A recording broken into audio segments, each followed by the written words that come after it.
Good morning. Good morning, everyone from Florence. Welcome to the opening of the first edition of the World in Florence, the first festival of the cultural expression in the world. And a big and great and heartfelt welcome to everybody from the Romualdo Del Bianco Foundation and its Life Beyond Tourism movement. So we are here ready to start. We welcome in presence the delegation of the South Moravia region from Czech Republic, that in spite of the global problems, they were so brave and great to guarantee their presence here in the festival. And without any other hesitation, I would like to start immediately and give the floor to Carlotta Del Bianco, President of the Life Beyond Tourism Travel to Dialogue movement, for her greeting message, and following Professor Aurora Savelli from the steering committee of the festival will also deliver her greeting message. Again, thank you very much for all those who are connected now and will connect soon in coming time. Enjoy the first edition of the festival, the World in Florence. Thank you again. And let's start. Carlotta, the floor is yours. Thank you. Thank you, Simone. Welcome to this first edition of the Festival of World Heritage Expressions here in Florence in a hybrid way, but still in presence, at least for part of us. So as you know, the main aim of this festival is to encourage the interpretation and communication of a local cultural expression of destinations, promote local communities' cultural awareness, and enhance cities' international attractiveness, and change the consumeristic tourism and hospitality for inclusiveness, solidarity, and intercultural dialogue. The city of Florence and his wonderful Medici Palace and its Galleria delle Carrozze with its history and humanistic inheritance is the ideal place for generation of students in heritage and travel to start this journey beyond tourism, life beyond tourism, with the aim to travel to dialogue.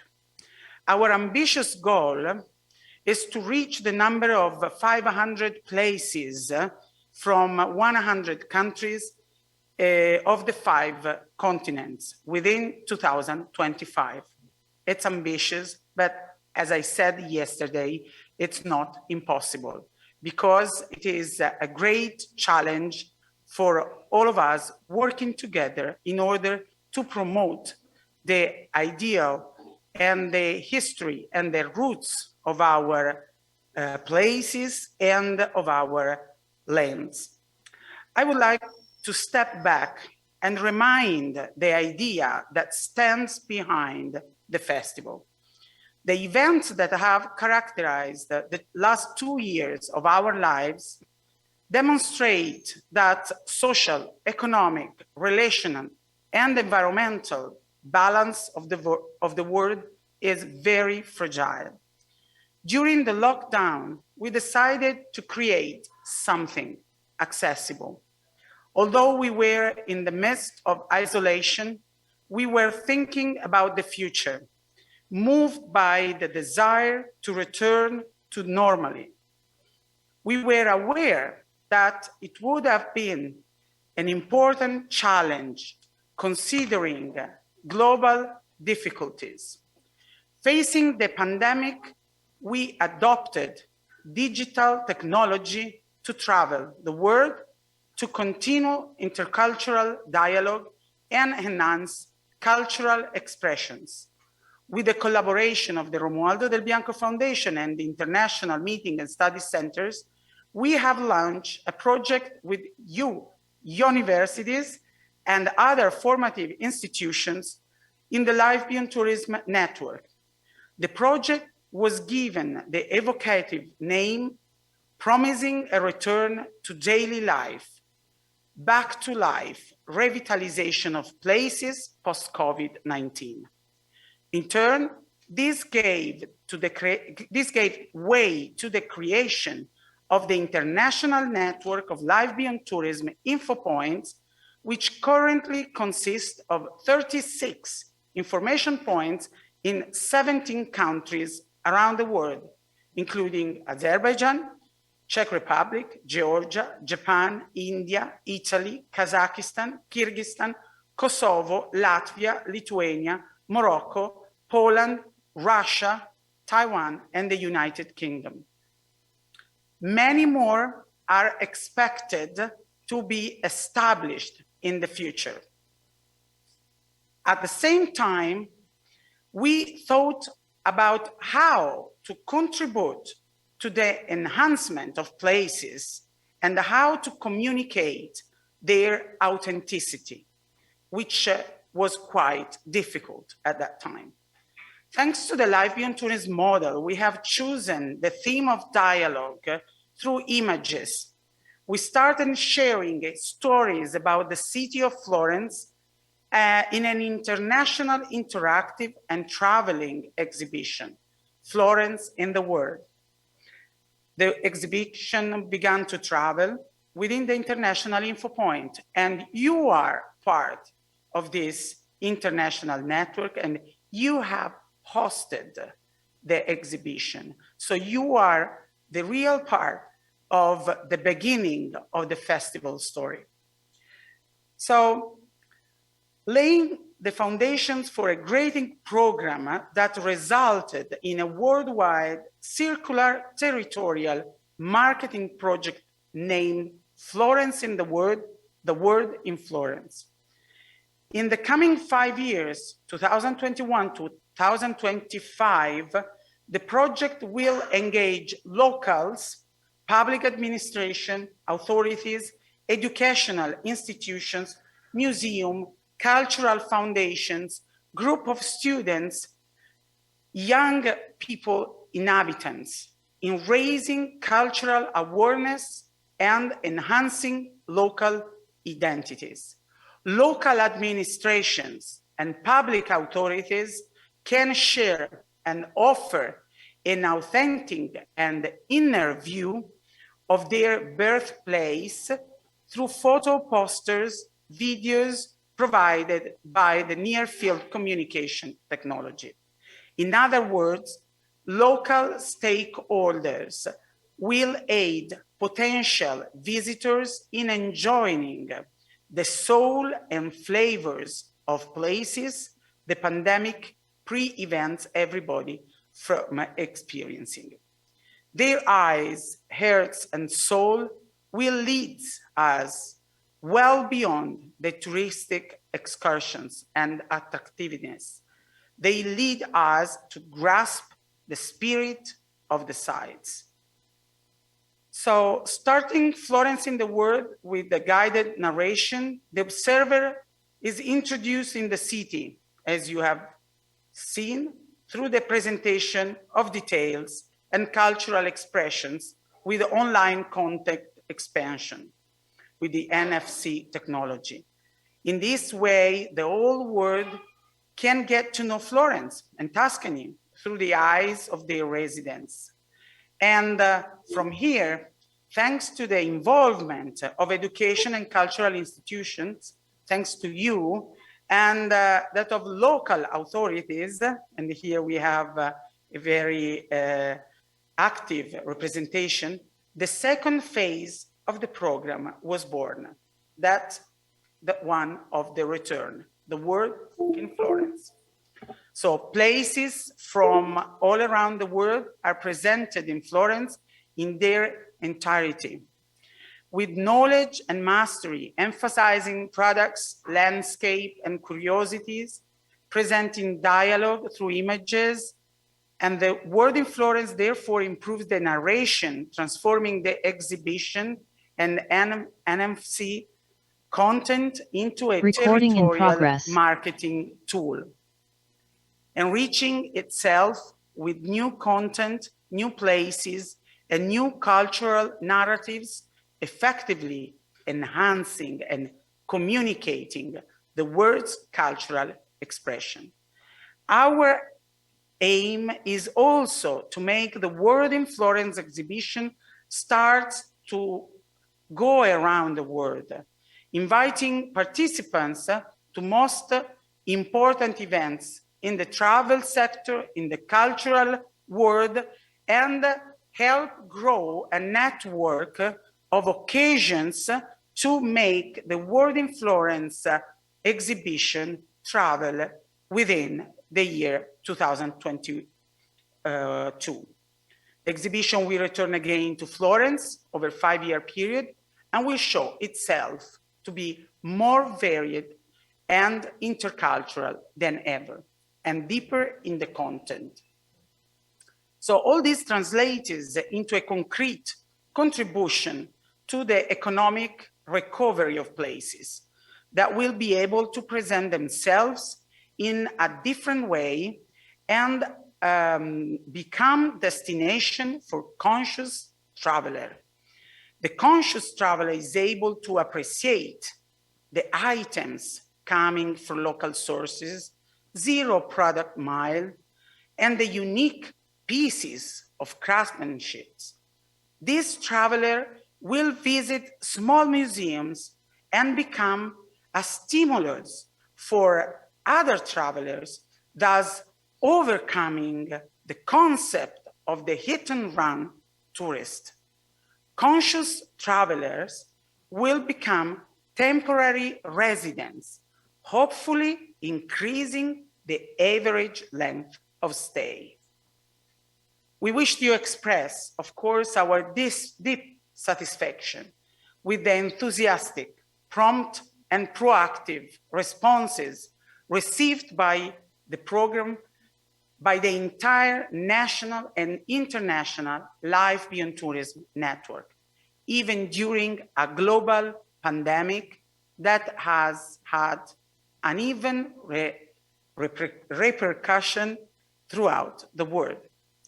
These positive responses constitute a strong message for desire for recovery from the Italian institutions which have joined the Luoghi Parlanti, a sort of talking places project, companies that have believed in it and collaborated from the beginning of the movement, patronage and collaborators. And of course, this is a very important moment.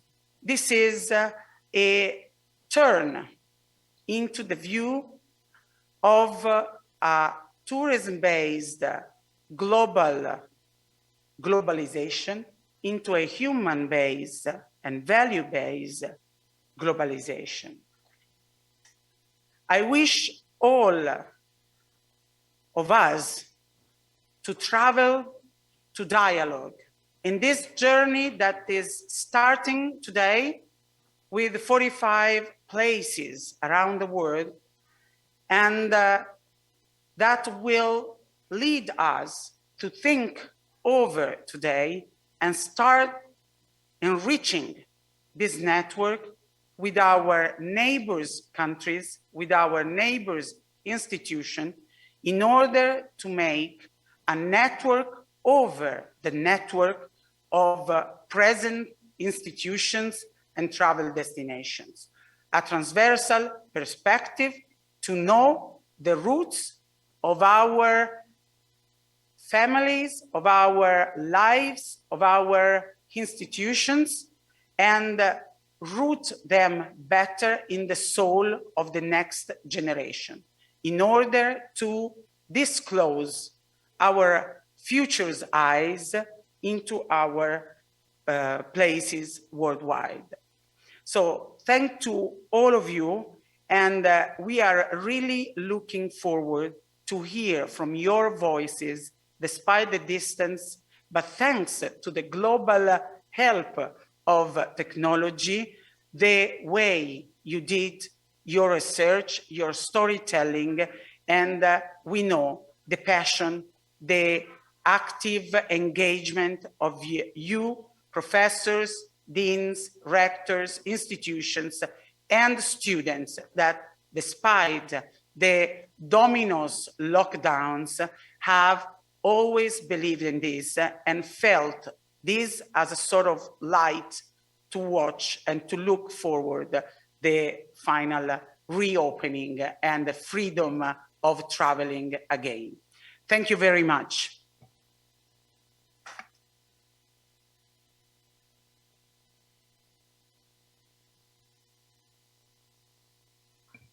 Thank you, Carlotta. Thank you, President. Buongiorno, buongiorno a tutti, a tutte from Florence, from Palazzo Medici Riccardi. We know very well that the pandemic forced a rethinking of all activities, but it's very clear that for the Del Bianco Foundation and for the Life Beyond Tourism movement, this rethinking has never been a stop to activities. Just consider the 3 volumes that in autumn of 2020 hosted the contributions presented by many authors at a forum that never took place in spring 2020.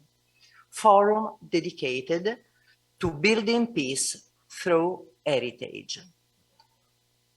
These publications were strongly wanted by the foundation and its movement, and were realized in just a few months to honor and thank the truly impressive network of relations with universities, with institutions, with associations, administrations, authorities, economic activities from all over the world.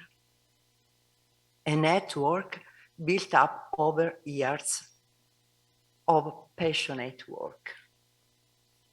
The 2020 forum should have brought to Florence representatives from 48 countries, 108 cities, 189 institutions from 5 continents.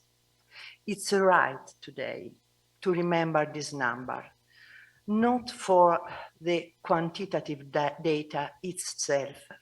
These numbers are a synonym of hope and of a project of participation in the dream of civic growth with the tools which the President Emeritus Paolo Del Bianco has discussed on numerous occasions, starting with the idea of travel transcending the myth of consumer-driven services, the idea of human beings traveling for dialogue, traveling to trade experience in a broad framework in which all forms of heritage, natural and cultural, material and immaterial, are pressed into service to transmit values of peace, respect, the ability to listen, and hospitality.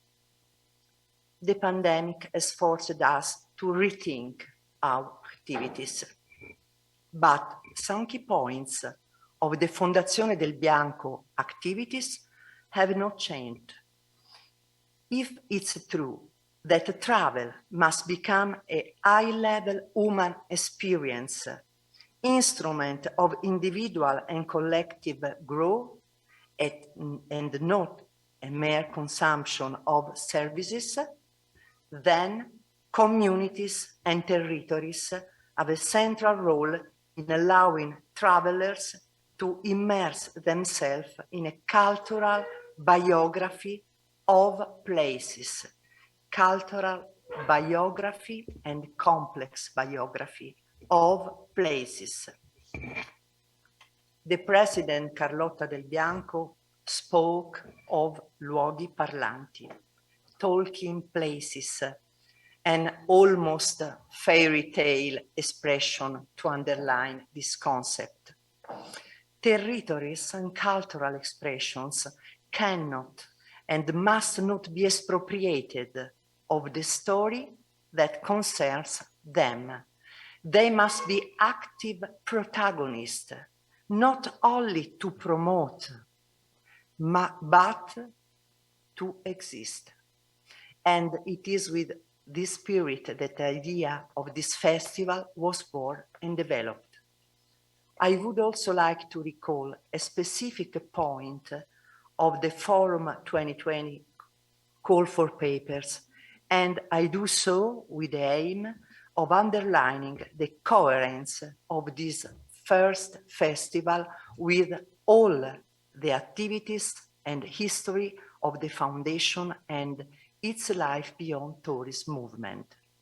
I quote from the call for papers of that Forum 2020 that was made impossible by pandemic. The promotion, protection, and enhancement of local cultural expressions are central in the Life Beyond Tourism movement.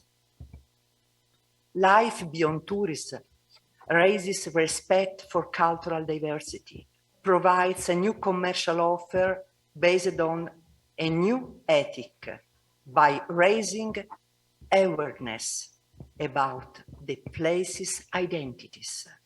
This awareness, if positive and open, it's an important adjective when we speak about identity, positive and open, it's a potential element of individual and social stability and makes dialogue among different cultures possible. Social stability, it's important to underline. This is therefore a festival of listening and presenting territories. Very briefly, I would like to conclude on another point.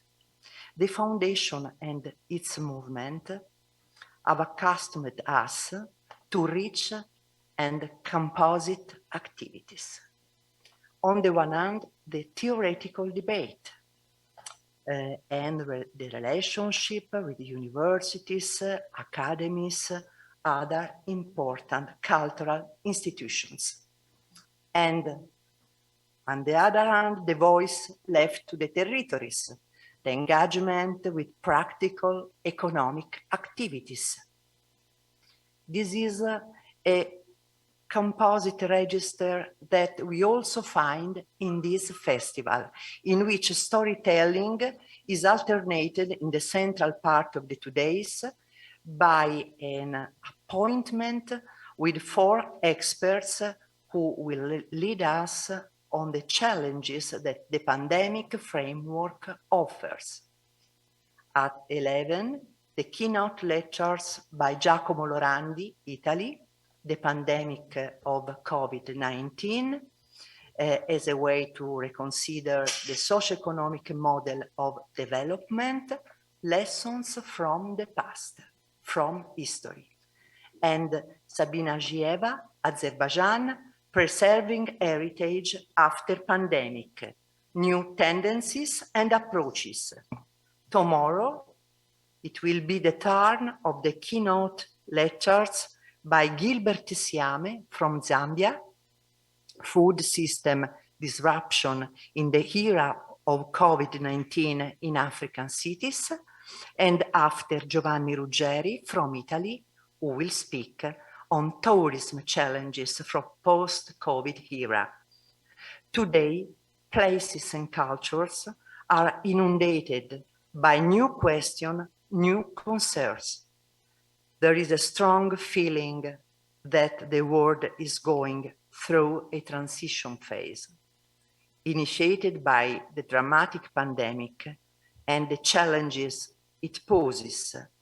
The broad effects of the COVID on different issues and sectors are now part of the agendas of most international institutions and are widely discussed.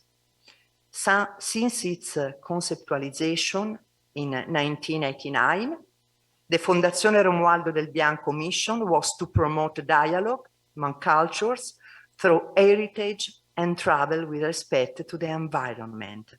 With this festival, the Fondazione Romualdo del Bianco is taking part in international initiatives to contribute to the development of new ideas and to the rebirth of different sectors. Today is in many ways a festive day of a determined will to restart. Good work to all.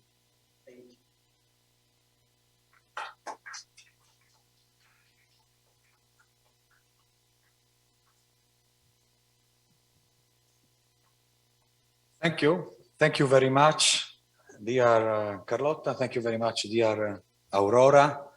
And now it's time to get straight to the first live experiment.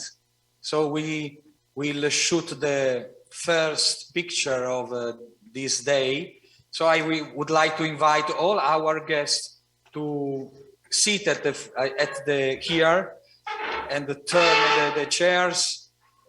And meanwhile, I also welcome our friends from Cameroon, from the urban community of Bertoua in Cameroon that are coming here in spite of all the problems, and very, very, very welcome. So, mettiamoci tutti. So please, dear guest. A group picture with Sit, come here, everyone. And I would like to invite, please sit there. Look at the camera. See there. See there. Thank. Look at the camera. I would like to invite all the friends connected via Zoom to switch their video, and we will see on the background. Ecco qua. Ok. Ci vedete tutti? So. Great. So just a while, I invite again all the friends connected via Zoom to switch their video on, and we can shoot pictures that celebrate the opening of this first day of our festival, The World in Florence. Thank you. Thank you very much. Thank you very much. Congratulations, everyone. Wonderful to see you all connected. Wonderful. And now let's go straight with the program. And I would like to invite the technicians of the festival, to whom I express our personal gratitude for all the technical support, to show a short video for all of you connected via Zoom, a short video that show how has been your posters, your picture has been displayed in the historical Palazzo Medici Riccardi, in the historical downtown of Florence. So please, send the video for all our friends connected. Thank you.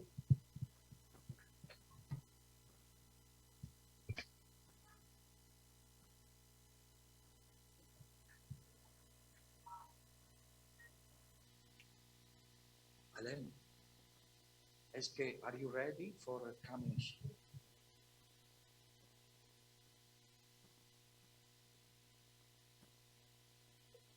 Yeah, I will ask you. La presentazione del camerunese è già dentro? L'ho inviata. È lui presente? È qui, però non c'è. Ma non è inviato.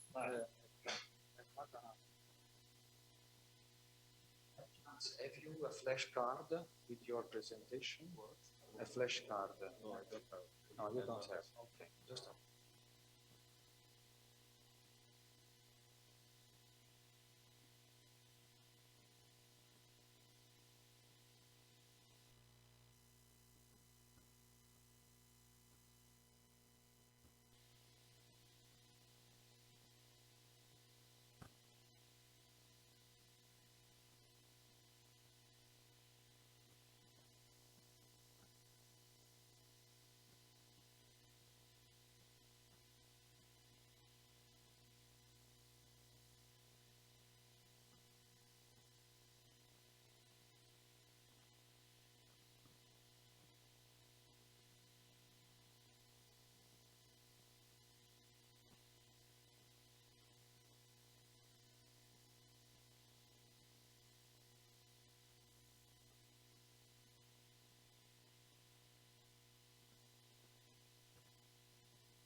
Okay, thank you again to our staff, technical staff, for those videos. I hope that all of you connected had the chance to breathe the atmosphere that, as yesterday, we all share during the opening of the exhibition, with all the works that you all have prepared, pictures and NFC augmented content. Now let's start with the first series of presentations of the cultural storytellings, and I am delighted to invite the working group of the Kyoto Seika University in Japan to connect and to show themselves and to deliver your presentation dedicated to Kyoto, the ancient capital of Japan. So I see now the working team connected to hello everybody. And hello. So the floor now is your dear group from Japan, from Kyoto. Let me first congratulate with all of you, in particular with the president, Professor Osubi Sako Sensei, that we are glad to invite for a short message. Of course, I don't forget also the important coordinating activity of Mr. Manabu Kitawaki. Domo arigatou gozaimasu. And also I would like to thank our very, very close friend Oshino Tsuji, that is our representative in Japan. Thank you very much, dear Oshino. This is also thanks to you and your continuous activity of collaboration that we are today the possibility to show the posters of the wonderful city of Kyoto in Florence. So, dear President, Mr. Sako Sensei, thank you very much for the time that you are dedicating, and I am honored to leave the floor to you for a short a message of greeting. Dear Professor Sako, the floor is yours. Thank you. Thank you very much. I'm very glad to be here with you, and also to be able to express a message for this big event. And then, and my students also are enjoying joining this project. And then for me, this is a beginning of a collaboration between us, and I hope that that collaboration will continue. So unfortunately, we have the COVID-19, which really don't give us opportunity to see each other in live, but I think very soon we can be able to do that. So Kyoto Seika University is always here to welcome any initiative for the Del Bianco Foundation, and then also as a researcher and also as a professor, I was able to give few presentation directly in Florence, and I hope very soon I can be able also to do the same thing. So for the future, I don't know, like, I mean, what Del Bianco also is expecting more about Japan, but we would like to be more involved with more projects, and also, if possible, with some Italian students as well, because for us, the globalization in Japan is a way to meet yourself, not about, like, I mean, understanding only about outside, but to be able, you know, as a person, to be able to meet yourself and be self-critics also. So I want to give that opportunity to many students at Kyoto Seika University. So, and I hope the event will be very successful.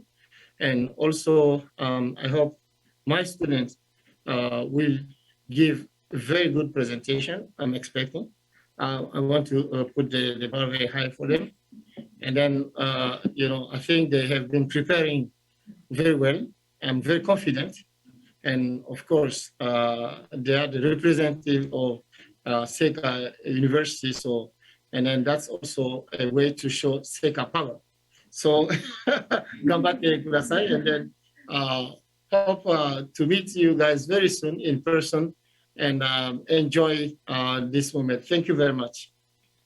Thank you. Thank you very much, dear President, Mr. Professor Sako. And of course, let me share with you our appreciation for the works of your students.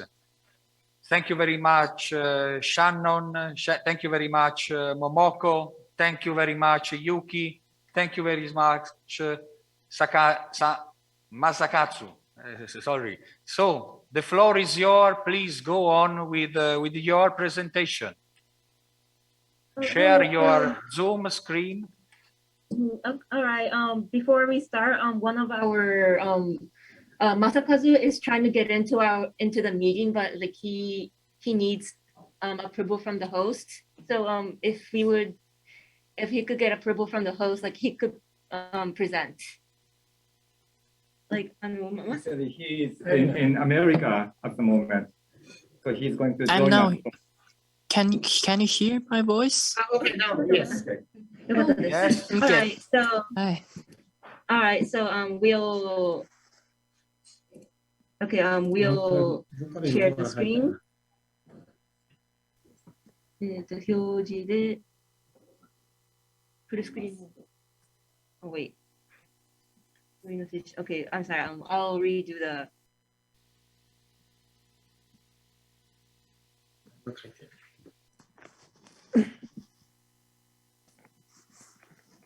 Okay, hello.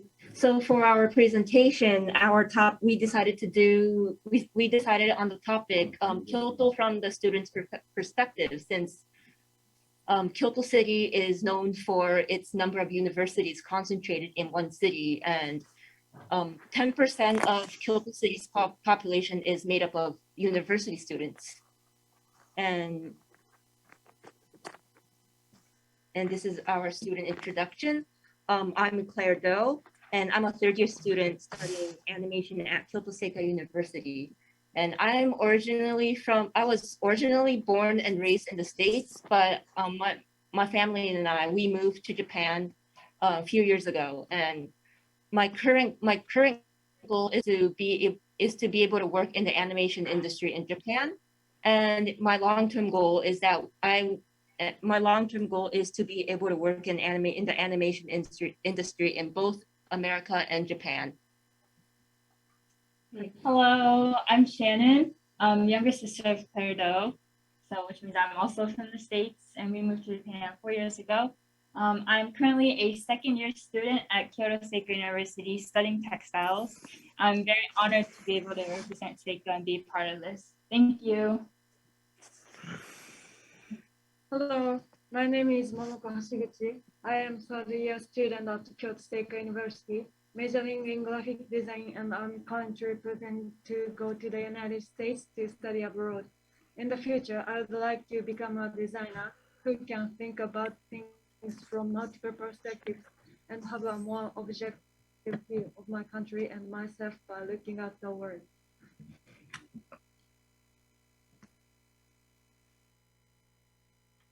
Hi, I'm Yuki Takashi, and I didn't write it, but my future dream is to be a fully artist and want to work around the world. And as you can see, I major in animation, same as Claire, and I love cat and love Florence. Masa, your turn. Okay. Hello, I'm Masakazu Fukuhara.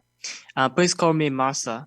I wrote about the history and the geography in my storytelling. I'm a third-year student in the humanity department. So I'm writing this from the US due to my studies. Now the US is 12:54 a.m. in November 25th. So my dream is to become a navigator for many foreigners who come and have fun in Japan like you. And I want to be one who introduce the history of Japan by improving my English skill. Thank you. You. And up next, and this, yes, she is a character I made for this storytelling. And as Kyoto is known for its geisha dancers, and the Kamogawa River, which is known for the ducks that live there, I made a character based off of a combination of the two. And she will, yes, and and she will be your guide in this presentation. よろしくお願いします。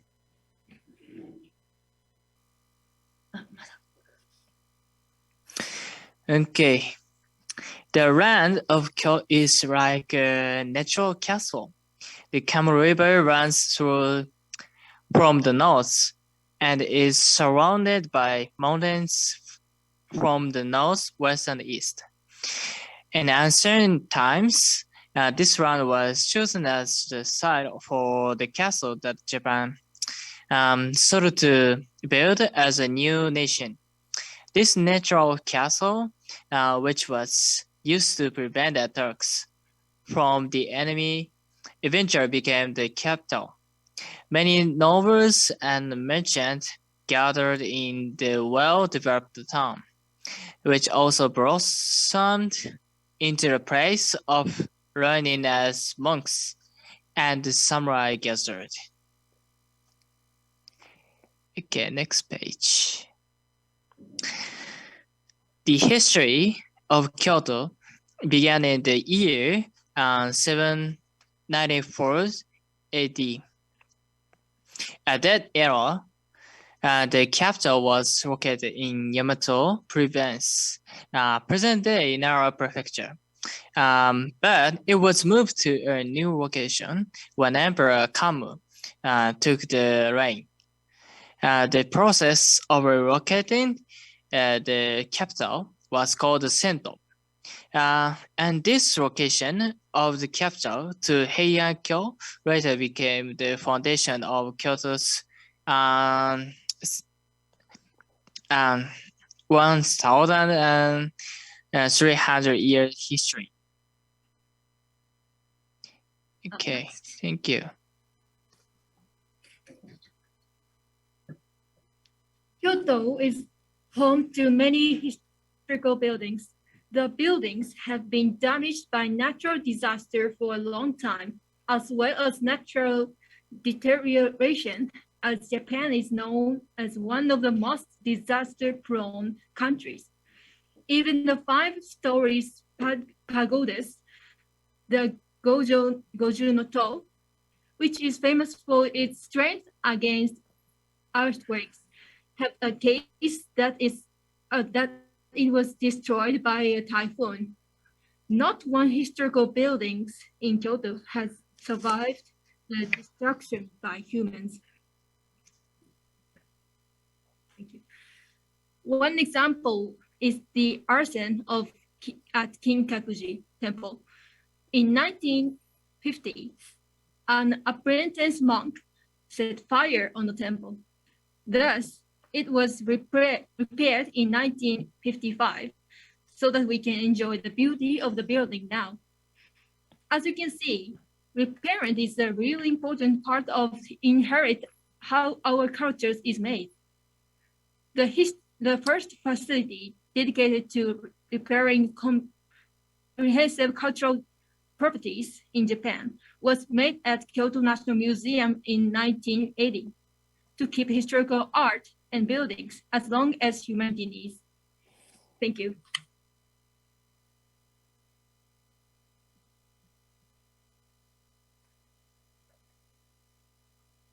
Kyoto is a town where one can enjoy kimonos on a daily basis, something that is rarely seen in modern Japan. The reason for this is that the city of Kyoto has historical buildings and climate, a space where Michael lived, and a charm that makes every tourist inspired by the atmosphere want to fit in. The fact that kimonos are loved by many people also means that the traditional techniques of kimono culture are passed on. Among these traditional techniques, there were also craftsmen who worked on kimonos outside of their main occupation, such as the painters known as the Rimpa school. They not only produced folding screen paintings and fan paintings, but also designed kimonos. The kimonos they designed were loved so much that they created a fashion trend, which spread not only in Japan, but also in the world as Japanism. Kimonos in Kyoto were not only beautiful, but also changed the people's lifestyles. When they no longer fit, they were retailored. When they become dirty, they were re-dyed. Kimonos that can no longer be worn can be reused as bedding or clothes. This custom can be said to be one of the most important ways of thinking in the modern age. And perhaps it is the careful planning based on the traditional techniques of kimono that made it possible. Now, speaking of kimonos, there's a dyeing technique called the kyoyuzen that was first established right here in Kyoto and was first made by the painter named Miyazaki Yuzensai during the Edo period. Now, in general, the history of dyeing dates back to the Nara period, and many forms of dyeing have been developed since then. And one example being the batik dyeing, which uses wax to prevent the colors from mixing together. Now, kyoyuzen is traditionally used to dye kimonos and includes over 20 steps, such as designing the pattern, the gluing, and most importantly, the dyeing. And usually this process is done by multiple artisans, meaning each step is done by a different person and is passed on from artisan to artisan. Now, the first step is to sketch out the motif for the kimono, which is then outlined by a special type of glue. And this process is called the itome nori. The role of this is to prevent the adjacent colors from mixing with each other, such as in this image, you can see the blue and the brown that doesn't mix because of the itome nori. And then once the glue is set, another paste called gojiru is applied to the whole fabric as base coat so that the application of the dye will become smooth. After all of these basic steps, the dyeing finally begins, and then the dyeing is applied with a fabric. The dyeing is applied on the fabric with a brush, just like when you're painting on a canvas. And the last step is to steam the fabric so that the dye is fixated onto it and will not come off later. And finally, the very last step is to wash the fabric at a local river, such as the Como River that was first presented in the beginning. Now, this is just an example of how young people are starting to turn their interest into natural dyes to make their own clothing and to also help the Earth's environment.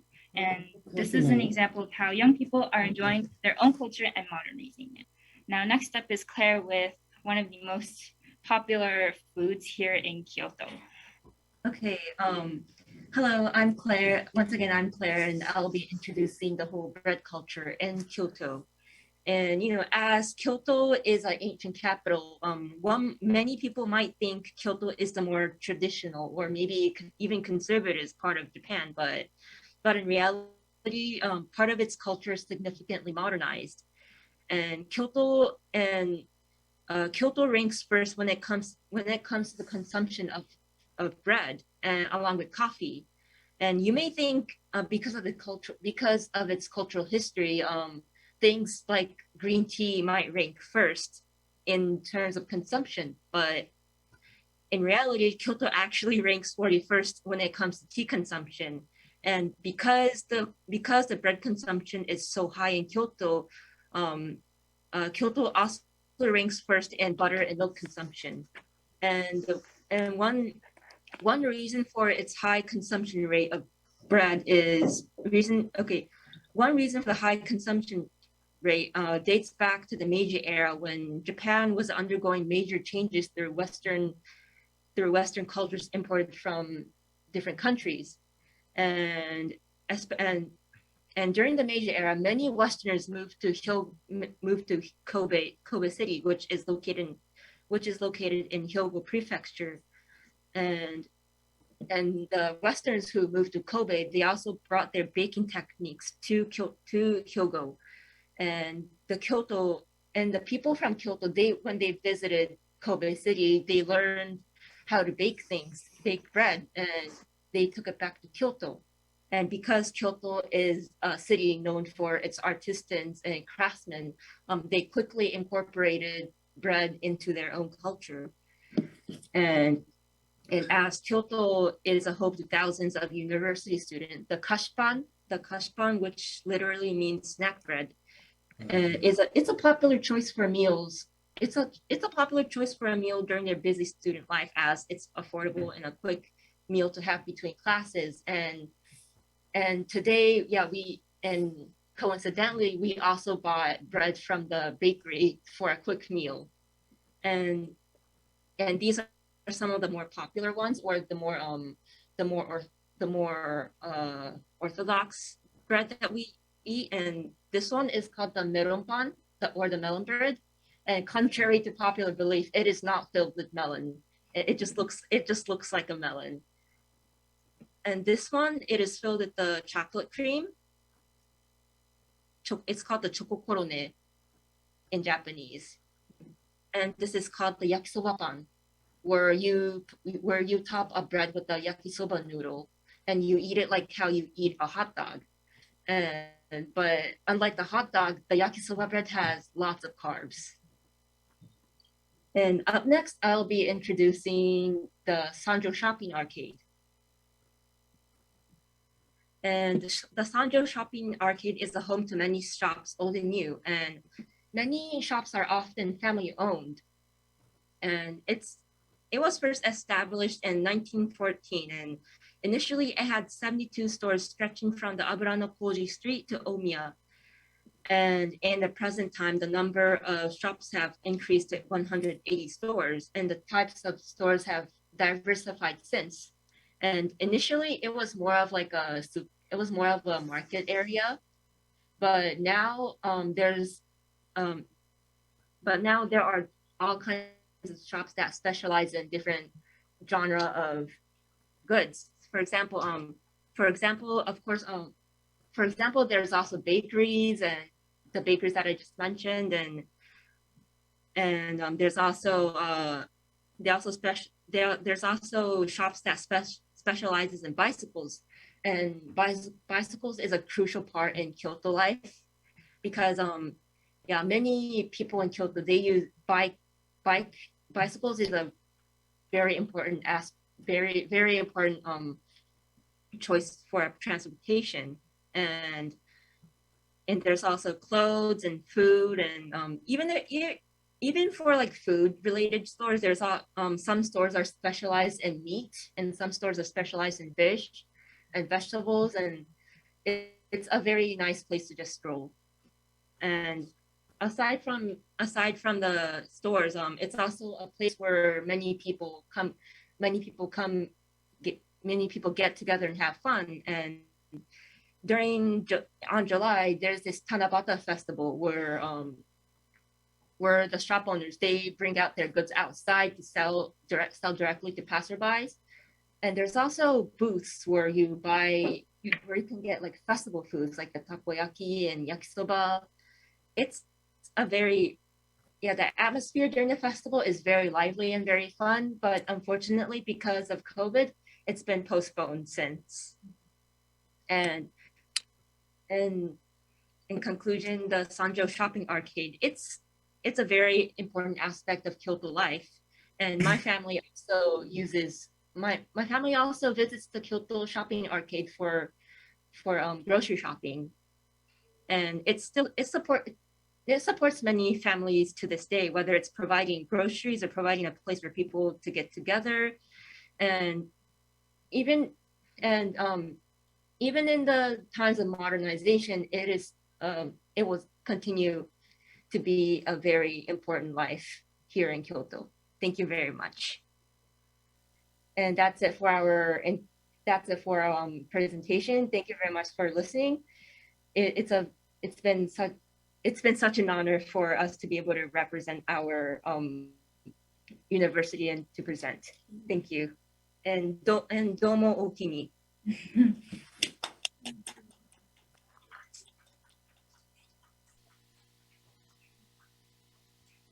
Thank you. Thank you very much, dear friends from Kyoto. I was there 4 times, and thanks to your report, thanks to your storytelling, I relive again the wonderful impressions and atmosphere of Kyoto, the ancient capital of Japan. So I thank you again for your presentation. And now let's go on with our program. There is a little change. In fact, the friends from China that will be here for presenting their cultural storytelling had an unforeseen problem. They will be later. So let me now jump from the Far East back to the Africa. And again, we are really glad to host here in presence our friends from Bertois, from Cameroon, that in spite all distances, all lockdown and other measures have been able to be here. And I would like to invite our friend Paul Hélène Gbaman Dagowa here for presenting the cultural storytelling of the region of Bertois in Cameroon. Dear Paul Hélène, welcome again. And let me again express our appreciation for all the efforts that you have done to be here. And so the floor is yours. I invite the technical staff to display the presentation of Alain. And excellent. So the floor is yours, dear Alain. Thank you, Mr. Simone. Thank you to all of you. It is a very great pleasure for me to be here today. I'm not alone. I am with my secretary, Mrs. Gael, who is also the member of our King group of dance, warriors dancers. She's the member. So I will present you today the cultural expression of Bayak people of Bertois, Cameroon. I will begin by presenting the town. It's a town of 1,000 inhabitants situated in the East Cameroon, from 350 kilometers from Yaoundé, the capital of the country. Bertois was created in 29th century by Baya warriors from the current Central African Republic. Bertois was originally a kingdom ruled by king called Mbartois, killed in 1903 following a clash with the German colonial army. In our town, the tourism is not yet very developed, and the municipality is developing strategy for tourism to grow. This is the map of the region of this region of Africa, Central Africa. You can see town of Bertois in the east region of the Cameroon. You can see other many towns. The main towns like Yaoundé, who is the political capital, and Douala, who is the economical capital. And you can see the country near the Cameroon, like Central Republic and Nigeria, Guinea Equatorial, and so on. The history of Baya people. The Baya are a group of Bantu that are found in several African countries like Sudan, Congo Kinshasa, Congo Brazzaville, Central African Republic, Nigeria, Liberia, and Cameroon. This presence is due to a tribal war escape and the conquest of the new land. As for the meaning of the name Baya, several versions are heard, but we will stop on the one given by our superior chief, who called Aibangari, from whom the term Baya means bones, which is not easy to chew. Today, the Baya of Cameroon are divided between the Eastern and Adamawa region. The indigenous Baya population is about 200,000 in the town of Bertois and its surrounding. The bird in Baya people, as in any community, birds are always greeted with great favor. This is synonymous with virility and perpetuation of the family lineage. But when this bird is twin, it causes fear in the community because of urban legends.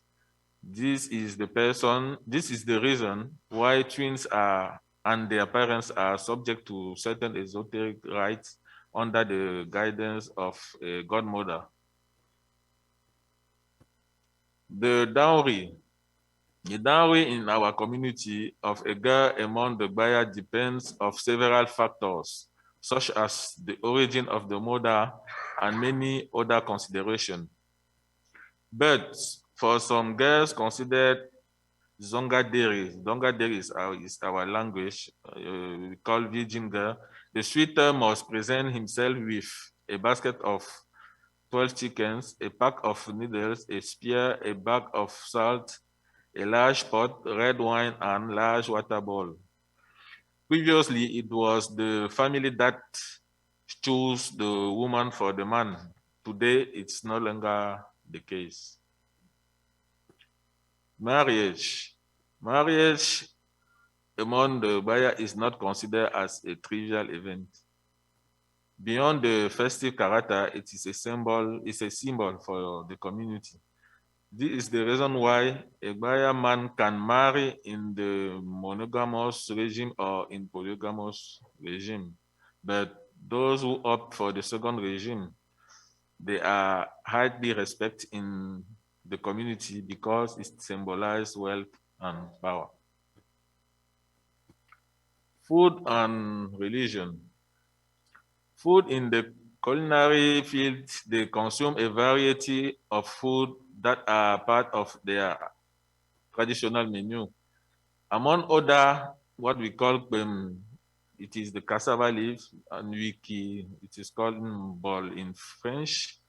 We have also cocoa, bush meat with a tongue ndonge, that is to say composed of salt and chili, with cassava couscous and the main complement.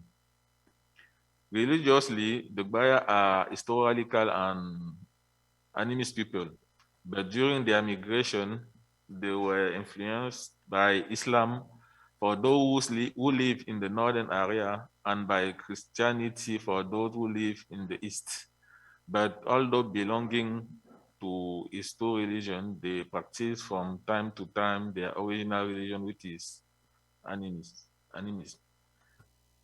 Also, that is a picture of a meat I call from embol. You can see we eat it with our fingers. and it's originally like that. That is a picture of a Finnish meat cook. In Betua also, we have a local drink, and the local liquor called Arki has been made and consumed by the Baya people for decades in eastern Cameroon. It is produced in an artisanal way, usually from palm wine, corn, sugar, or plantain bananas. These ingredients ferment first for several days, then the mixture is distilled which make it possible to obtain a drink containing about 50 degrees of alcohol. The production of Arki is not regulated, and its quality is therefore very uncertain. Consumers are regularly intoxicated after consuming it, although death remains rare. This is how to make a local liquor. You can see it's very, very artisanal, very traditional. Traditional dance. Among the Baya, the labi is the dance during major ceremony. Beyond the cadence, it is a part of rite that prepare young people for adult life. It is also an above all the dance of the initiate. During its execution, the news are called upon to bring some people into trance, and through the incantation say the mysterious words. It is also a dance in which neither women nor children nor the initiate have the right to attend, otherwise they are struck by a curse. There are also other dances such as Tirtambartois, which is the dance of the king warriors, and this guy is a member of this dance, and also the Conge. I will show you some picture of the dancer, and in your right is this guy in front of you. So I think it's the end of my presentation. I thank you for your kindly attention. Thank you very much. Thank you. Thank you very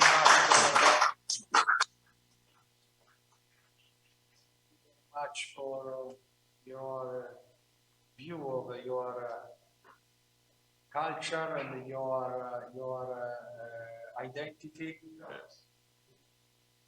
Thank you very much for your work that you will be able to produce in spite of all the difficulties. I thank you, of course, also Gael and Stel Gabaya that collaborated with you for the production of your work and the posters that are on vision on our exhibition.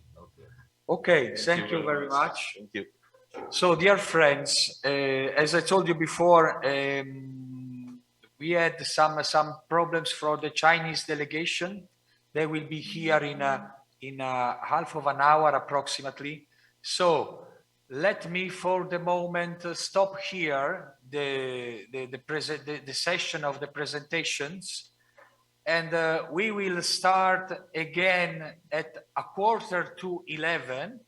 So in approximately 20 minutes, we are starting here, and we will be ready to continue with the program with the presentation of the Chinese group work dedicated to some aspects of the Chinese culture that has been promoted through a film festival here in Florence 1 month ago.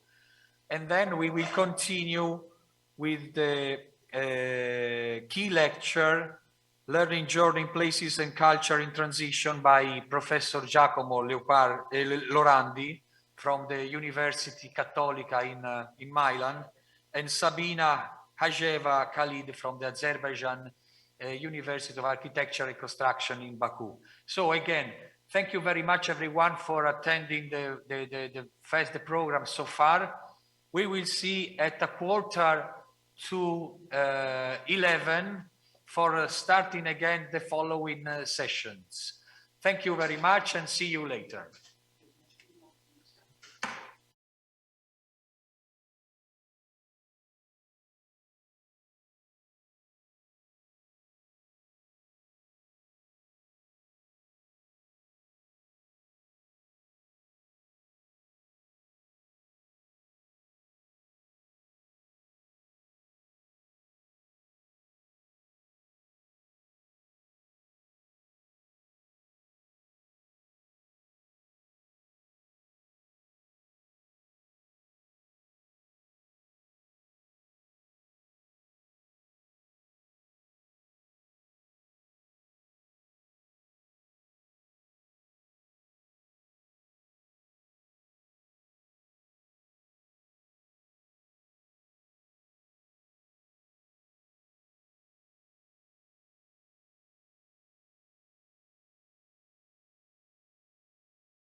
Welcome back again. Welcome back again, dear friends. We are starting the session. And let's start immediately with a very interesting presentation by our friends from Zonguard International, a Chinese organization devoted to promote the connections between Italian and Chinese culture. Last October, Zonguard International produced a very interesting film festival dedicated to Chinese culture. Huahua was the name, and with a great success. And we are really pleased to host here a representative, Ms. Zhao Yao. I thank you her very much for the time to show Chinese culture and the Chinese typical cultural expression through the festival Huahua, the film festival Huahua. Was a series of a film dedicated to specific parts of the Chinese culture. And I would like, before giving the floor to Ms. Zhao Yao, I would like to ask to share the video clip of the Huahua Film Festival, where you can enjoy those images, amazing images of Chinese culture. So please, can you send the video? Thank you.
To invite, and now I would like to invite. Xiao Zhao to deliver her presentation. Dear Xiao Zhao, the floor is yours. Thank you.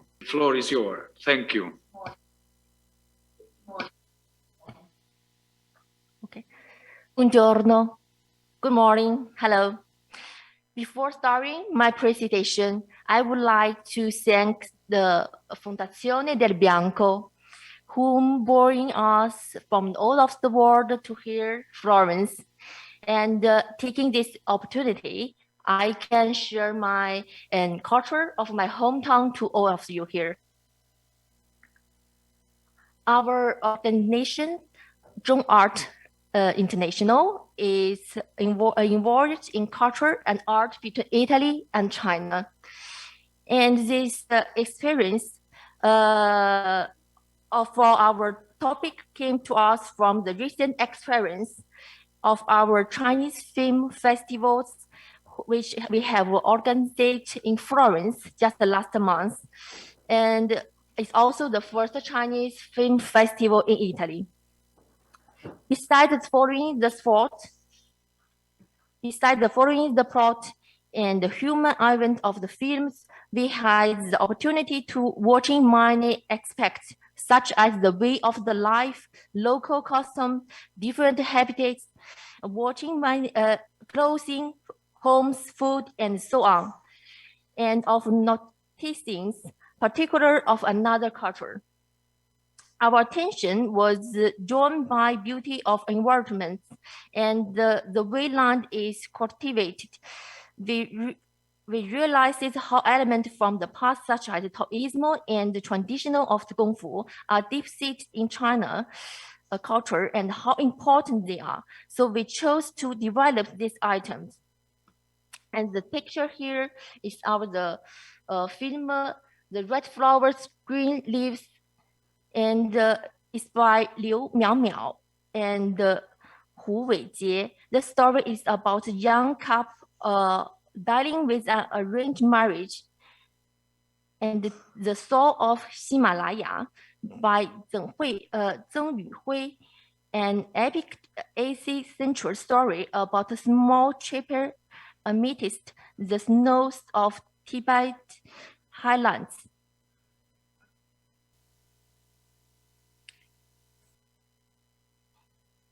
And the image are extracted from the final master.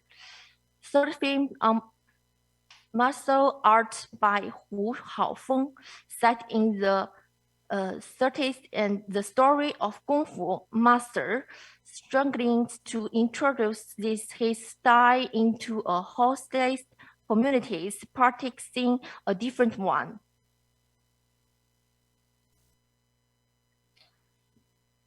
And the programs of the fifth includes Legends of Dead Fictions, a 3D computer animated film based on the Ming Dynasty's novel Feng Shen Yan Yi, and represents the accomplishment of Jiang Ziya, a Taoist popular hero.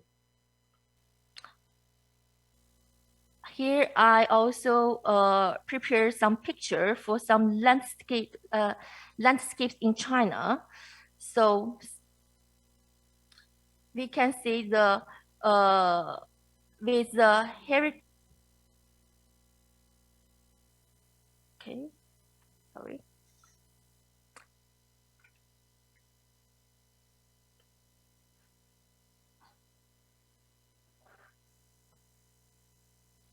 Okay.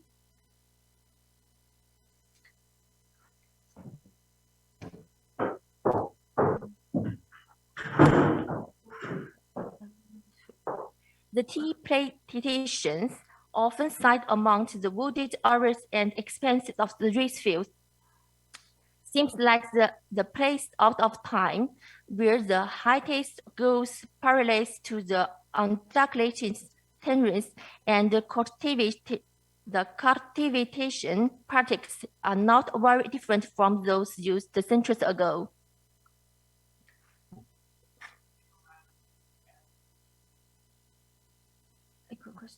Okay.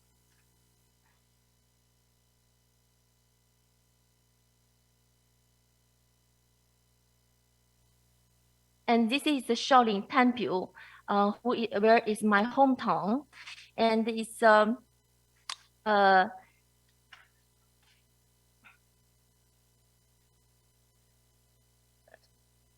it's located in a forest on the mountain in the central province of Henan. It's considered the credit of Kung Fu, where monks in the search of physical and spiritual perfection has developed and refined it.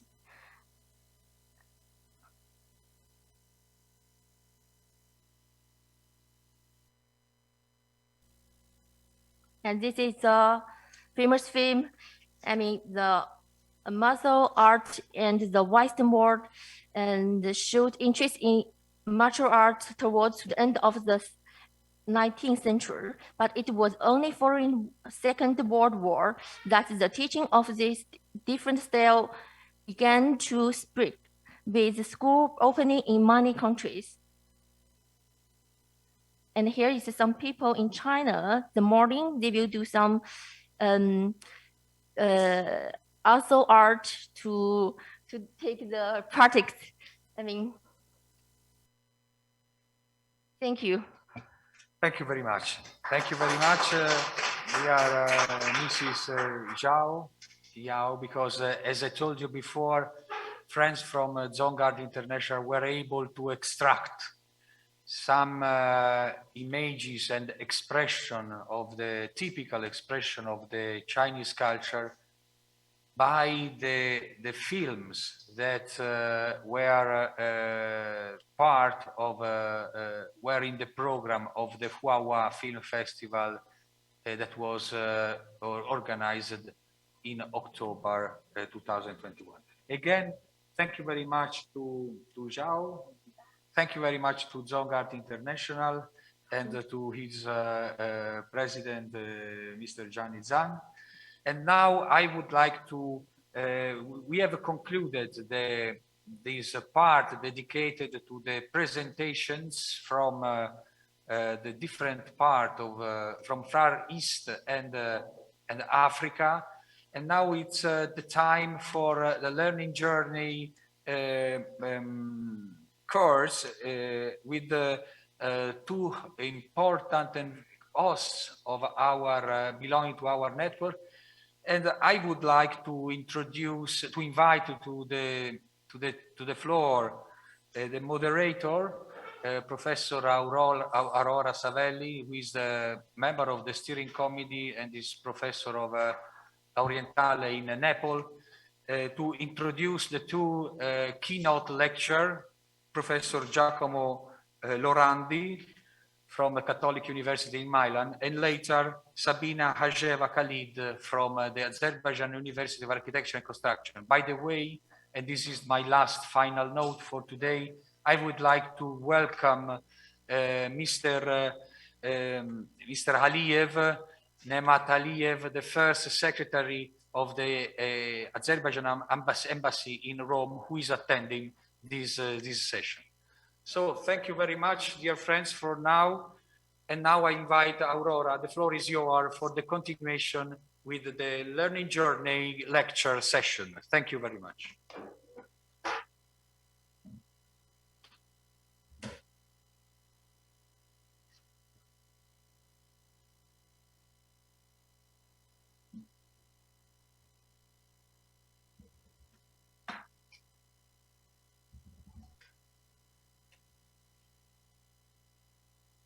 Thank you very much, Simone. It's a pleasure for me to introduce you this part of work and to present you Giacomo Lorandi. Giacomo Lorandi collaborates with the Catholic University of Milan, in the Department of Early Modern and Contemporary History. He is also a former fellow in Early Modern History at the University of Fribourg. His area of research is the European Enlightenment, in particular innovation in care during the long 18th century, and in particular, doctor role and the social recognition of the doctor role. He is author of several papers published in historical journals, including Les dynamiques d'une célébrité transnationale, l'inoculation de l'enfant Ferdinand de Parme, the dynamics of a transnational celebrity, the inoculation of the Infante Ferdinand of Parma, 1764. The title is The title of this keynote is a the pandemic of COVID-19 as a way to reconsider the socio-economical model of development, lessons from the past, new approaches for the future. Giacomo, the floor is yours. 25 minutes.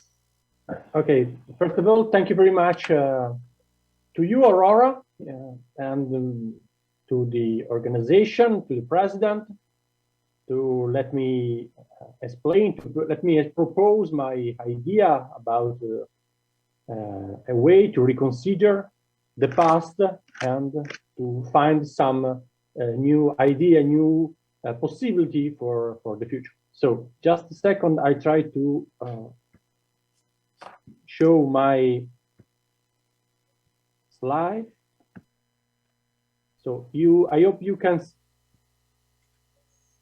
watch my. Yes, Giacomo, we can see.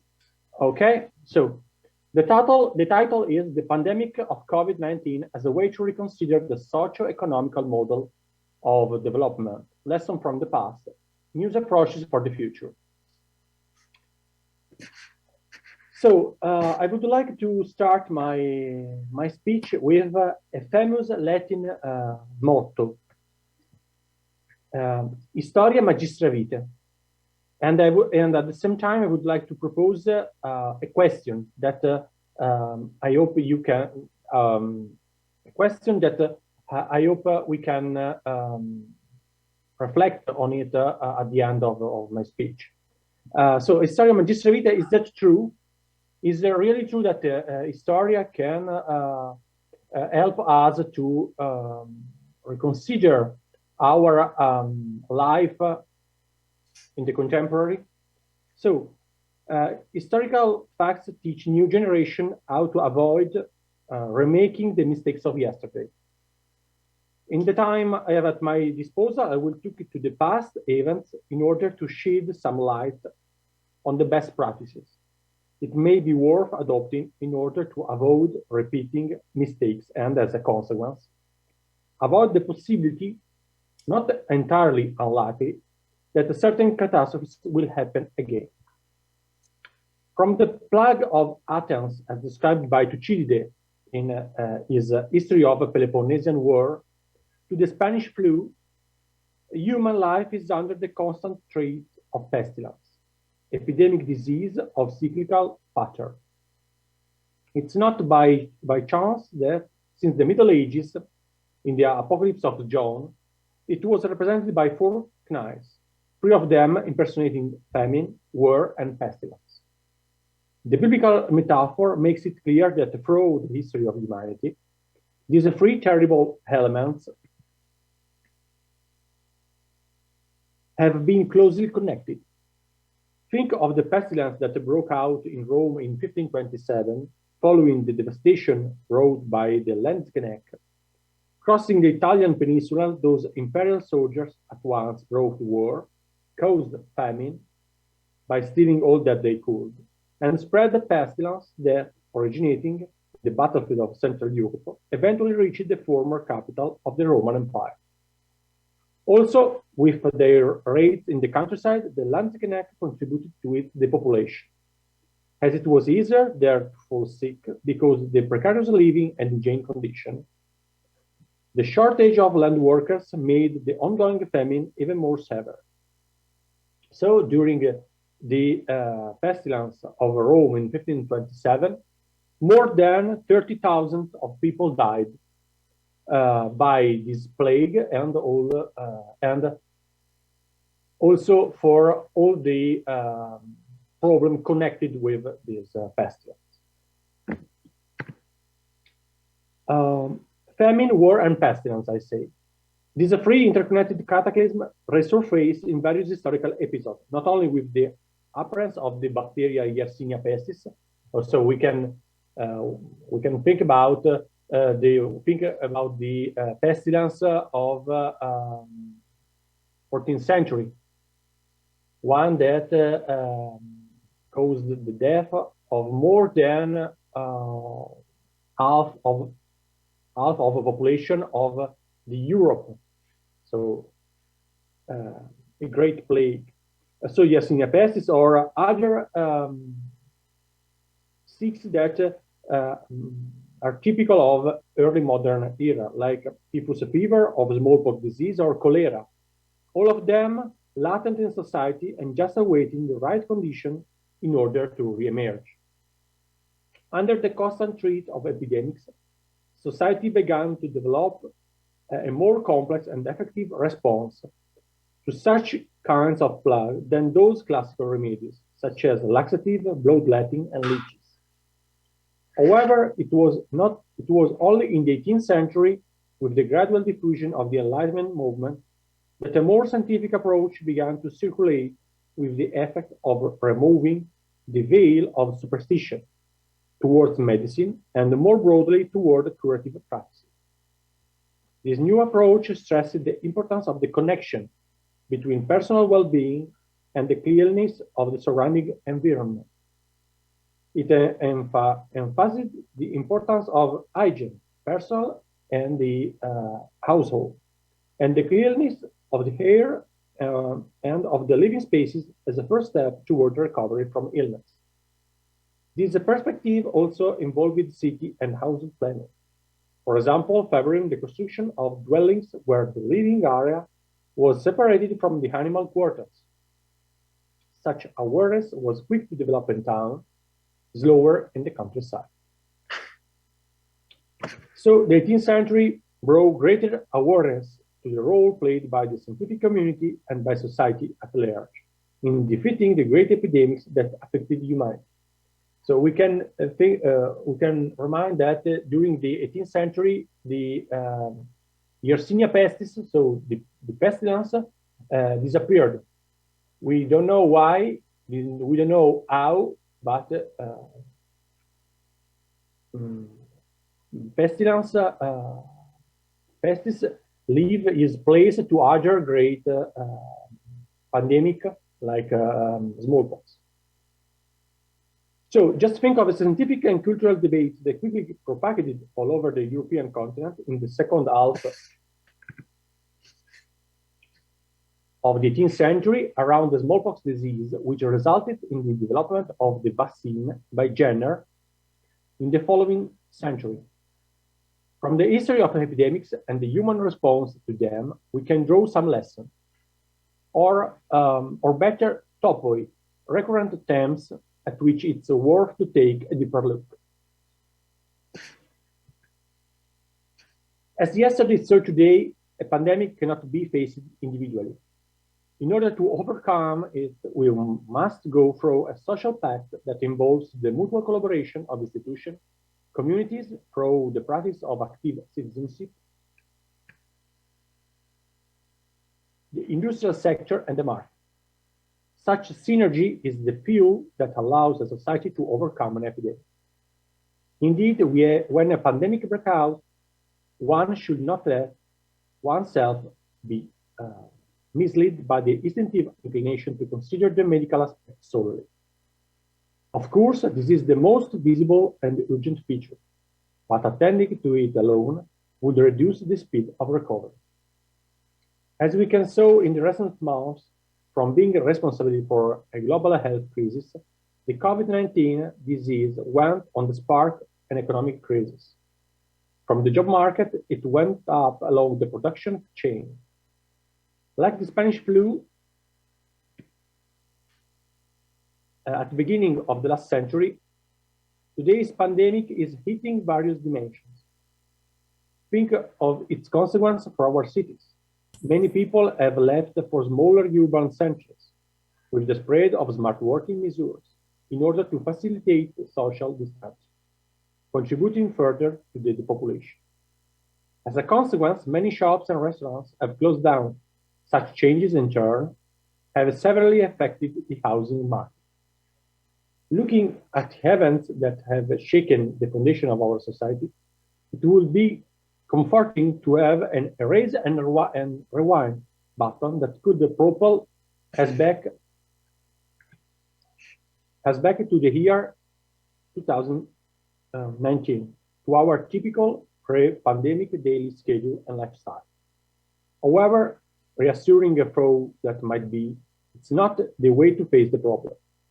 Recall that in 1815, a similar approach was taken by those allies who, after the collapse of the Napoleonic Empire, following the principle of the legitimacy and power balance, opted for a return to the past. The choice gave rise to a period of revolution all over Europe, which eventually ended with the birth of the national state. It's clear, therefore, that whatever the positive or negative outcomes of the pandemic, it cannot be simple cancelled. And from there, we should take off again. COVID-19 has allowed us to stop and reflect upon what we are doing, to think about our economic development model and its consequences for the environment. As we cannot go back, we must look forward and imagine alternative economic development policies, centered less on the economic growth and more on the social well-being as our ultimate end. Thus, I am suggesting the adoption of a transformative resilience approach. That is to say, being able to face shocks and persistent structural changes by adopting strategies that allow to preserve our well-being. For this to become true, first and foremost, we must avoid being tempted by the illusion of a positive determinism.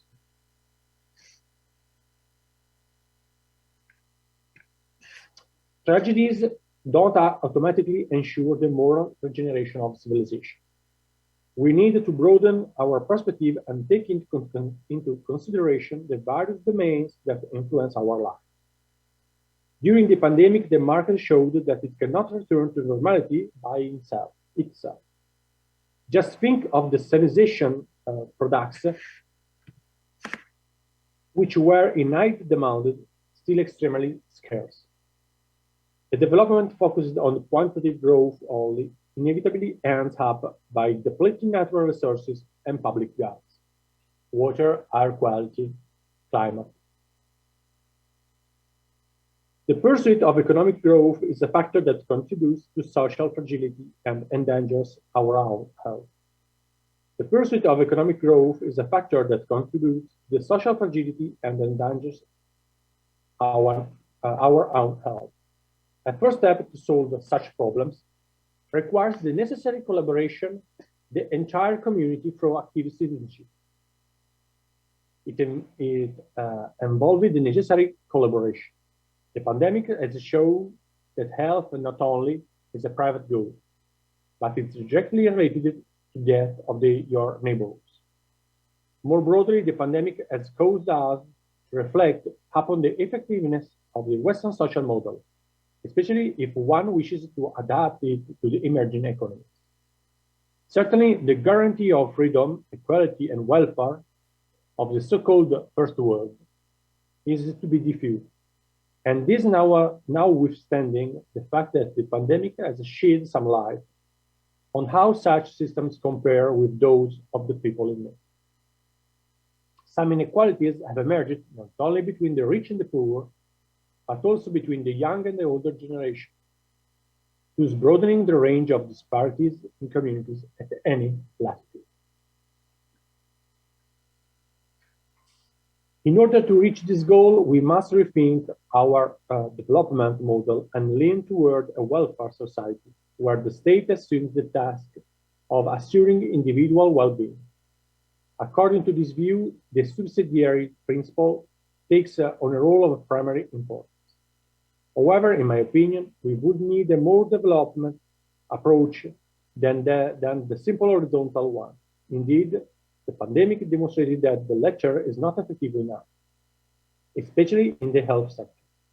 In order to build resilient societies that diminish the content of scarce resources, it is of primary importance to think in terms of quality of life and multidimensional well-being, individual and collective, and to review the educational system with such principles in mind.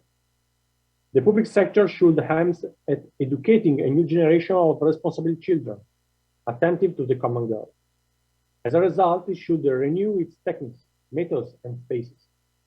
as the foundation of the creation of value rests on the quality of time, on natural resources and social relations, on culture and the possibility of regeneration. Education should raise awareness of socially and environmentally sustainable values.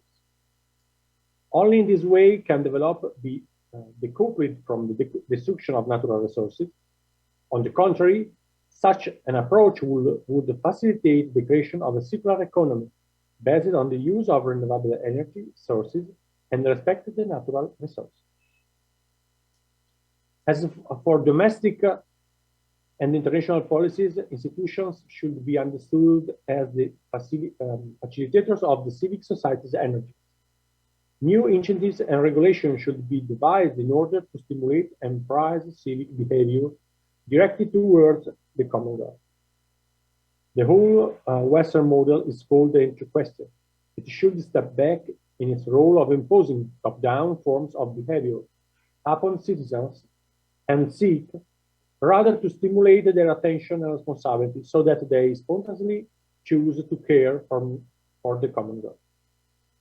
This will be the challenge in the years to come between the authoritarian regimes on the one hand, which, according to few, provide more reliable guarantors of the right choice to take, and democracies on the other, which, on the contrary, rely on the interaction between forward-looking institutions and the shared awareness of their citizens.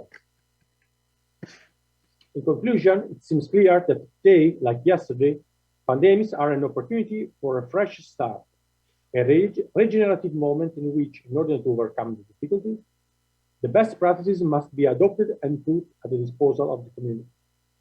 It happened with the smallpox in the 18th century, with polio in the aftermath of the war, the Second World War, and it's happening now with the COVID-19. Generative continues to be the deepest roof of our action. We shouldn't forget to ensure that the building of generativity and transformativity resilience should pay attention to the last. The people in need. In period of crisis, our societies are like chains, as strong as their weakest link. So, I hope you are, my idea arrived to you. I hope you are interested in my idea. I hope so. And thank you very much for your attention. And I think that my time is over. 11:25. So I leave space to my colleagues. So thank you very much to everybody.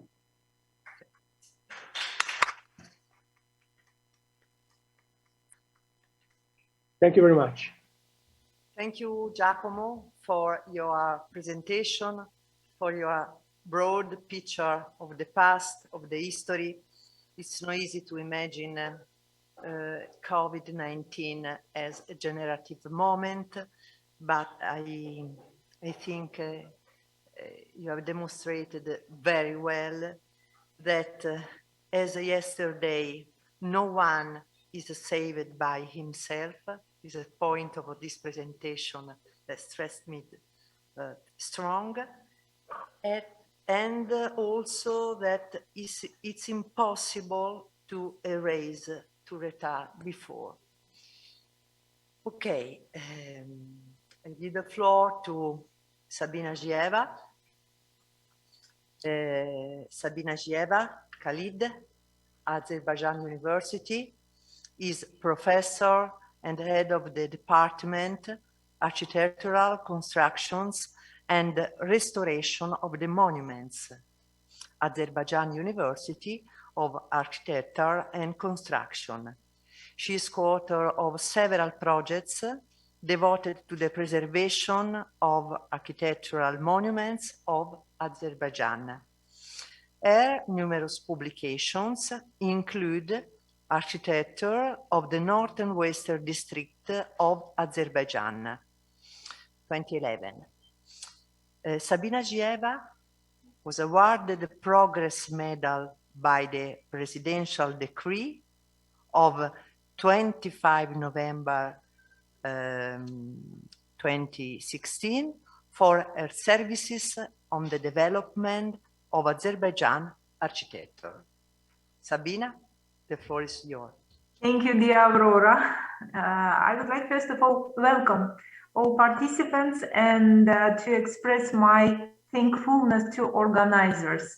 You know, as we dedicate all our topics to pandemic, I would like to say I really hate this pandemic just because I cannot be now in Florence together with you, as usually we did before pandemic. So this is the main reason maybe for me now.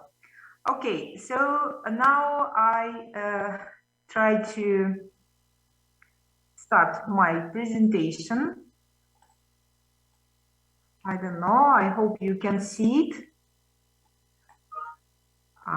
Okay, it started like this. Sorry. It happens always. Okay. I hope now it will be better. Can you hear and see? No. No, I can't see, but I hear you. Okay, but now?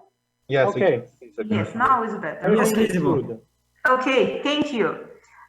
So my presentation is dedicated to preserving of heritage. Actually, in general, my scientific research in general is connected to preservation of architectural heritage.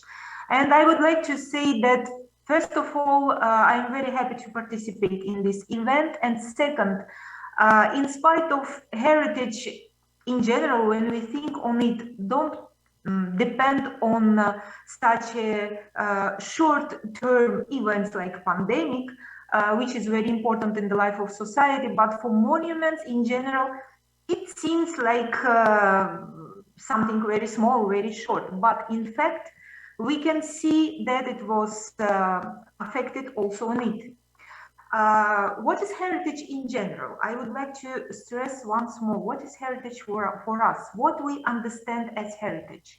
For sure, among all areas of art, architecture as a rule occupies a leading place just because its monuments are alive. And when we go to any country, first of all, what we see, not cooking methods, not some art masterpieces when we have to go to visit them, to see them in the museums, but first see monuments of architecture. And sometimes in many cases, we even go to visit this country to see these monuments. So the heritage monument, the monument of heritage, architectural heritage, is architectural work done not by only one person. Yes, for sure, each monument has its own, how to say, people who construct them, who made some artistic, who gave him artistic value. But in fact, the architectural heritage is accumulation of all the forces of the society, of many levels of this society. I would like to read a very good expression of architectural monuments done for Notre Dame de Paris Cathedral by Victor Hugo.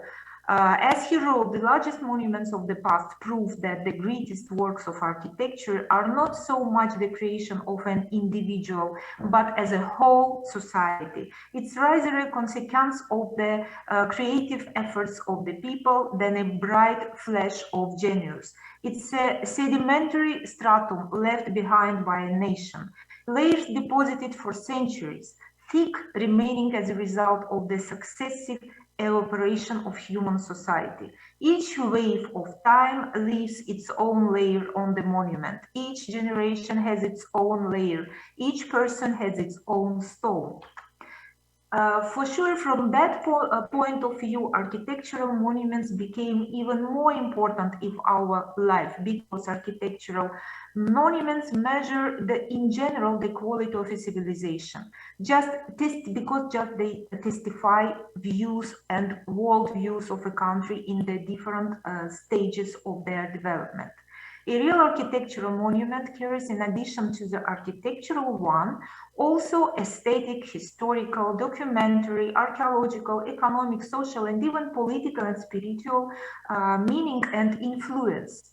So for sure, but among them, the most important is the emotional impact.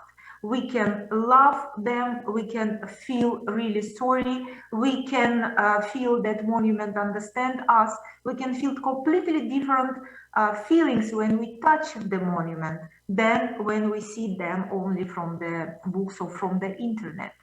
So historical and cultural heritage is a source of formation and development of a person, society, ethnos, in general, from small to the big. And any losses in architectural heritage will inevitably affect on all areas of the life of present and future generations. Lead to spiritual impoverishment, breaks in historical memory, impoverishment of society in general. Therefore, everyone is obliged to take care of the preservation of the monuments. How we protect it usually? How we protect our heritage? First of all, we must respect our heritage. We can just not to be in need to protect it, but we all understand that day by day, year by year, monuments come to worst conditions, and the real preservation of them is very real, necessary, how to say, measurement to keep them, to pass them to future generations. For sure, they should be restored or conserved, depending on the condition of their preservation up to now. But also must be used. Sometimes we call it reused. Sometimes we call it adapted to new function, because in many cases, the initial function of monument just cannot be used in future. So we need to do some special measures, take some special events to protect in very different way. For sure, we know all the rules how to do it, and I'm not going to speak about these rules. I just want to think once more. What do we do usually to protect monuments? For sure, some monuments protected in more successful, some monuments successful way, some monuments are still wait their turn to be protected. Anyway, this is something that surround us during our life from the beginning. We see this monument, and we must understand that the preservation of monument is a fear for everyone. It's well known that if we do some mistake preserving monuments, we can be, it's not only mistake of construction. We cannot destroy monument to change the mistake. No, this mistake will be fatal for monument, because in the case of incorrect restoration or some measures done not in correct way, we can lose monument, we can kill it. And for sure, we must think not only preservation of monument itself, but about historical ambience. How we do it? How we do it? For sure, we protect monuments. Here I wrote some my ideas about that, for sure connected to not only my ideas, but all the colleagues in that field. And I would like to say that in other words, protection of monuments, preservation of monuments, for sure, it's not only measure done in the frame of restoration of monument. No, it cannot be stopped after finishing of project of restoration, just because after that we can face to many other kind of problems. So that is why maybe during last years, starting from the mid and even end of 20th century, the idea, the concept of management of cultural heritage is very important, which means that it's like a perpetuum mobile. We cannot stop preserving monument even after finishing of project of restoration. We must care of monument every day, every time, during all its life. Otherwise, all our restoration projects or conservation projects doesn't work. They don't have any sense, because this is our past, and we are here persons who must send this past to future. So our role in that preservation is very high. What changed to pandemic? In general, I would like to say one sentence more, that how we change it. We not how we preserve it. We not only preserve for ourselves. We want to show our heritage to all the countries. We are very, how to say, we really, we would like to introduce our heritage to others. We love tourists coming to our monuments, because tourists are exactly, they show the level of acceptance of our monuments by other countries. We are very, it's very useful for us, because tourism as well increase the economical potential of these countries, use economical potential of these monuments. And because of that, so we use monuments as museums, we use monuments for old functions, continue their initial function, or we use them for completely different function, which we give them during restoration. Anyway, it's not only our heritage. Every country try to introduce its own heritage to others. So what changed with pandemic? For sure, pandemic stopped this, with this introduction to other countries. The main maybe effect of pandemic on their heritage preservation became this. Many negative factors can happen to monuments. We can count a lot of measures, a lot of events, a lot of situations which affect in bad way on the monuments, like wars. You can see here, by the way, the conditions of our monuments, of our heritage in Karabakh zone, which was just free from occupation, which passed during last 30 years. You can see that monuments are almost destroyed, almost disappeared, but it happened during 30 years. But pandemic in general maybe even gave bad conditions, even worse conditions to monuments, because it's created just in a very short period. Let's see what happened. For sure, monuments did not destroyed completely as it happened in the zone of conflict or war, but many negative factors came to monuments preservation connecting to pandemic. First of all, this stop of important restorational preservational works. I show here just few examples what happened to not what happened, but which monuments stopped to be restored. In spite of the restorational works, preservation works were very important for them. And it was really, how to say, crucial to stop these restorational works. For instance, this building in Afghanistan, which just started to be restored, but because of pandemic, because of all these restrictions which pandemic brings to our society unexpectedly, it was stopped. A few months ago, if I'm correct, it's already restarted. But anyway, for several months, you understand very well that even several days can be urgently important for each monument, especially, for instance, if monument was opened from later additions, if maybe foundation of monument was opened during preservation works, and so on. So this stupa, restoration of the stupa stopped. The same situation happened in Gao, in Mali, where this interesting mosque and cemetery also was restored, just started restoration works, and they stopped because of pandemic restrictions. Or in Spain, very famous Sagrada Familia, which we know should be finished, planned to be finished in 2026, but it stopped as well. So we'll see what happens in future. Will they able to finish in planned date or not? Stop of travel and tourism. This is another very important effect.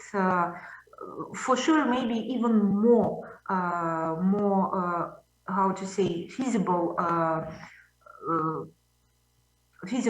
negative factor, because it stopped financial support which come from tourism sector. You can see that World Tourism Organization even calculate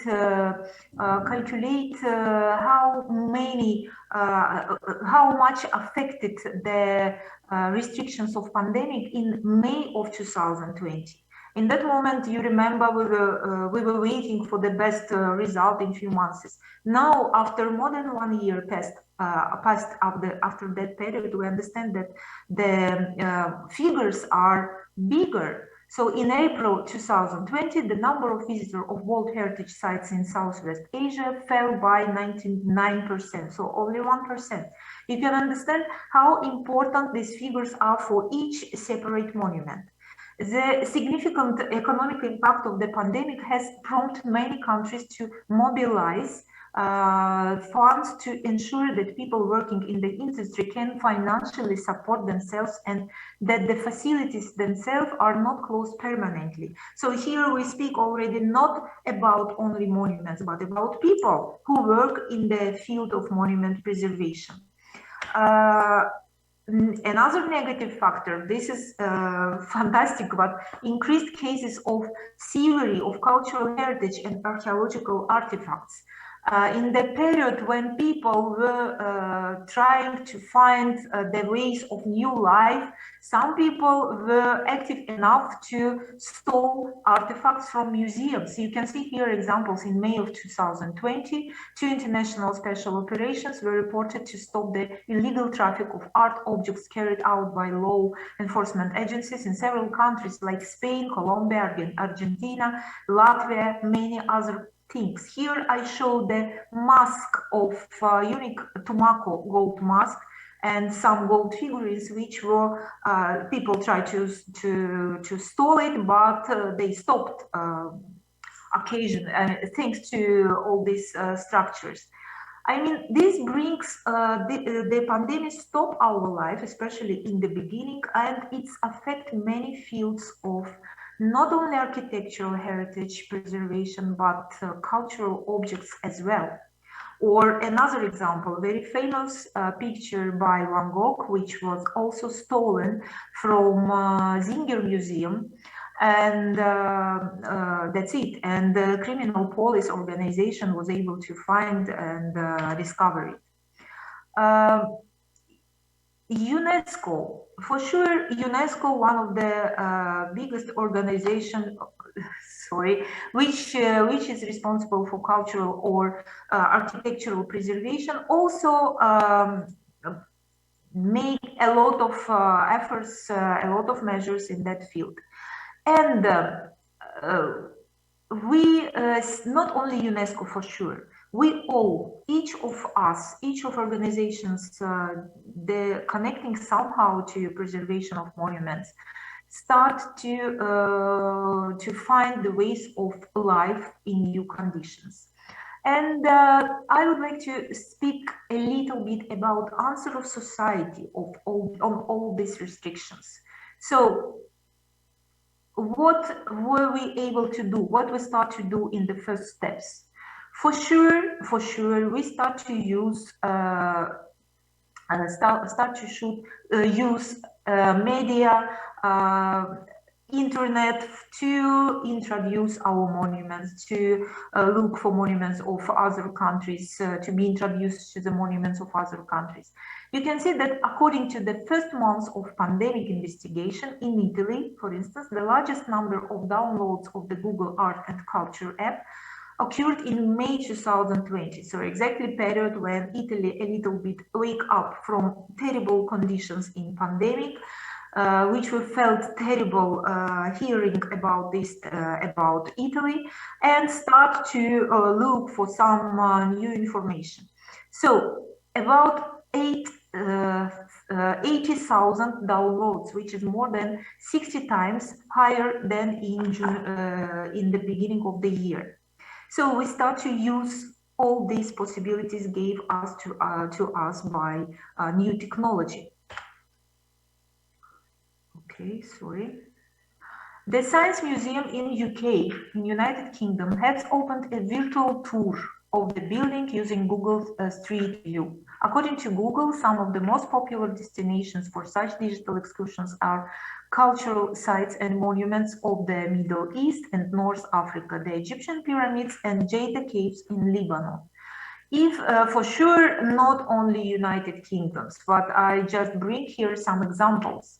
The Metropolitan Museum of Art in United States has opened access to a guided tour of the temples of Denver, prepared using 360-degree video technology. The authors of the project recently noted that increase in the number of connections by this great number, 4,106%, an increase in video broadcast on YouTube hosting by 150%, as well as a serious increase in the popularity of the museum's website on social networks. The Guardian notes that by facilitating the wider adoption of such technologies, the pandemic has allowed people to touch such objects of the world cultural heritage that were previously inaccessible to them for financial reasons. So that's great. That already shows that from negative factors, we were able, society became able to go for the better solutions, even better solutions. So here I would like to agree with Giacomo, with the first keynote speaker, because it was the end of his presentation when he told that, yes, this is new life and we learned a lot, and we, among all negative factors which were brought with the pandemic, we already was able to find even good solutions. Okay. Sorry. An international campaign called Share Our Heritage was launched on social media, which includes online exhibitions of cultural properties. However, the fact remains almost 90% of World Heritage properties remain fully or partially closed. The Historic England Heritage Online debate is a regular debate that takes place on the Historic England website and is usually published quarterly. So they create such possibility to discuss, not to do it occasionally, but discuss different problems of monuments preservation in different regions.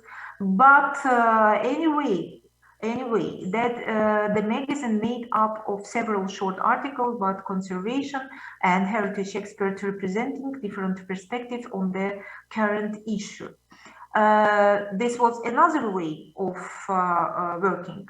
Creation of training videos on the protection of monuments. So you can see different but very close to each other solutions to protect monuments and prolong their life and introduce that activity to others. So, for example, the Alif Foundation in the Egyptian Heritage Rescue Foundation, we created together with ICROM video which was created in Arabic and in English, both two languages, if I'm correct, yes, to first of all to protect monuments, but also to protect people who work in the field of preservation, or to protect some tourists who are able to come to visit these monuments. In some places, this is another good note. Pandemic was accepted, was used as people as a respire for renovation works. We can see Petra, or we can see Angkor Wat in Cambodia, where people did not stop their activity, but they were able to find economic support to preserve, to make some technical support of buildings, which usually during the big number of tourists was complicated enough. Some works of restoration was even fastened. For instance, FAI, Fondo Ambiente Italiano in Lombardy, decided to accelerate the restoration of the Maroni Palace in the center of Bergamo, the city most affected by the pandemic in Italy. The restoration of the Palazzo and one of the largest private gardens in the central regions of Italy is of great importance, as it was told by a representative of FAI. On the one hand, Bergamo needed to be resurrected after this, after a large-scale tragedy. This spring means 2020, because this interview was done in that period. On the other hand, the private Moroni Foundation, which owned the palace, could not be able to find financial support for them, and FAI did it, and the door of monument was open to visitors. I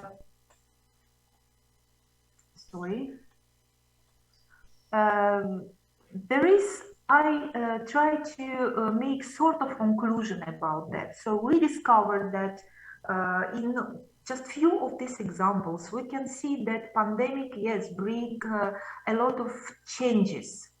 Mostly bad changes, just because it stopped all directions of our life, all the levels of our life. But because of this long pandemic, we were able to find new reserves, to find new powers, and to find new ways for future activity. We discover new format online visit. So for sure, we all have to answer this question. Will this online visit replace live visiting of the museum after pandemic, or we will still prefer to see at home and see all the monuments in from the internet? Should we create new model for protection to be protected in the case of such a, I hope no, never, but in the case if we will need to stop again? How long will last this pandemic situation? When we will be able to come back to normal life? I mean, in the field of preservation, for sure. Yes, now situation is much better, but the situation changed every day. Sometimes we live these peaks and rises and down of the situation. So what should we do? What should we start? Maybe should we start new activity in that field? And here is new, it's not new, it's famous enough sentences that if you want to be sure in your future, you must create it. It's best way to create your future, to be sure in your future, is to participate in creation of this. The spread of the COVID pandemic and the gradual recovery from the crisis are uneven. This feature is also typical for the cultural sphere. Everywhere, in particular, UNESCO map of the gradual discovery of cultural heritage sites can serve as one of the indicators of the process. You can see very first fingers of situation of effect of pandemic. Okay, for sure, when situation with pandemic change, any museum, any cultural site, any architectural site try to open their door to people, but we still in not very clear situation. Time passes. Observing the rises and falls of pandemic activity in the world, inevitably we understand that these or similar problems are likely to permanently change the habitual attitude of our life, including the preservation of heritage. This means that we will have to adapt to them, to make the necessary changes to the protection of the architectural heritage. During pandemic, heritage sites can become centers that consolidate the efforts of people and organizations to bring people and countries together, to explore cultural and architecture together. These potentially beneficial effects are especially important during the pandemic, when the mental and emotional consequences of social isolation are gradually becoming more evident. Cultural monuments bring in societies a sense of history, community, and solidarity. They are the sources of inspiration, resilience, courage, and creative innovation needed during this pandemic. while there is undoubtedly an urgent need for large investments in the future, in particular to address the devastating economic impact of the pandemic. This cannot be fully ignored without considering the concepts, experiences, and the teachings of the past. Nothing we can come to only one main idea. Nothing can replace real acquaintance, real visiting architectural monuments, touching them, feeling this history. We must realize that the changes connected with the pandemic will not end very quickly. They will be not resolved very quickly, and we will must to accept them and learn to extract useful aspects such as mass use of social networks, electronic resources. I think that these innovations will remain with us forever as a means and the means of getting information faster and more conveniently. But nothing can replace monuments and visiting of them. Therefore, I think I will express a common opinion. Let's learn useful lessons from the limitations of the pandemic and look forward to the common future. Thank you for your attention. I collect here all the sources where I took this information. If you are interested, you can put me answers, put me questions, send me questions on my email. Thank you for your attention. Sabina, grazie. Thank you for your interesting and broad keynote that invite us to the complexity of the problem, because you detail a list of negative factors, but also new possibilities, new forms of accessibility to monuments, and the need to be together. Yeah. Keyword in your keynote, in the keynote of Giacomo Lorandi, to be together, to imagine a new future. Thank you very much, Giacomo. Thank you very much, Sabina. Thank you.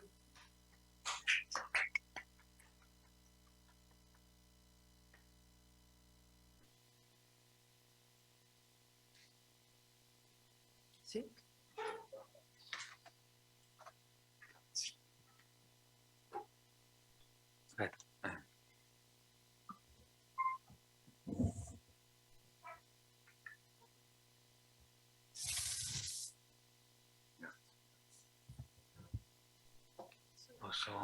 Posso andare? Okay. So, dear friends, now we jump to the third part of the daily program. And after the keynote lectures, and again, I express personally my appreciation to Professor Lorandi and Professor Hajeva. Now we come back again to the presentations of the cultural storytelling by the universities and organization from another important and very interesting regional area, the Eurasia one. So, and honestly, it's a very exciting part of the program, and I would like to thank all the institutions involved in that sessions. Honestly, they took part in the festival for the first time. Over the past weeks, I got the pleasure to meet for the first time those people, and it was so exciting to work with them. So let's go on with the presentation of the cultural expressions, and now it's the turn. We are in India.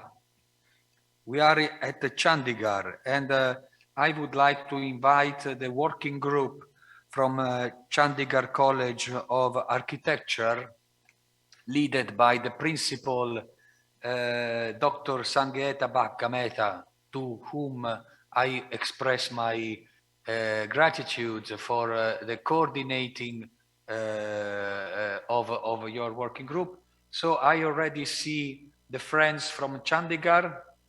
Hello, guys. Hello, welcome, welcome.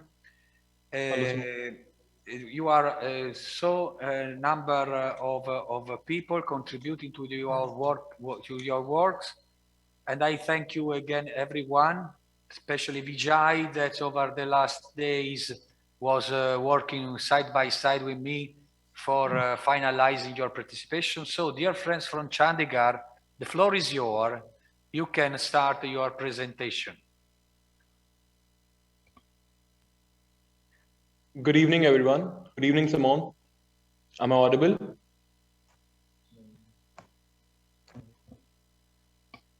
So please, go. Yeah.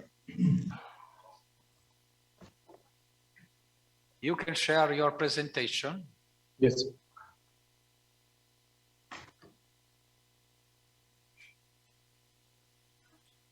Good evening, everyone. Here we are at Chandigarh College of Architecture. We are the students of architecture. We are currently in our 4th year, and we are delighted to be a part of this competition. We are delighted to be a part of Life Beyond Tourism. And here we'll be presenting our cultural storytelling of our city, Chandigarh.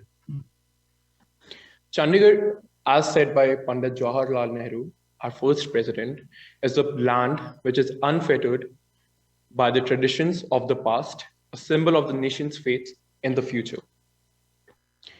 After India and Pakistan's partition, India gained independence in 1947 with the subcontinent's division, and Lahore, the undivided Punjab's capital, became part of Pakistan, leaving East Punjab without a capital. Hence, Chandigarh was required.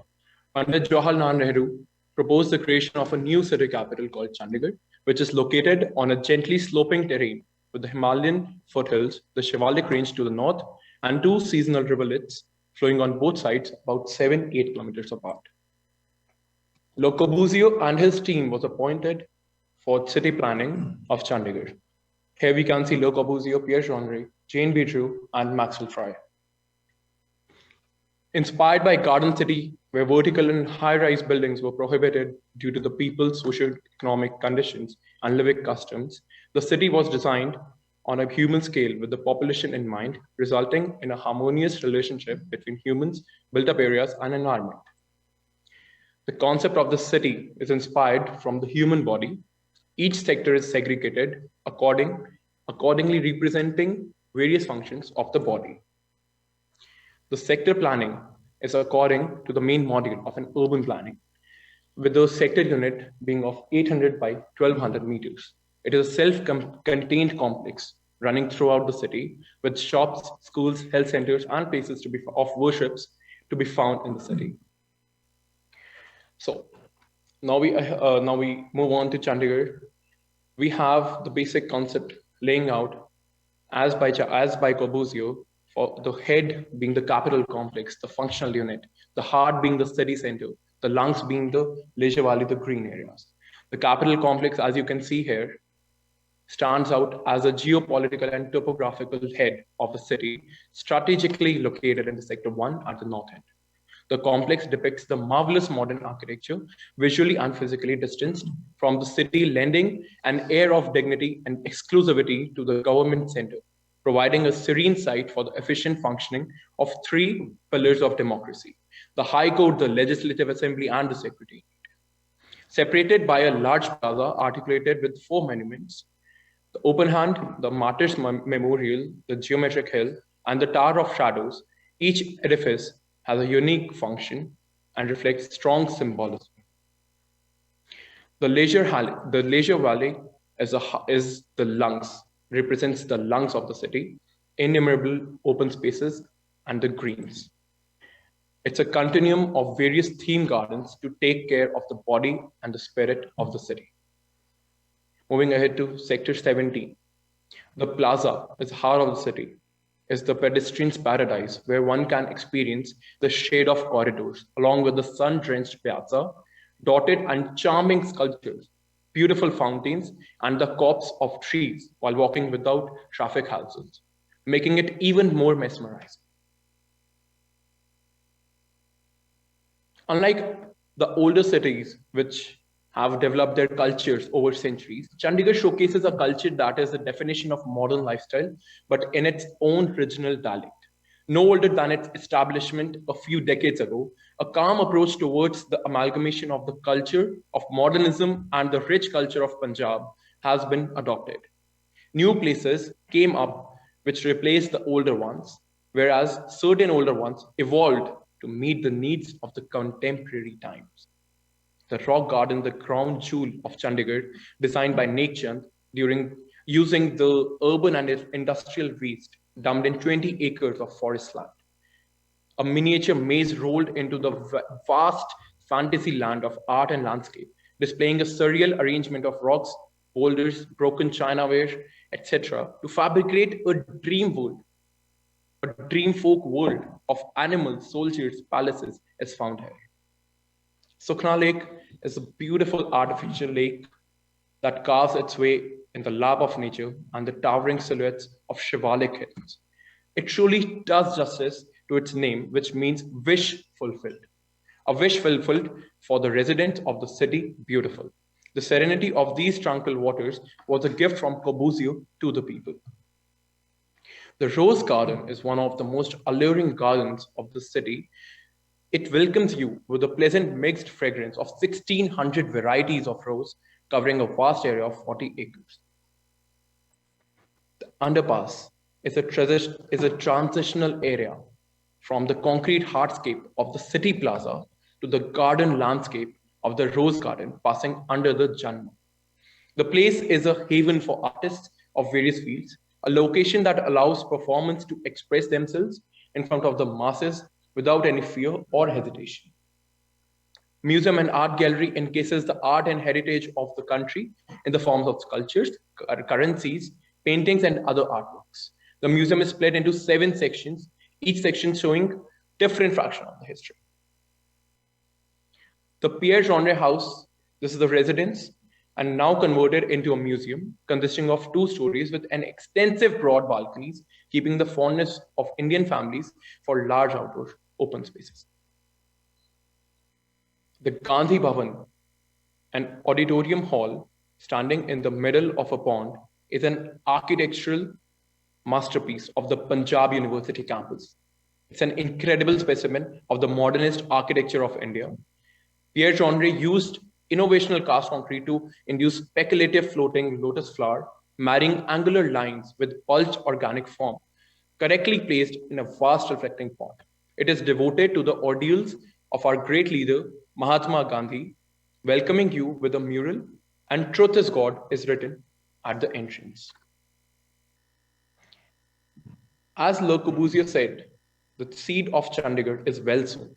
It is for the citizens to see that the tree flourish, the tree of city flourish.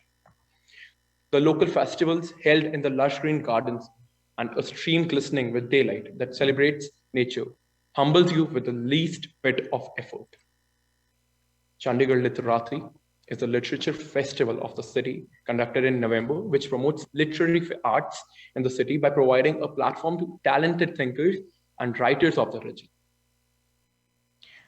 Rose Festival, an annual floral festival, is held in February, reflecting the interest of horticulture and gardening at the Zakir Hussain Rose Garden. Also features various cultural and musical events, including helicopter rides and a dog show. The Kalagram Crafts Mela is a theme-based unique event that takes place in November also at Kalagram and showcases the diversity of handlooms, handicrafts, folk dances, and museum. The food court and amusement park is a must-visit area of the festival. There are various delicacies of Chandigarh that can take you to any country with a sliver of food. This delicacy has Punjab origins, a combination of spicy white chickpeas and a fried bread made up of all-purpose flour, wheat flour, and a melange of spices. That protein-rich and spicy Punjabi chole, including puffed bhaturas, are ideal.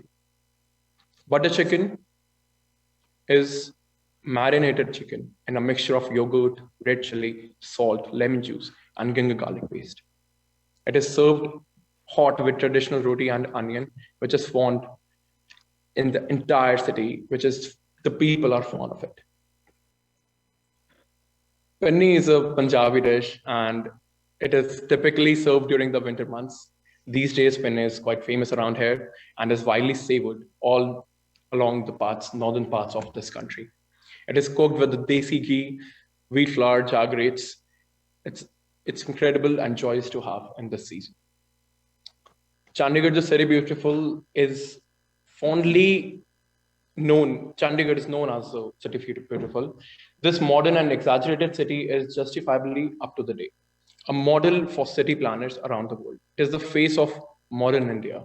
Chandigarh is a rare example of modernization that goes effortlessly with the coexistence of nature's preservation. Trees and plants are as much a part of building plans as buildings and streets. Chandigarh derives its name from an ancient temple called Chandi Mandir that is located nearby, the deity Chandi, the goddess of power, and a fortress or Garh found behind the temple. So that's all about Chandigarh, and we are blessed to be part of this organization, and it has been a wonderful journey. We were able to explore our city by ourselves. We, as a student of architecture, had a different point of view, a different perspective towards Chandigarh. And via Life Beyond Tourism, via this organization, we were able to see the tourism aspects, the tourism approach, and what all can be done with our city. And it's an incredible destination for enthusiasts, for travelers, for artists, for architectural students, for historians all around the world to visit and take joy out. Thank you very much. Thank you.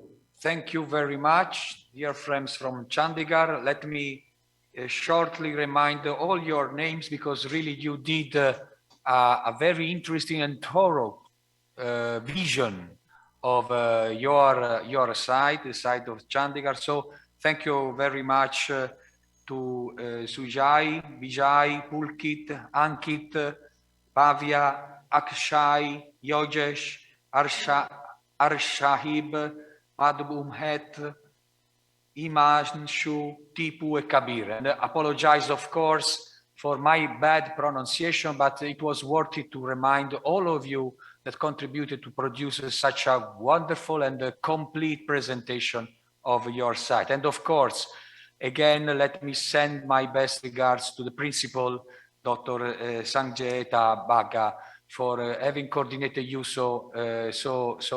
such a splendid manner. So now jump from India and we go northward to Siberia. And I'm delighted to invite friends from Novosibirsk State Regional Scientific Library to present their cultural storytelling of Novosibirsk and its region.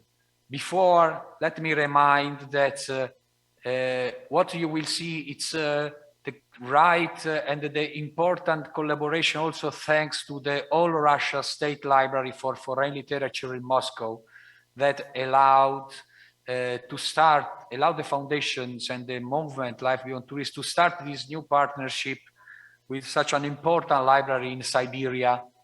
And again, starting from the director, Svetlana Sarasova, that yesterday she delivered a very nice video message of greetings.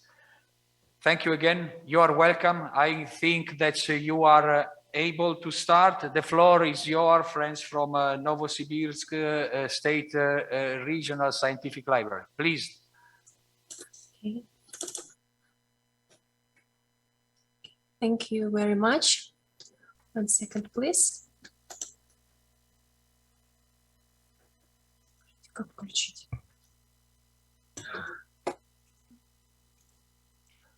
Hello, ladies and gentlemen. My name is Divizorova Natalia.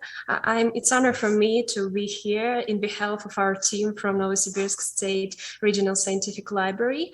We deeply appreciate this chance to present our city and region that we love so much. And today we are going to make a little trip to Novosibirsk and Novosibirsk region.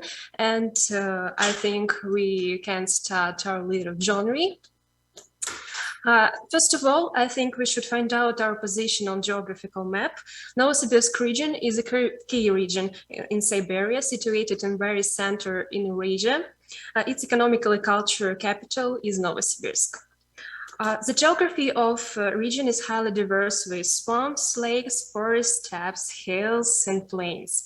There are more than 100 rivers in the region, but the main river, of course, is Ob.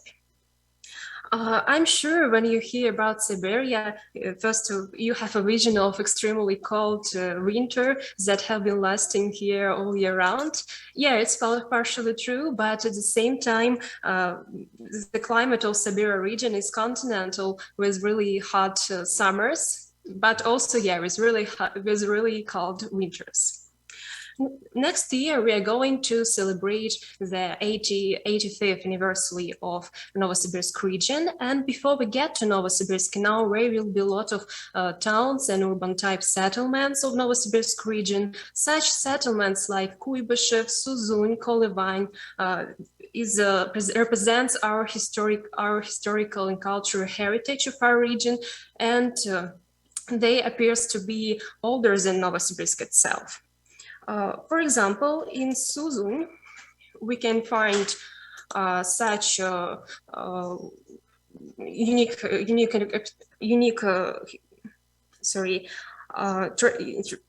cultural treasure like copper smelter museum. It was the first museum. It was the first copper smelter in Siberia. And in Novosibirsk region, we carefully preserved cultural treasures of indigenous populations. Near the Kolyvane, there is a museum complex of Chad-Tatar Manors, which opened in the village Yurtura. Yurtura was a traditional residence of Siberian Tatar, and still the descendants of them are living there. Also, in Novosibirsk region, we also can find the unique natural objects. For example, health resort Karachi in the Chanovsky district attracts all tourists from all parts of the country because the water in Lake Karachi is rich in mineral salts that even comparable to the famous Dead Sea. And now we eventually reach the Novosibirsk administrative center, Novosibirsk region, city on the Great River Ob, with population more than 1.6 million people and the third most populous city in Russia. Novosibirsk owes its origin to the Trans-Siberian Railway connecting Western Russia to the Russian Far East. Novosibirsk is included in the Guinness Books of Records as the fastest growing city. Its population is reached 1 million in less than 70 years. From a tiny working village in the taiga, it's turned into a metropolis. World War II actually gave a powerful drive to development of the city because a huge number of factories, culture, and scientific institutes were evacuated to Siberia from the central part of Russia, and later the influx of specialists made the city one of the largest industrial centers of USSR. Novosibirsk has absorbed all twists and turns of the country history, and they really vividly reflect on its architecture, infrastructure, in its diverse atmosphere, and in the rhythm of the city. Let's look at it a bit closer. You can see how many faces has a city that just celebrated its 120th universally. Traditional wooden log houses coexist side by side with fancy shopping centers, high-rise buildings, and classic columns of theaters and palaces of culture. Let's have a walk through Krasny Prospect. It's the city main street, the heart of Novosibirsk. There you can see diverse architecture styles that we also can see the samples of constructivism in the Novosibirsk, such as administration of the Novosibirsk region and house with a clock, and of course the Novosibirsk Opera and Ballet Theater. And when we're talking about theaters, Novosibirsk is a cultural center of Siberia. Novosibirsk citizens are huge theater lovers, so their big range of theaters that not looks that so differently, but also stage big numbers of different plays and performances as classical and experimental ones. The building of Opera and Ballet Theater, one of the biggest in Russia, and it's often called the Siberian Coliseum for its reminiscent of antique temple. And what about Red Torch Theater? We call it Krasny Fatyl. Sorry, it was a traveling theater that was established in 1920, but in Odessa by groups of young actors. But later it settled down in Novosibirsk in 1932. The Novosibirsk Regional Puppet Theater has always been one of the most popular attractions for children. Its style was greatly influenced by Sergei Obraztsov, the famous puppet theater in Moscow that was also recreated to Novosibirsk during the Second World War. What about music? The State Philharmonic Society annually gives more to 2,000 concerts in different styles and genres.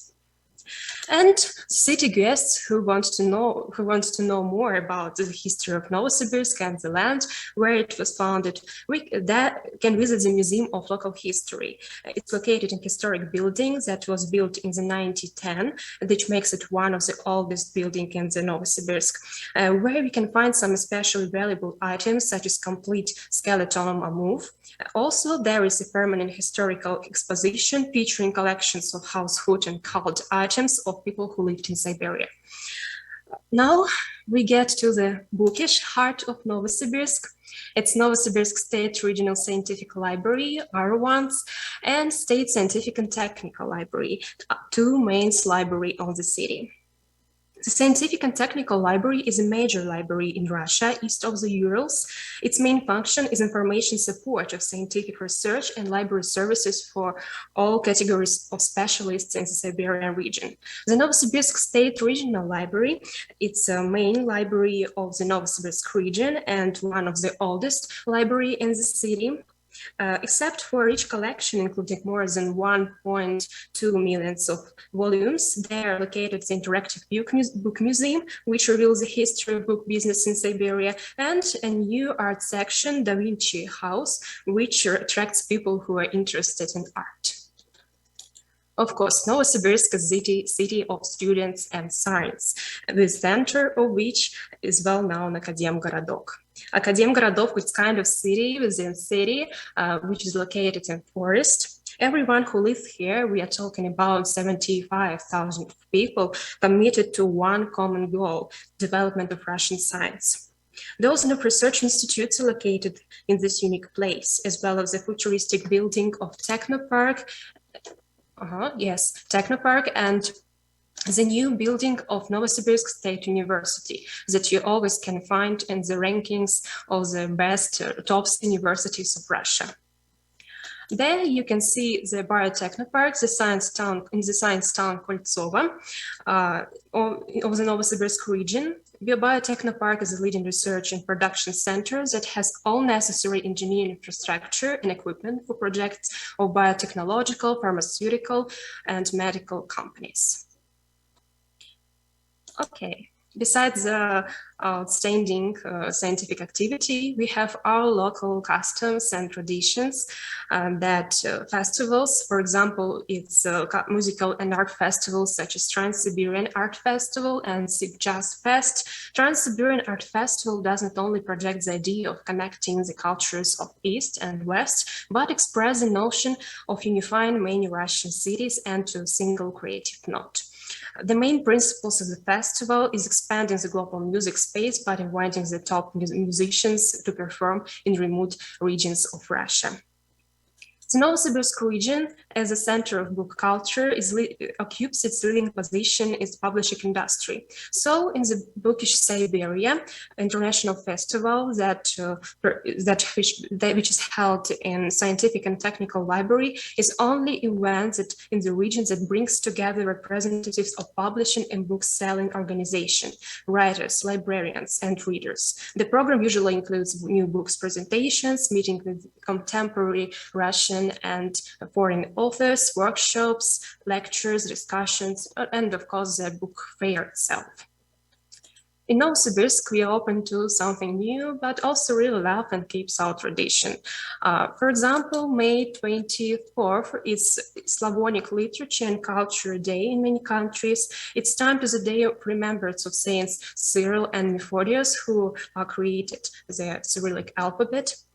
Traditionally, since 1994, Novosibirsk has hosted a religious procession in honor of the fathers of Cyrillic alphabet. The procession goes along the main streets of Novosibirsk with icons and letters of Slavic alphabet that demonstrate the unity of people. And this good note, I think I can declare that our little trip to the biggest city in Siberia has reached the end. Thank you very much for your attention. I hope in the near future we will have more opportunities to travel, to explore our huge and beautiful world. Please be safe, and we will glad to see you. And in sometimes this kind snowy, but also really hospitable region. Thank you very much again. Thank you. Thank you very much. Thank you very much, Miss Natalia, right? And thank you, of course, especially to the Novosibirsk State Regional Scientific Library. By the way, next 30 of November, we will meet again with the staff of your library in the framework of another important event. Our foundation will donate a marble bust depicting the Italian famous poet Dante Alighieri to the All Russia State Library of Foreign Literature in Moscow. And your staff, the head will be present also for sign a memorandum of understanding with our foundation. So the collaboration with your library don't stop here, will continue on. And of course, we are very glad of that. Thank you again to all the staff. Again, even though it's quite long, I would like to expressly thank Ludmila, Inna, Nina, Valeria, Karina, Natalia, Evgeny, Yulia, Alexandra, Yekaterina for contributing to such a wonderful and complete presentation of Novosibirsk and Novosibirsk. Thank you again very much. And now jump back in another enchanting place of India. And I am delighted to introduce the friends from Maharana of Mewar Charitable Foundation, Eternal Mewar, the city palace in Udaipur, and invite them to be prepared for their presentation. Of course, before, as usual, I would like to thank very much all the staff of the foundation from Miss Manyak Gupta, Ansmukh Seth, Mustafa Sagar, Lalit Sankhya, and of course a special thanks to Chelsea Alana Santos, who I'm supposing is ready to start the presentation. So Chelsea, the floor is yours. If you are ready, you can go. Thank you, Simon. Hi, everybody. I'm so glad to be here. I'm an assistant curator at the City Palace Museum, Udaipur. Today, I'm going to be taking you through my presentation. If you can see the screen, we've titled our exhibition "The Venice of the East," the city of Udaipur.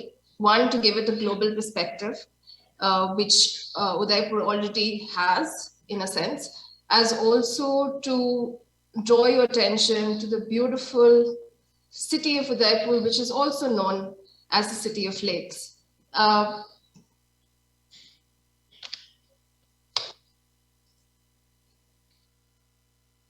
This exhibition has been conceptualized keeping in mind that we are trying to highlight the visual delights, living traditions, and regional specialities of this region. And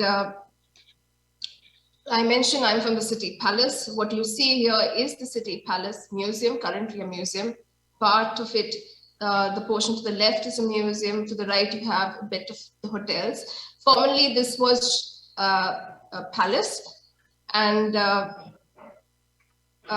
through this exhibition, we're trying to streamline the role that the City Palace, as also the Maharana Mewar Charitable Foundation, has in the context of the city, and how it is trying to continue the living traditions and the culture of the region.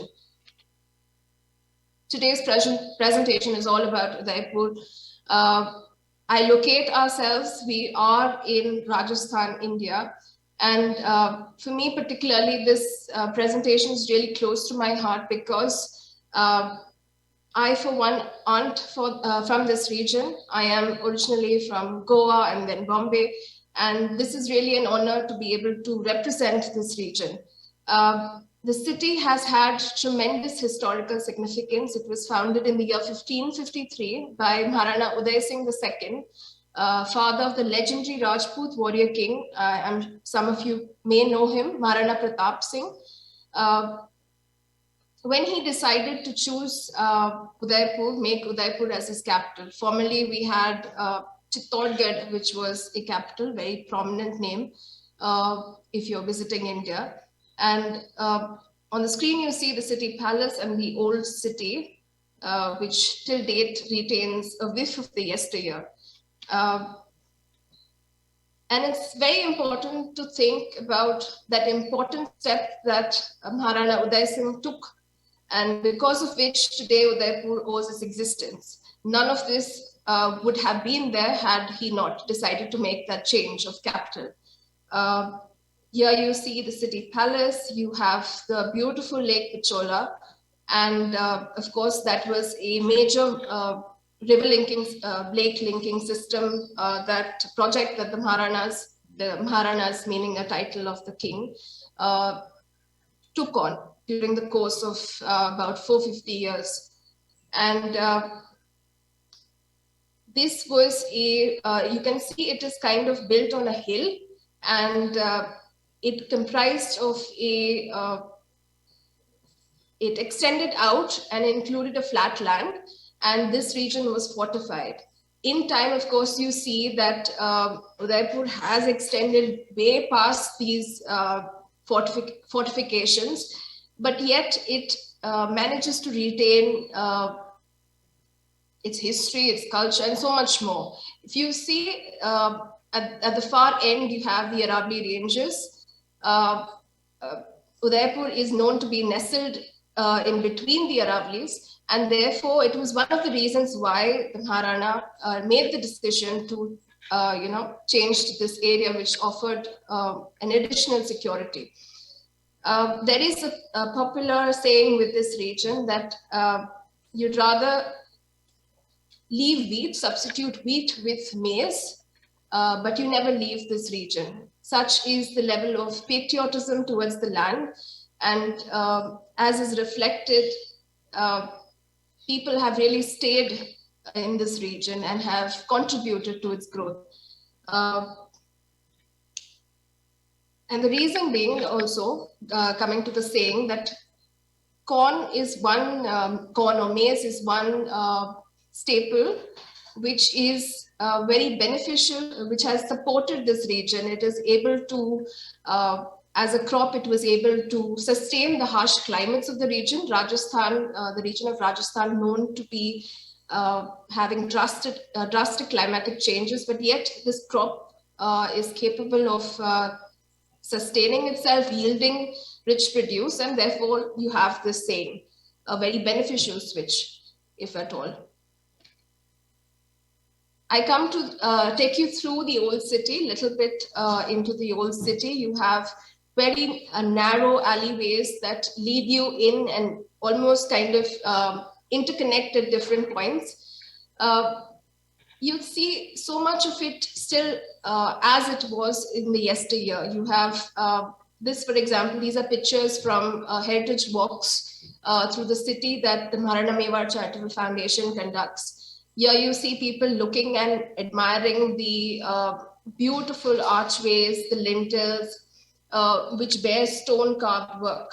And here you have a ghat portion that touches the lake. You have rituals taking place.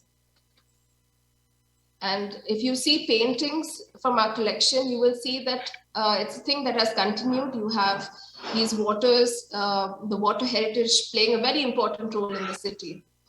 The image on the top right, you have a clock tower. Gone are the days where you, needed clock towers, but this definitely does contribute to the heritage and a time gone by.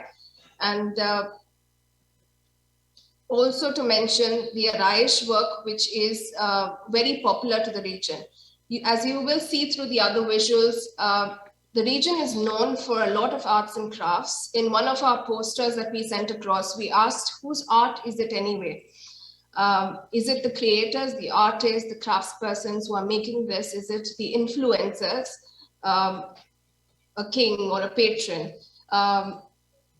Is it the custodian that has a hold or a say of the art, such as us, the museums, or the several stakeholders who are involved? And we as museums, as museum professionals, we consciously make that effort to tell people that art is for everybody. We have a shared heritage. And through this beautiful festival that the Life Beyond Tourism has put together, I clearly see how we are so, all of us across our cultures are so interconnected. And this is precisely what we have tried to raise through one of our posters in the exhibition. I now come to some of the initiatives by the Trust, the Maharana Mewar Charitable Foundation, and how they try to capture and carry on the living traditions, time-honored traditions of the region. The image to the right is of a performance from the World Living Heritage Festival. It happens every 2 years. And there are several things that happen. You have dance performances, musicals, lectures, workshops, hands-on craftsmen, people coming together. And just as in the past, the palace served as a cultural hub, till this date, it does function and bring together people. Over here on the screen, you see an Ashwa Pujan ceremony, an autumnal festival celebrated on the 9th day of Navratri. Navratri meaning 9 days or nights during the year, which are considered to be sacred. Here you can see Shriji Arvind Singh Mewar and his son Lakshraj Singh Mewar. And you have a beautiful entourage. You have horses, Ashwa meaning horse, and Pujan is worship. At the top, you see the royal insignia, which indicate the presence of a king. Each of this has a separate name and a function and a purpose. And in a way, you can see how a time-honored tradition has been honored and perpetuated across time. This is another angle. If you see, the horse is beautifully ornate and then brought in procession ceremonially bathed in the morning, anointed, fed, and then worshipped by the Maharana. This being for the reason that the Maharana, who is a Rajput or a warrior, would worship or pay homage to the war animals who have been of great support and help. And this is a tradition that is seen across India, but particularly in Rajasthan and very strongly followed in Mewar, as you can see. This is another beautiful scene from the Holika Dahan. This right here is the Palace Museum, beautiful facade. In the center, you can see the Holika, or the an effigy of the demon Holika. This is a bit of mythology that's coming in, and belief, being burnt up. You would see, for me particularly, walking down the streets of Udaipur, you would see several effigies of the demon or the Holika being burnt. But at the city palace, it takes on a more grand nature, and it's again a continuation of what usually would happen at the palace. It's another angle, and if you see, look closely at the front, you see people, women, men wearing white and red. The fagania being a particular type of tie and dye, which is worn particularly by the women, and several people get together, as was previously. And now we come to how do you, as visitors, people visiting Udaipur, how do you make your trip memorable? We have a bit of itineraries that you can look at. Food is one of the things you can indulge in. I begin with highlighting how we have a lot of water resources, thankfully. And to the right, you have the Pachola, where you could go for a boat ride. You have to the left the Fateh Sagar, which right in the scene on the left, you see it being used as a place for ritual, but it is also known for its water sports, very commercialized at the moment. But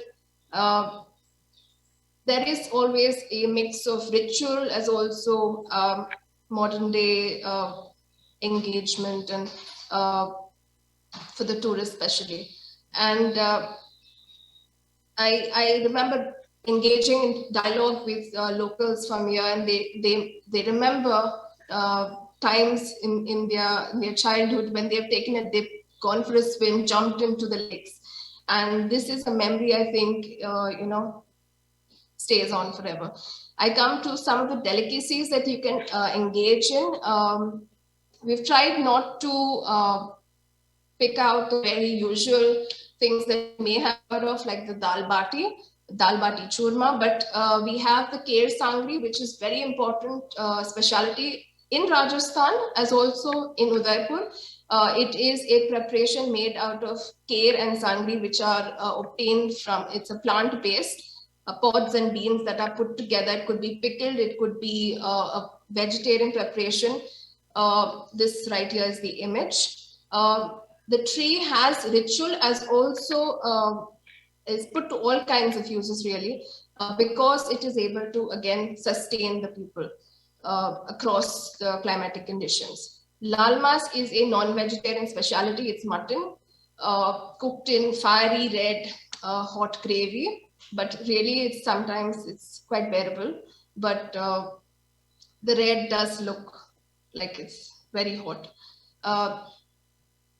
Lapsi is a dish, a sweet dish that is made from broken wheat, cooked down with clarified butter or ghee, jaggery, sweetened with jaggery, and garnished with choicest nuts of your taste. Again, coming down to some of the heritage places that you can visit, there are several museums, City Palace being one of them. Of course, there are several others that you can look at. Ahad is one region that has, it was formerly a Bronze Age site, and currently it has medieval Rajput burial architecture called cenotaphs, one of its kind. It also has several Jain and the Hindu temples. The Jagdish temple is another example, which is in close proximity to the city palace in case you're visiting. It was built in the 1600s and is dedicated to the Hindu god Vishnu. Another thing that you can do is simply soothe in silver. Rajasthan, Mewar is known for this metal, silver, which is so abundantly available and quite reasonable in cost. And for tourists particularly, this is something that they can indulge in. You could also visit an arts and crafts bazaar. The visuals that I will show is from the city palace, of course, and there are several others that you can visit when in Udaipur, such as the Shilpgram or local markets that are in close proximity. I'd like to point out that much of what was formerly a part of the arts and crafts of Udaipur is now on the verge of decline. I've highlighted 5 of those. And some of which were showcased at the World Living Heritage Festival. To the top left, you have Siklikal, who is also involved in our metal conservation. So a mix of traditional as also modern conservation at the museum. It's metal work. Over here you have wooden works such as carved and puppets. The top right, you have lac bangles. Over here, you have soapstone figures. And at the bottom, you have block printing. So what you can do as tourists, and what I'd like to encourage you to do, is to patronize. Whenever you visit these places, or if you make a purchase, you are contributing and helping institutions that support this effort. I'd like to give a big shout out to our team. Dr. Hasmukh Seth is here with us today. If he'd like to say a hi. Hello. And hello. And I'd also like to thank Kezar, Prashant, and La Mathur for their contributions. And of course, I'd like to extend a warm thank you to Shriji Arvind Singh Mewar, Simon from LBT, Mr. Bhupendra Singh Awa, Dr. Mayank Gupta, Dr. Shikha Jain of Drona Foundation, and several others who have helped make this possible from the museum. Big thank you. And to others, do visit us. I hope you had a nice time. Thank you. Thank you very much. Thank you very much, dear Chelsea, for such a colorful presentations of the City Palace Museum and of Udaipur. I would like also to remind that and tribute a special thanks to Drona Foundation and his director, Miss Shikha Jain, that allowed our foundation to approach and meet your foundation and the other Indian universities that today are taking part in the presentation. So it is a sort of sowing the seeds of culture and that allowed us to get in touch and of course to initiate, we hope, a very fruitful collaboration.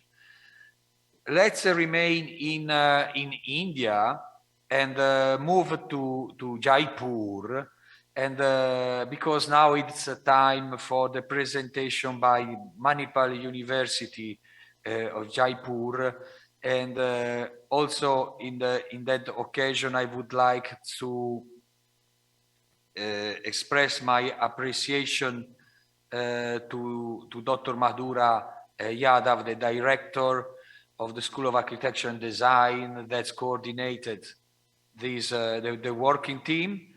So I give the floor to the Manipal University Jaipur staff. The floor is yours for starting your presentation. Thank you.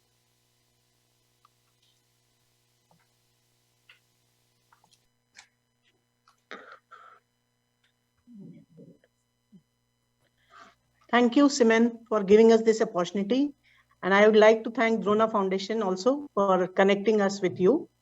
And it's my honor to be here to present at this platform. I'll start my presentation.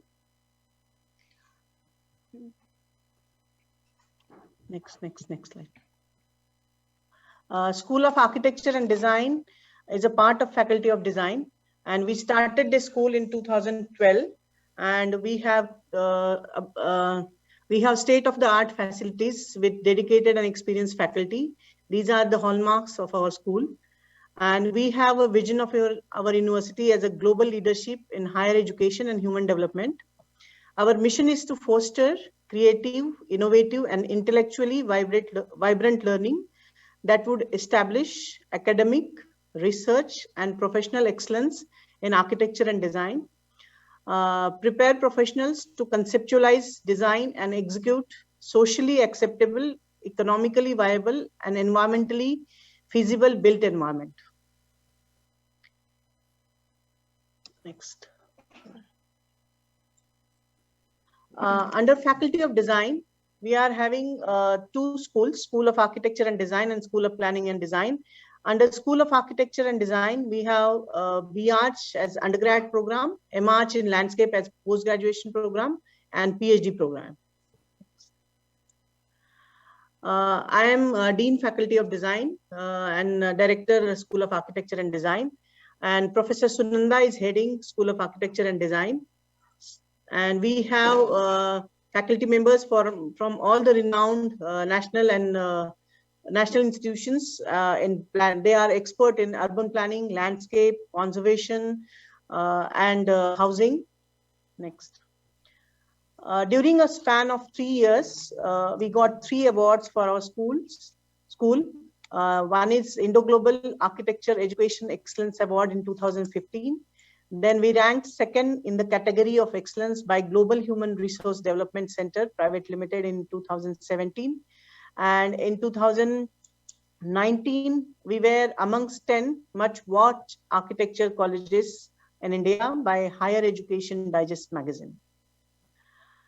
Our USPs are, we are having ambience and environment fostering creativity and innovation, advanced laboratories with world-class facilities, opportunities to interact with renowned professionals, dedicated and experienced faculty to take care of the multidisciplinary specialized teaching requirement. We have scholarship for meritorious students, for rural area students, and many other scholarships for our students. My working team is architect Bidhu Kalyan Nayak and architect Ayushi is there with me as a faculty member and who has really worked hard, who have really worked hard, along with the students team, Chavi, Kohli, Manya, Riddhi Agarwal, Sahaj, and Vartika. Next. And we'd like to thank, special thanks to Dr. Shikha, without whom this collaboration would not have been possible. Next. Through this platform, we seek to showcase the cultural heritage of the city called Jaipur, being considered as first planned city of India in the common era and has also been identified as Pink City of India amongst its UNESCO World Heritage Sites. Vincent once said that how wonderful yellow is, it stands for the sun. With that phrase, we take you with us on this mesmerizing journey from the foothills to the top, where one certainly experiences the ravishing beauty and wonders, how one cannot fall in love with it. As one climbs, is able to witness the panoramic views of the Aravali's alongside intricately detailed spaces made of sandstone and marble. It platforms both minimalism and maximalism in its architectural language and also delivers utmost calm with the birds singing and flying. The fort, that is the epitome of elegance and beauty, was identified as UNESCO World Heritage Site in 2013. However, having said that, the stunning fort of Amer is only a teeny glimpse. One can notice a perfect amalgamation of Hindu and Rajput architectural style with Bengali influence, not just in the fort, but all over the city. These architectural elements, along with other crafts, have been highlighted upon in the 3 vertical posters, which are exhibited today in the exhibition, where one can notice the kind of details that the workmen and craftsmen of that time have achieved exquisitely. Next. A geographical area, these are the pictures you can see. There is Panna Meenaka Kund, that is step well on left side, and on the right side there is the Hawa Mahal, which is a very good example of natural ventilation in traditional buildings of Jaipur. Next. Jaipur has spectacular hilltops, stunning fortresses, and beautiful havelis along with a royal touch to them and add on to the glory of Jaipur.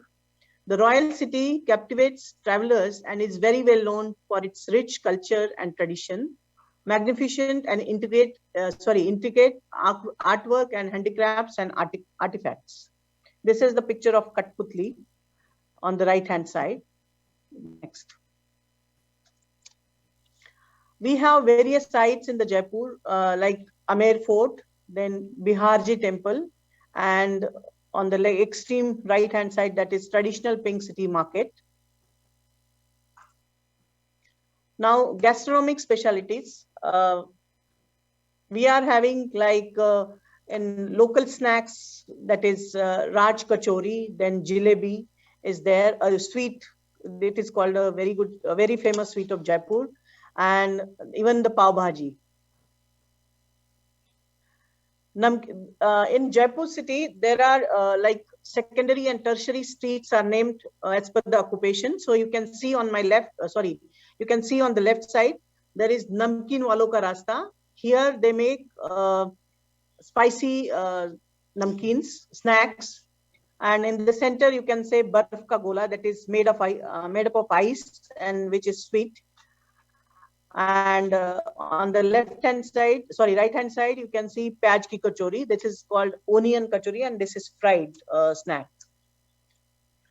UNESCO World Heritage Site is having Pink City, Amer Fort, and Jantar Mantar. These are the sites in the Jaipur city of cultural interest. And the city also houses a countless number of heritage structures, including Jal Mahal, City Palace, Hawa Mahal, old markets of Pink City, Galtaji Temple, Nahargarh Fort, Jaigarh Fort, Albert Hall Museum. Next. You can see the pictures of Hawa Mahal. Then this is called Chaura Rasta in the walled city of Jaipur. Even this city is known for its gates. There are different gates. So one of the gate is Tripolia Gate. And on the left-hand side, you can see bottom Albert Hall Museum. Then local crafts and markets. You can see Safas. It is a local turban of, I think it's Hindu, yeah, Jaipur, and it's a speciality of Jaipur, and people wear in the marriages or any ceremony. Then this is a Pink City Market. You are having the colonnades along with the shops. It is a climate response to the it is a design for climate responsiveness. So these are the streets, market streets. And on the right-hand side, you can see Badi Chopper. It is a part of walled city. In the center, because there are 4 lanes, so it is called choppers, 4 roads. Yes, next. Curiosities. The buildings were made up of thick walls to keep the interiors cooler and than the outside, with the use of courtyards, along with the mentioned. So a wide range of architectural elements are also seen like chhatris, and these were built keeping in mind of the social beliefs and cultural and political aspects. So this total city of Jaipur is designed with respect to climate and culture of the space, even resources, I can say. Such elements include the use of jalis for ventilation, and which help regulate the flow of cool breeze, and at the same time allowing the women to watch the processions and ceremonies outside without letting anyone see them. This is also a response to culture, because that time they were not allowed to go outside and see the processions. So other elements include jarokas, then Bangladari roofs, then small windows and chhatris. Yeah, these are the chhatris, and this is Bangladari roof, and this is a picture of Amer Fort, and this is Mira Temple. Now, cultural heritage from a different lens. So you can see old places have soul and stories to narrate. We can see in the movie, at the end we are showing the movie. Yeah, next. Then static versus movement. It is an explanatory feeling to witness the continuously evolving definition of how the moving entities take over the static, adding a new shade in the pink city of Jaipur. Now, cultural heritage from a different lens, minimalism and maximalism. One of the most unique features of this city is how the craftsmen have curated the spaces with a captivating range of minimal details. We can show the details, and to intricately designed elements. We have exhibited the Florence in the world and the world in the Florence exhibition in MUJ on 9th of November. It was inaugurated by our president, Dr. G.K. Prabhu. Next. Yeah, and we would like to show you a movie, 2 minutes movie prepared by our students.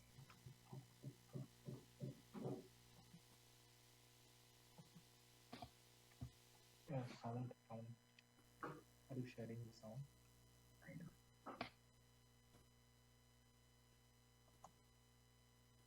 Share the volume.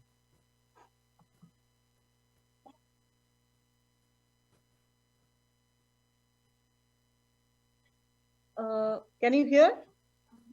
Volume is perfect, or can you hear, Simon? Unfortunately not. Probably you have to share also the volume. The volume. Okay. Share the audio also. Just yeah. Share it again. Click on that. Click on that. Share sound. Share sound. Okay. Share. Start.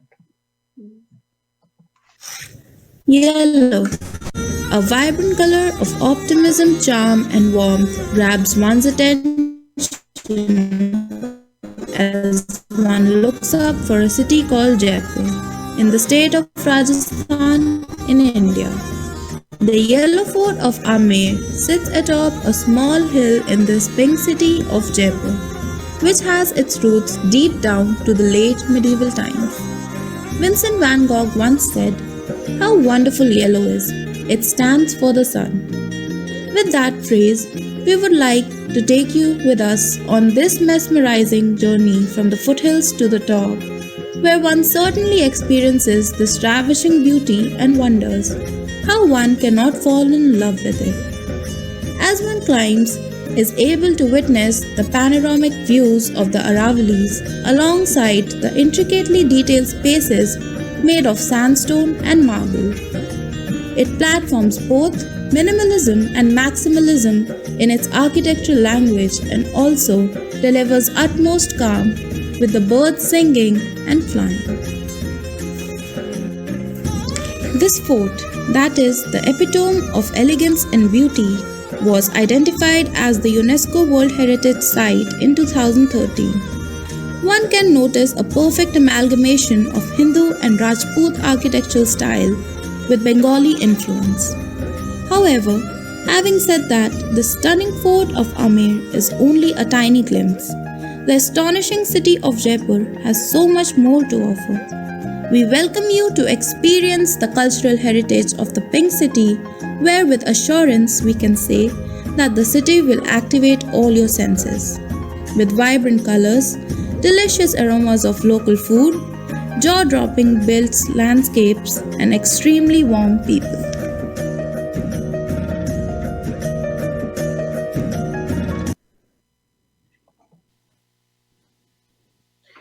Lastly, I would like to thank Bianco Foundation for giving us this opportunity, and special thanks to Dr. Shikha Jain for connecting us with this foundation. And I would like to thank, last but not the least, my faculty members, working team, Architect Bibhu Kalyan Nayak, Architect Ayushi Sharma, with the students, Manya Sharma, Sehaj, Riddhi, Vartika, and Chavi. And you are most invited to see our city, the Pink City, Jaipur. Thank you so much, Simon. And I would like to thank specially Simon for perseverance, I can say. This was possible because of his follow-up and emails. Thank you so much for that. Dear Ayushi, thank you. Thank you very much to you for your kind words that warmed my heart. Thank you, because since the beginning, thanks to Miss Shika Jain, it was so evident how much fruitful our collaboration would be. And thank you also for reminding the amazing places, amazing venue where you hosted our exhibition dedicated to the cultural expression of Florence. It was really praiseworthy to see the beauty of the environment of the place where you exhibited our poster. And you have to believe me that also today in such a ancient and astonishing Palazzo Medici Riccardi, we have tried to reciprocate your kindness and show in this historical building in Florence your poster. Unfortunately, we couldn't have the chance to meet in that occasion, but as I told you and remind to all of you who are connected, this is the first edition. We reckon to go on until 2025, and if the situation will be better, hopefully next year and in the coming year, we'll have the chance to see face by face and enjoy together the beauty of the culture as a mean for connecting people. Thank you very much again. You already nominated all the members of your working team. I would like to express my appreciation, dear Ayushi. And now let's start with, come back to Russia, and let's start with the other two Russian universities who are guests of this session. Let me express in advance our appreciation for holding on so far, because I know that now in Russia, in Siberia is quite late. And so the more I thank you for being patient and waiting right now for starting your presentation. I invite the friends from Novosibirsk State University of Architecture and Construction to be prepared. Before, again, let me express our greetings and appreciation for the video messages that yesterday received by the rector, Professor Yuri Skolubovic. Was a very nice to hear his voice of appreciation of this initiative.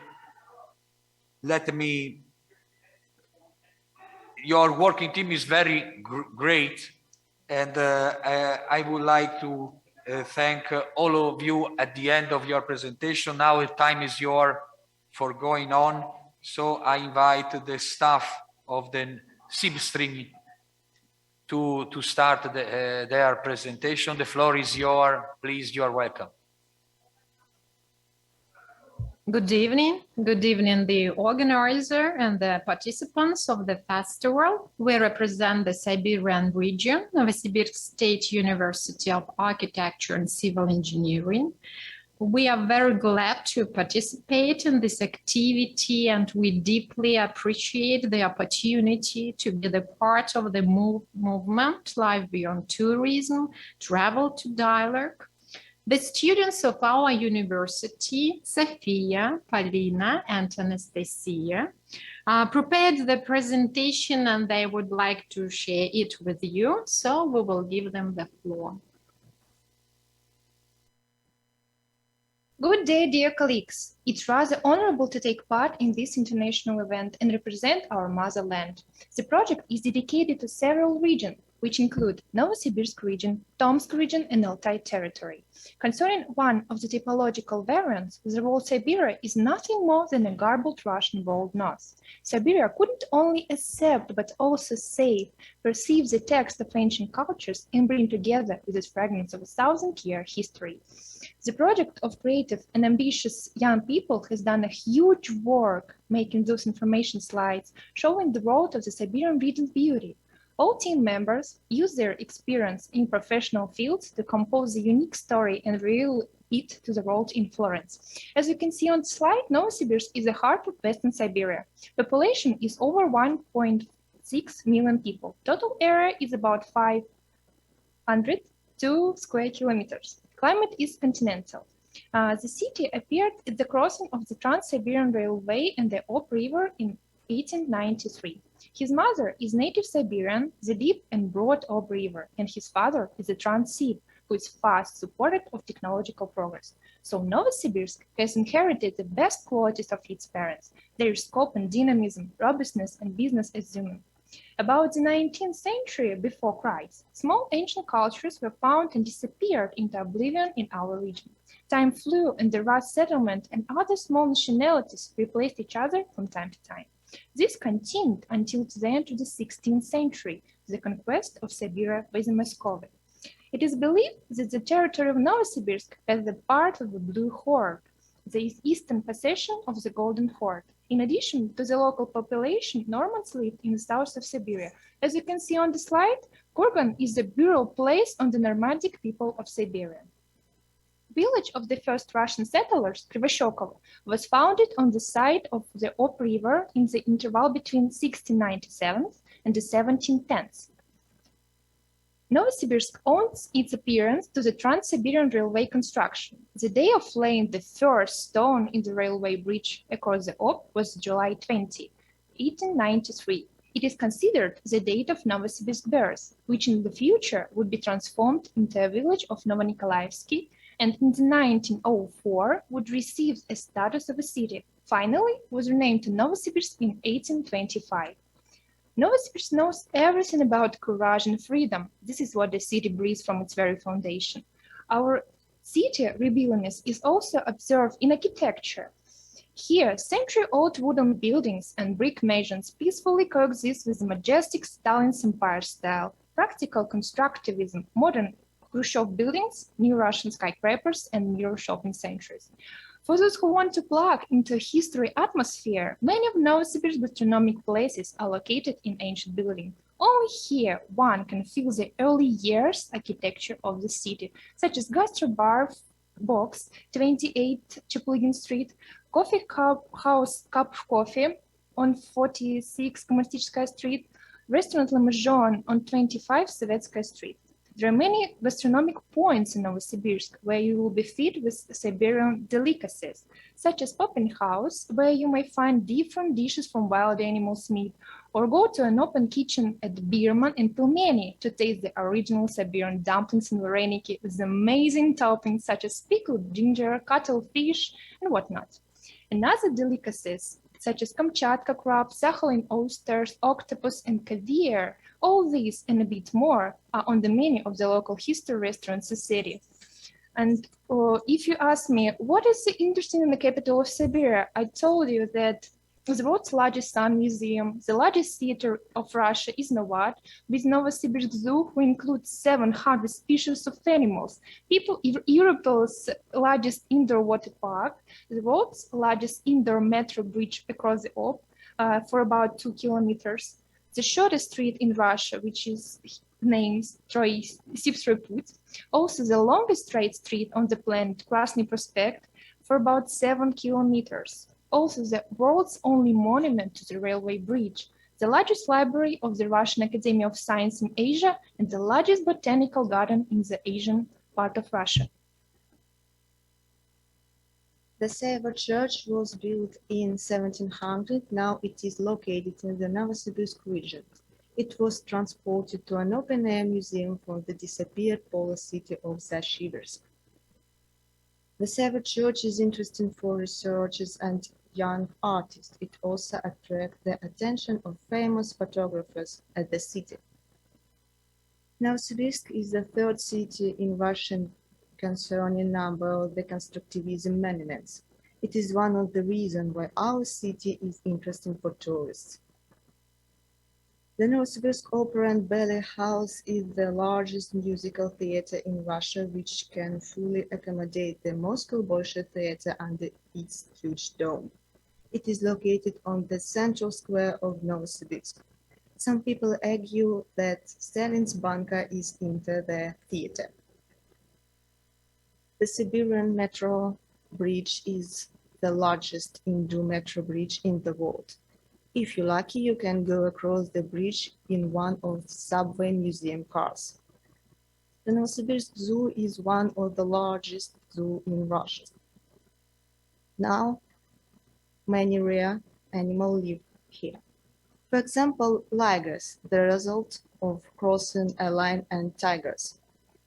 Novosibirsk Arena. In the near future, construction of modern multi-functional ice arena will be finished. It is because Novosibirsk will host the Youth World Ice Hockey Championship in 2023. You can travel across the vast, breathtaking, and endless territory of Russia by the Imperial Russian train, which will transport you into picturesque landscape and ancient legends. Every year, the last Sunday of June, the streets of the city are filled with music, colorful decoration, and music companies. Novosibirsk celebrates its birthday. On this day, Novosibirsk residents like to set world records such as the longest Sufi cake or the largest post delivery. In March, Novosibirsk celebrates Maslenitsa week. It is a folk festival of winding scene of the spring welcome. Traditionally, one of the last day of the celebrating a straight effigy which symbolize problem and illnesses in birth. The main religion in Novosibirsk and Russia in general is Christianity. That is why the Easter has a great importance in city's life. People put special paints, eggs, and Easter cake for this holiday. During the holiday, many people in Novosibirsk visit churches, where Easter ceremonies and folk festival are held. Atania is the most interactive art and craft festival in Russia. During 21 days, about 300 hours of workshop which 2,500 people attend are conducted, where you can buy unique, one-of-kind interior decoration, exclusive ethnic clothes, ornaments, and handmade souvenirs, honey and sweet. Atania is a city of master. New workshop open every hour. You may see Potter's Week and blacksmith shop demonstrating their work. Atania is a folklore festival. There are song, round dances, games, and ceremonial program. I'm sorry. Can you scroll the presentation? Because it's still on the first slide. Sorry.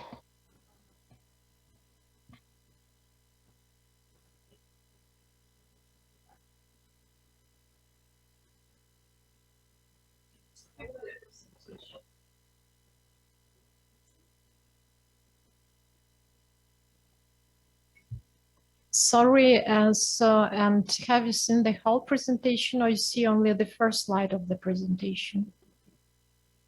Okay, I see. Thank you.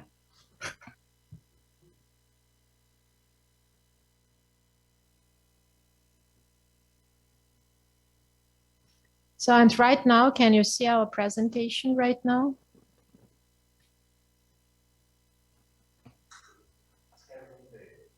Yes, that's fine. Then now, and please press F5 for widen the screen. Okay.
The most magic time of the year.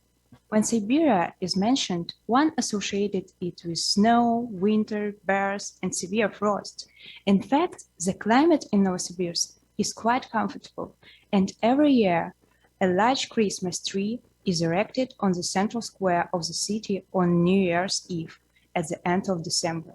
The central streets are decorated, skating rinks and ice towns are made, and the residents of the city enjoy the magical atmosphere of a wonderful holiday, walking along the street of the city on the longest weekend of the year, from January 1st up to the January 8th. Siberian Snow Sculptures Festival. Every winter, professional sculptors and artists from many cities of Russia, near and far abroad, come to the city of Novosibirsk to take part in the international competition for creating snow sculptures. Come out for a walk. The main ice town of Novosibirsk, with sliders and skating rinks, traditionally opens the day before the New Year on the Mikhailovsky embankment there. Siberia, in fact. Siberia is rich in famous personalities. Among them are railway engineer and famous Russian writer Garin Mikhailovsky, a science fiction writer, William Eaton, a legendary Soviet military leader and outstanding pilot, Alexander Pokryshkin, and of course, sport legend, Alexander Karelin. Mikhail Kazakovtsev has recreated and painted Novosibirsk we have never known. In these pictures, you will find all famous buildings and popular views from the Opera House to the entire city center. Kazakovtsev has created a whole gallery, a gallery of city portraits at different ages, styled among from their birth, their beautiful earth in the 1960s. Disappear in another day, Karakan Forest. The majestic forests stretch along the right bank of the Obsir. The area of the pine forests is 99,000 hectares. Natural objects are impressive. Mark Lake, waterfall forests, rivers, springs, Chingiz Island, the Sea of Fairy, it's a real Siberian spirit. Tomsk is a small old town, 2,029 kilometers Novosibirsk. It was founded in 1604. Tomsk is the oldest scientific, educational, and innovation center in Siberia, with at least 14 research organizations, 8 universities, a special economic zone. The city has developed night-age business and IT industry. The natural pro of Tomsk heritage is the wooden architecture. Tourists come here to see a wooden lace with historical value in the Russian Federation and century-old building. Disappear on another day, Altai. The favorite resting place for the Novosibirsk residents is Altai. You can see a fascinating plate with unique UNESCO monuments, the Golden Mountains, the Teletsky Lake, the Chusky Tract with cosmic mountains. Wild animals of Altai are a representative of wild nature which live in their natural environment and complete free. You can get to know more about the side of Altai and place of power. Only click. In conclusion, we want to say that everything that a Russian man could do in Siberia, he did with extraordinary energy, and the result of his labor was worthy of surprise in its enormity. Thank you for your attention. Thank you. Thank you very much for your various presentation of the western part of Siberia.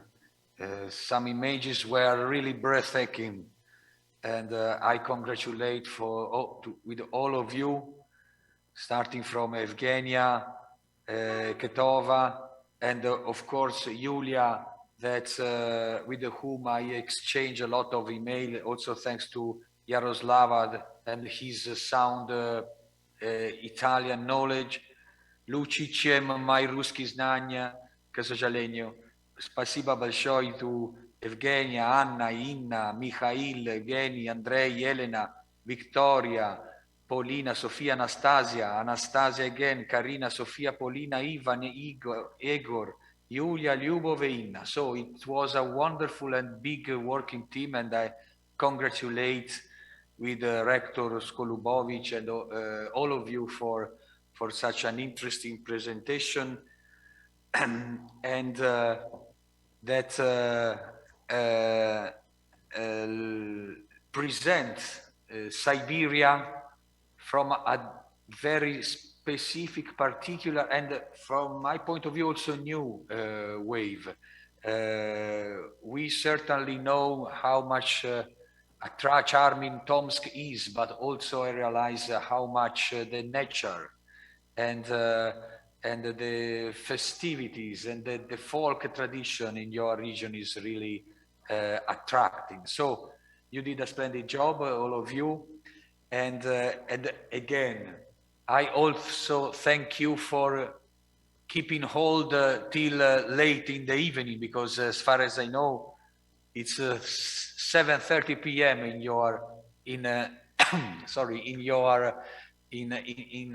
Novosibirsk. So thank you for your patience, and again I wish you all the success for your future career, and of course future collaboration in coming years with our foundation and Life Beyond Tourism movement.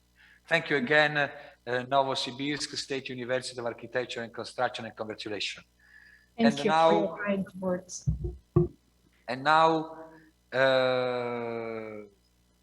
last but not least, let's come back to Ural area. So, few minutes ago, we have seen the breathtaking view of Altai, and now we are in the South Ural State University in Chelyabinsk. And first of all, sorry, let me remind and send a special thanks to Professor Tamara Khomutova, that we know since a long time, thanks to the Ivanovo State University and Professor Olga Karpova that was connected, and to whom too I send my best regards. Professor Khomutova introduced us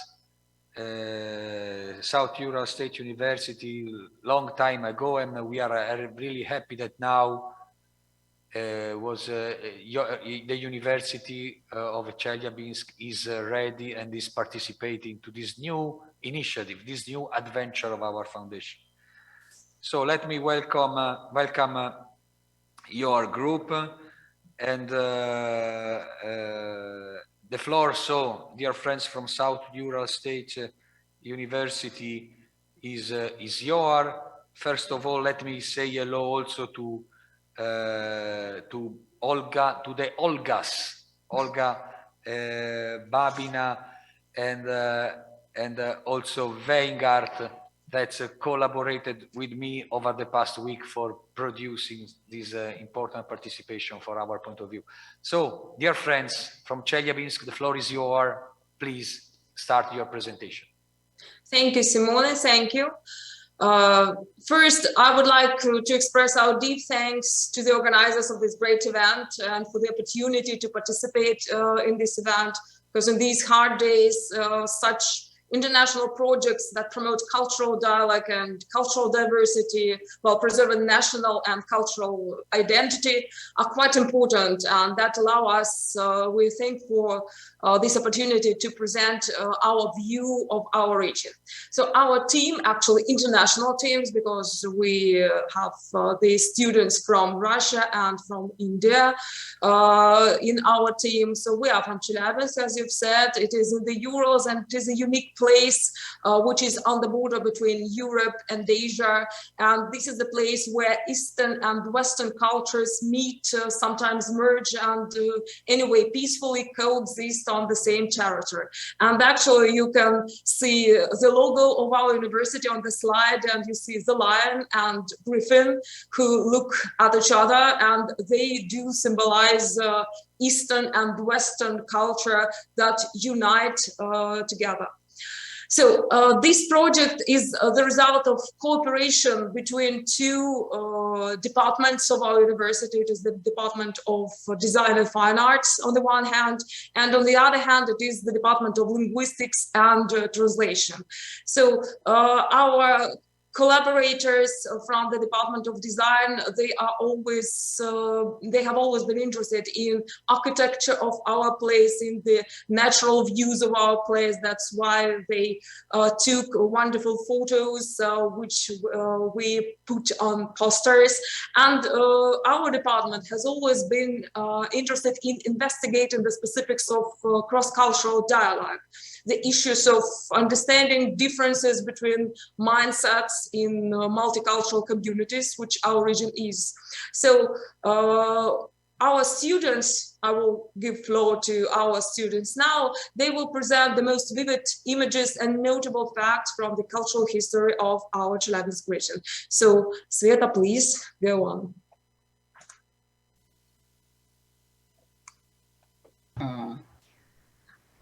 Not Sveta, but me. Okay, Vladimir, sorry.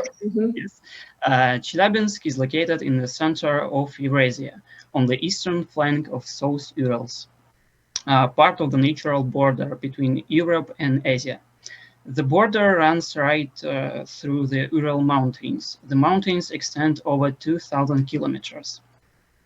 The nature of Chelyabinsk and the Chelyabinsk region is characterized by a large number of water resources and a wide variety of flora and fauna. Chelyabinsk region is famous for its lakes, which a total number of more than 3,748 lakes. In addition to lakes, there are many rivers in the Chelyabinsk region. One of them is the Mias River, which flows through Chelyabinsk and gave its name to the city. The flora of Chelyabinsk region is characterized by a wide variety of herbs and flowers. The Chelyabinsk region is divided into 3 natural zones: mountain forest, forest steppe, and steppe. Chelyabinsk is a major industrial center, founded in 1736. It is often called the gateway to Siberia. During the Great Patriotic War, due to launch of assembly line production of tanks, Chelyabinsk acquired another unofficial name, Tankograd. The most frequently produced tank was the T-34.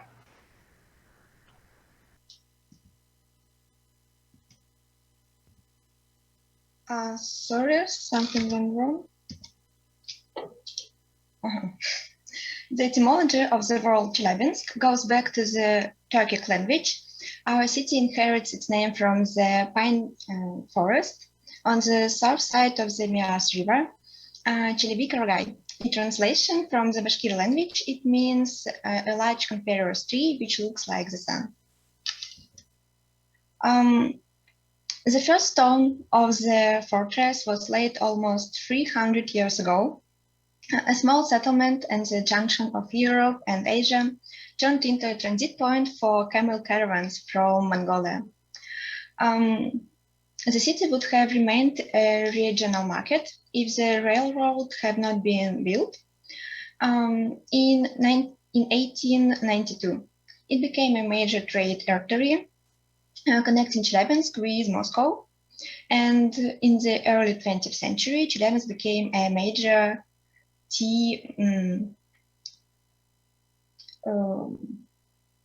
Chelyabinsk became one of the largest suppliers of tea in Russia. The historical past of Chelyabinsk is not so long, but actually deserves attention. You can just walk along our streets and imagine how people used to walk here too many years ago. Well, I guess it also must be said that South Urals combines this duality not only because of the peculiarities of the territory. Chelyabinsk is a place where Western and Eastern cultures intertwine. It is a place where you can meet people of absolutely different views, no matter whether it is religion or politics. The national composition of the region is diverse. The entire population has equal rights, and there are no abuses to the freedoms of citizens and their cultural values. The educational programs allow students from all over the world to study in Chelyabinsk. Also, foreign citizens have the right to open their own business. The region has created conditions for comfortable and culturally sensitive living. Thus, the merit of Chelyabinsk is a place where people respect the values of each other. Also, it must be mentioned that Chelyabinsk region is famous for its people, like great figures who made a great contribution to the development of the country come out from here. For example, Boris Shaposhnikov, he was an outstanding military commander, one of the marshals of the Soviet Union. He was born in Zlato City in 1882 and took part in 3 wars, World War I, the Civil War, and World War II. His list of victories includes a huge number of successful military actions that ensured the safety of the homeland. Today, one of the military frigates of the Pacific Fleet of the Russian Federation proudly bears his name. Another great man is Anatoly Karpov. He is a chess player and politician, 12th world chess champion. He was born in the South Urals in 1951. He became world chess champion when he was only 23 years old, and his opponent, Bobby Fischer, was 32. Karpov had been the champion for 10 years before Garry Kasparov bet him.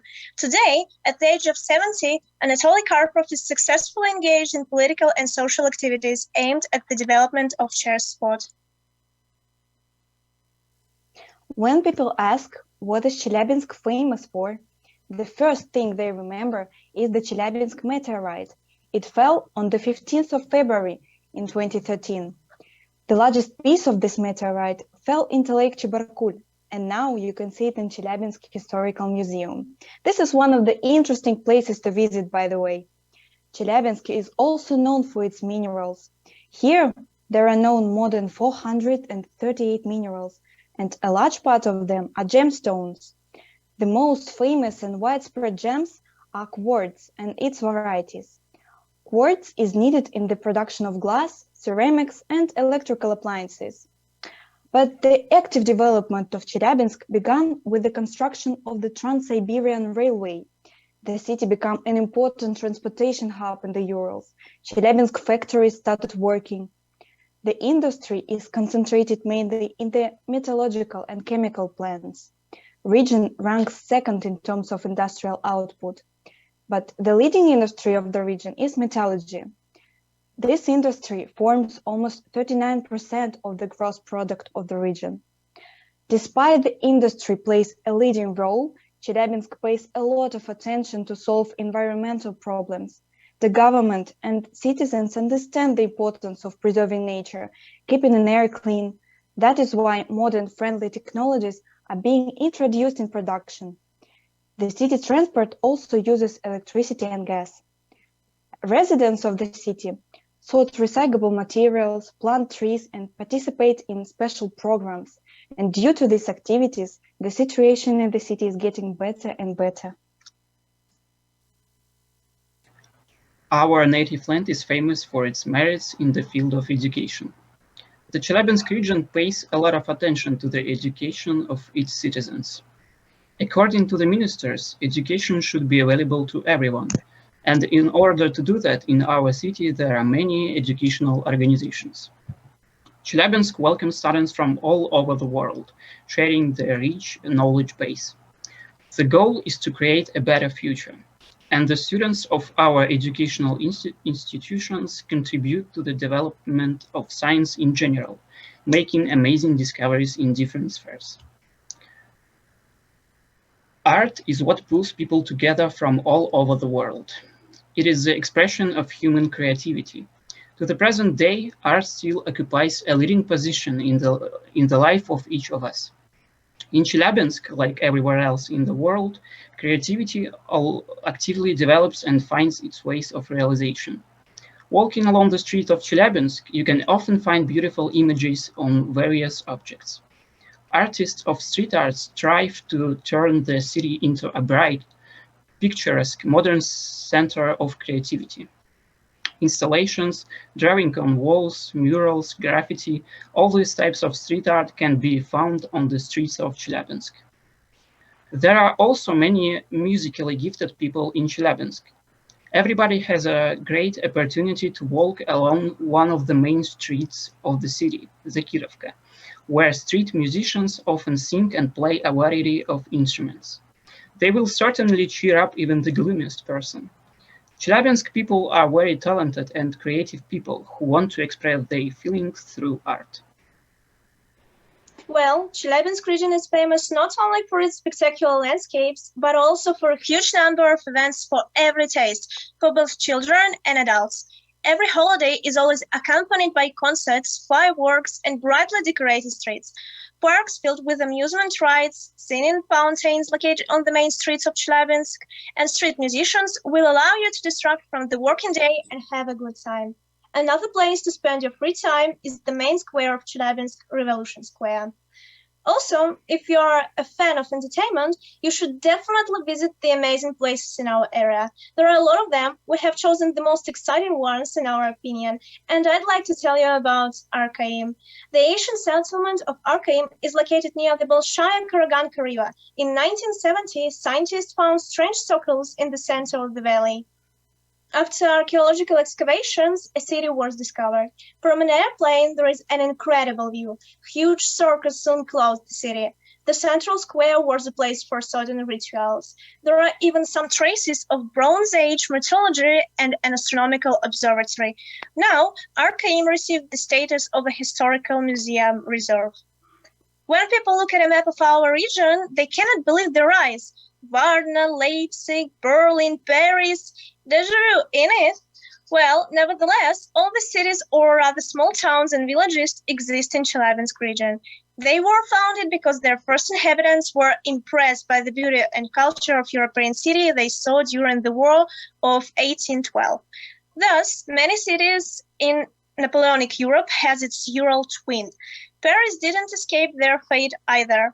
A 50-meter high antenna in the shape of the Eiffel Tower, but 5 times smaller, was built in the modest village 7,000 kilometers from Paris. Ski resorts in the Urals are growing like mushrooms. Abzakova, Jigardag, Vanna, and many more. Each of them is trying to find its own audience, luxury, family, budget, holiday resorts.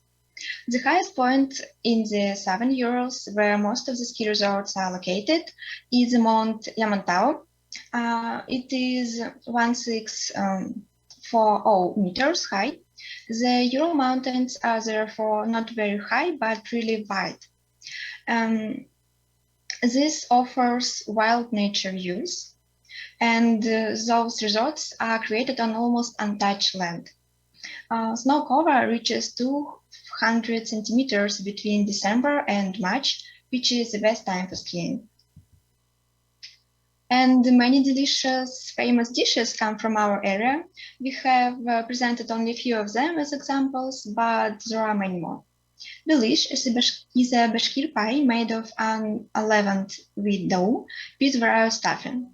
The filling is often made of chopped meat, mixed with half-boiled millet or rice or chopped raw potatoes. All this is seasoned with onion and pepper. This stuffing fills the belly up to the top, and then the cook close the hole with a poke of dough. And the next is not actually a dish, but a well-known berry. There are many lingonberries in the Ural forest. It is harvested in August or September and made into lingonberry jam. In winter, this dish is a real treasure trove of vitamins. And the next dish is Ural dumplings. These are actually a type of usual dumplings, but speaking of Ural group of languages, the word pelmeni means ear bread. In shape, Ural dumplings really resemble an ear. Just look at the picture. Our dumplings stand out by their large size, thin and soft dough, and they put in not only minced meat, but also a sauerkraut, onions, carrots, mushrooms, and even a black radish. All in all, our region is an industrial center that exists in harmony with the picturesque nature of the Urals. Many lakes and rivers, thick forests, and rocky mountains will not leave you disappointed. Our region invites guests to share the creative atmosphere, comfort, friendly hugs, and of course, smiles of the townspeople. So, are you interested now? Come to our region and enjoy all the beauties. A picture is worth 1,000 words. We hope you liked our presentation and you will come to visit our amazing city. Thank you for your attention. Thank you very much, dear friends from Chelyabinsk. I share the appreciation that Ekaterina from Ivanovo gave a few seconds ago. You did a very nice and coordinated presentation. So thank you to Olga, Anna, Vladimir, Sofia, Svetlana, but not to mention Marina, Arina, Anastasia, Alisa, Elena, Anna, Olga, Danila, Yulia, Vladimir, Tatiana and Anton. All of them are worthy to be mentioned in this my message of appreciation. And again, you know, when Svetlana showed the Ural dumpling, you know that now in Italy is 13 and 49, so that's time for closing this morning session of presentation. Unfortunately, and have a lunch. Unfortunately, not with the Ural dumplings, but maybe one day in future I will get the chance to taste your specialities. Joking apart, we have arrived at the conclusion of this morning session of presentation. I would like to again thank a lot all the participants in the Eurasian session from Chandigarh College of Architecture, Novosibirsk State Regional Scientific Library, Maharana of Mewar Charitable Foundation, the Manipal University, Jaipur, of course, Drona Foundation, and Novosibirsk State University of Architecture and Civil Engineering, and the South Ural State University of Chelyabinsk. And before, the Kyoto Seika University, and the Dzongart International Organization from China, and the Urban Community of Bertua, and of course the keynote lecture of this morning, Giacomo Lorandi and Sabina Hajeva Khalid. Thank you very much to all of you. And before concluding this session, I would like to remind to all the people connected that today at 3 p.m. we'll start the session dedicated to the Italian cultural storytelling. So I hope that you will be interested in listening something from the Terre Canavesi in the Piedmont, and then Prato from the Museum of Tissue. And again, we will see with me personally tomorrow morning for the second round of presentation. We will start at 9 Central Europe time with the Caucasian area. We will go on with the key lecture by Professor Gilbert Siame from Zambia and Giovanni Ruggeri from Italy. And we will continue with the storytelling from the European area and so on. And in the afternoon, after a presentation of new initiatives of the movement Life Beyond Tourism by Carlotta Del Bianco, we will have at 4 p.m. local time, Central Europe time, the prize awarding. We will announce the most appreciated works, everyone is appreciated, but those who will remind for this first initiative, first edition of the festival. And then we will conclude giving appointment to the edition 2022. So this is a short resume of what is still going on and what is expected in coming time. Again, dear friends from Far East, Eurasia, and Africa, I thank you again for participating. I hope that you enjoyed this presentation. Now it's time for a break, and we will continue later at 3 p.m. local time. Again, thank you very much for everyone.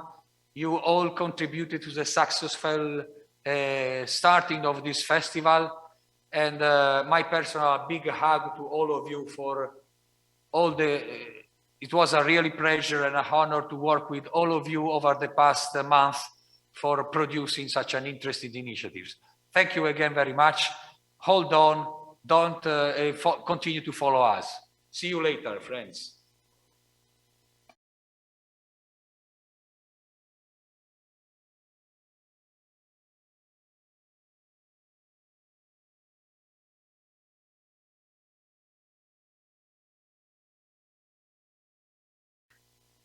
Buonasera a tutti, buonasera a tutte, ben ritrovati e ben ritrovate. In this session we will listening to 3 very different cases. For the 3 terre canavesane, Allier, Castellamonte, San Giorgio Canavese, Piemonte region, Italy, we will listen to Pier Francesco Elia, Town Councillor of Allier, Provincia of Torino.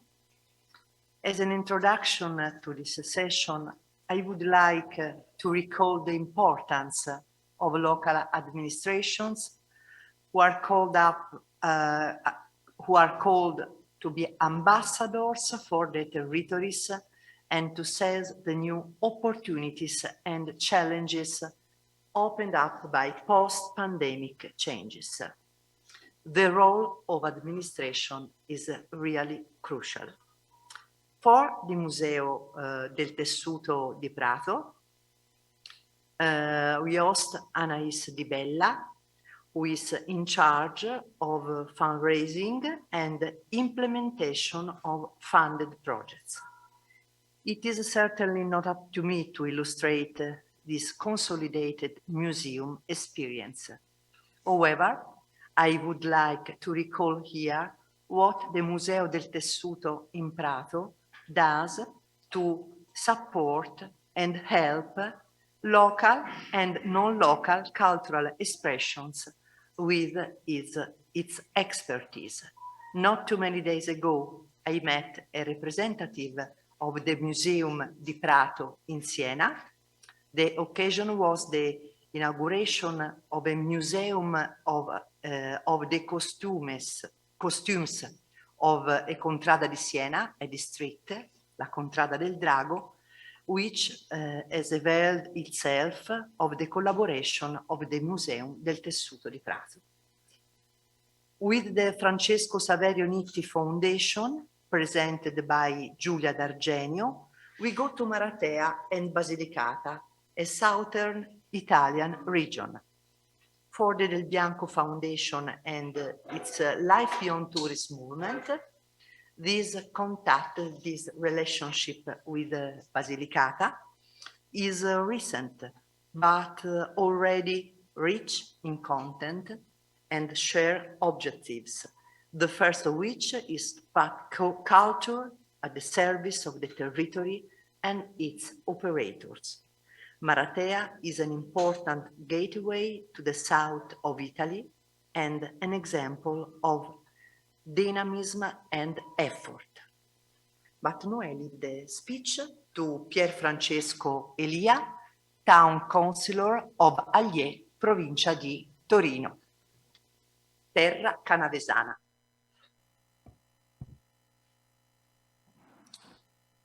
Ladies and gentlemen, good afternoon. Can you hear me? It's okay? Yes, okay. So, good afternoon, and thanks for this wonderful opportunity. It is such a great honor for me to bring the voice of my territory to an international event of such high prestige as Florence in the world. Today, I speak on behalf of Tre Terre Canavesane, a project that unites three municipalities, Allier, Castellamonte, and San Giorgio Canavese, forming a unique collection of products, excellent craftsmanship, and artistic heritage. The aim of Tre Terre Canavesane is to propose a unique mix that moves towards biodiversity as a strategic value for the protection and enhancement of all territories, even the most marginal. San Giorgio announces its white bean cortaraggio that almost disappeared from our fields, but today has become a slow food garrison that traveled up to space with the awesome Samantha Cristoforetti. Castellamonte confirms once again the great tradition of handcrafted and artistic ceramics, starting from the very special pots called tefeye that you can see, where those tasty beans were cooked for a whole night with pork and the well-known typical stuffs. Allier also offers very tempting treats, the torcetti of our master bakers, already awarded directly by the Savoys back in the 14th century. Allier and San Giorgio Canavese share lands for the Erbaluce of Caluso wine, conferred with the DOCG certification that stands for Denomination of Control and Guaranteed Origin.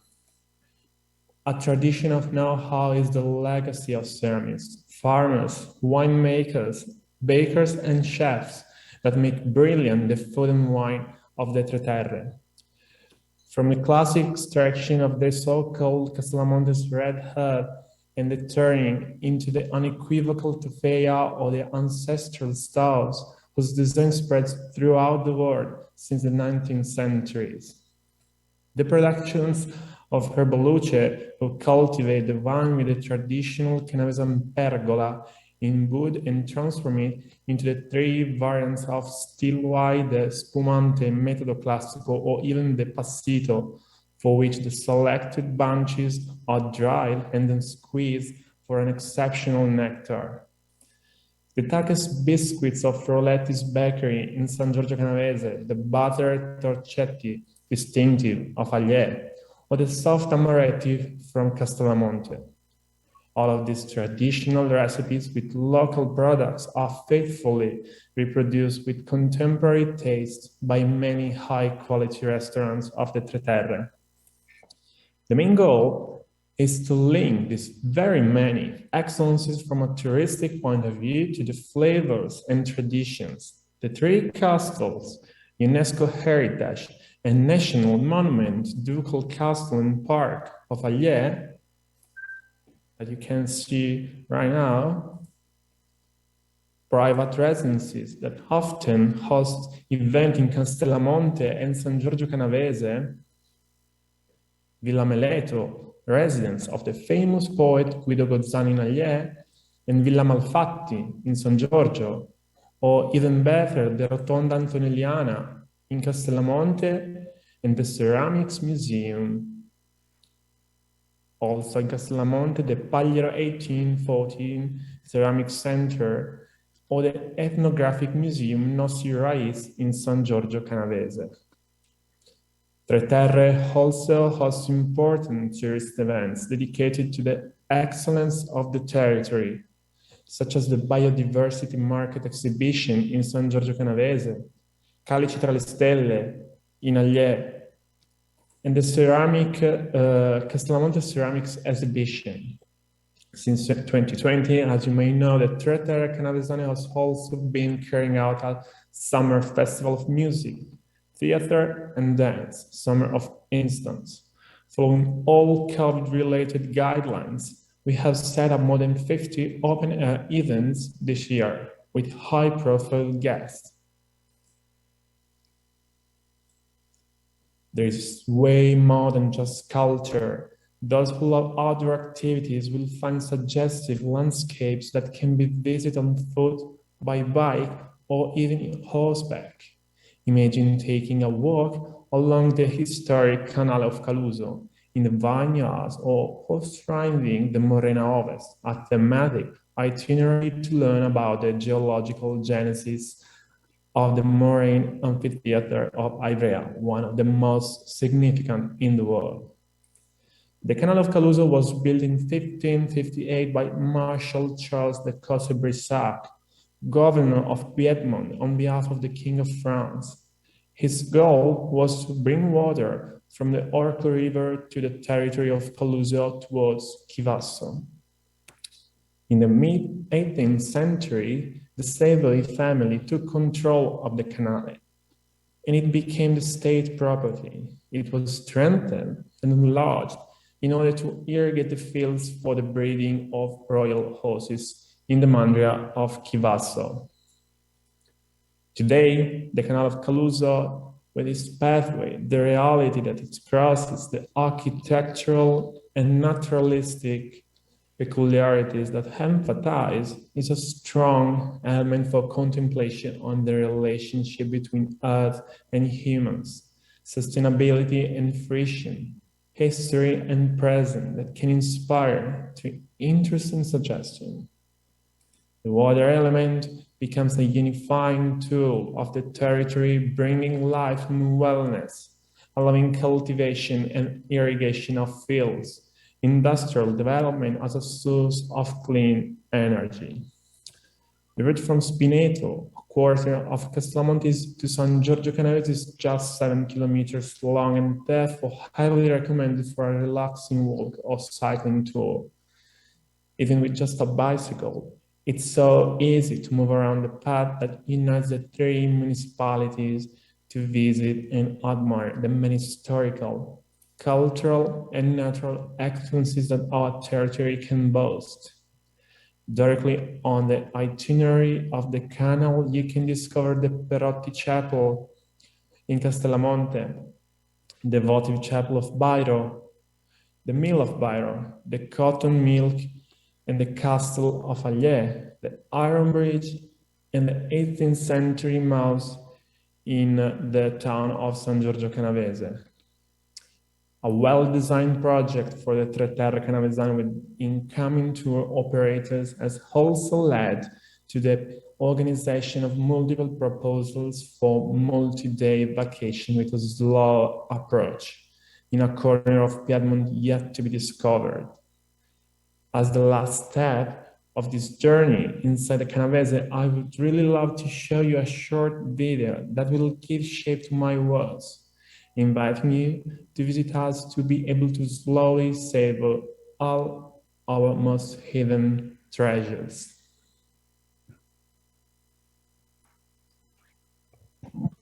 Thank you, Pier Francesco Elia, for your presentation. Very interesting. This. There is just video. Okay.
Thanks a lot. I'd really like now to take a moment to thank the Life Beyond Tourist team for this wonderful event, which allows small territories like us to stand out and compete even at an international level. So again, thanks a lot for this wonderful opportunity.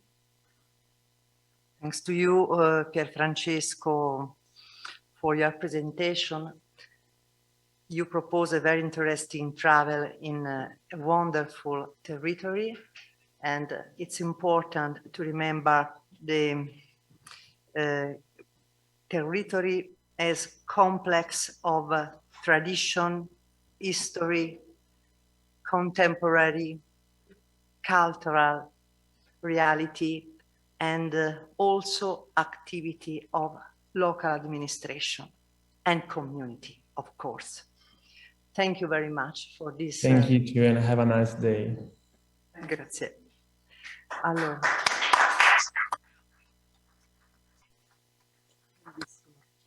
Anaïs? Vieni nel posto.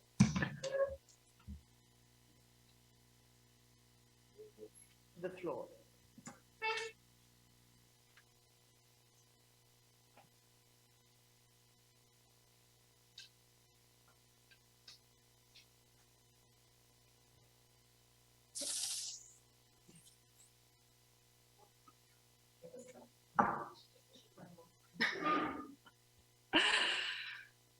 Good afternoon.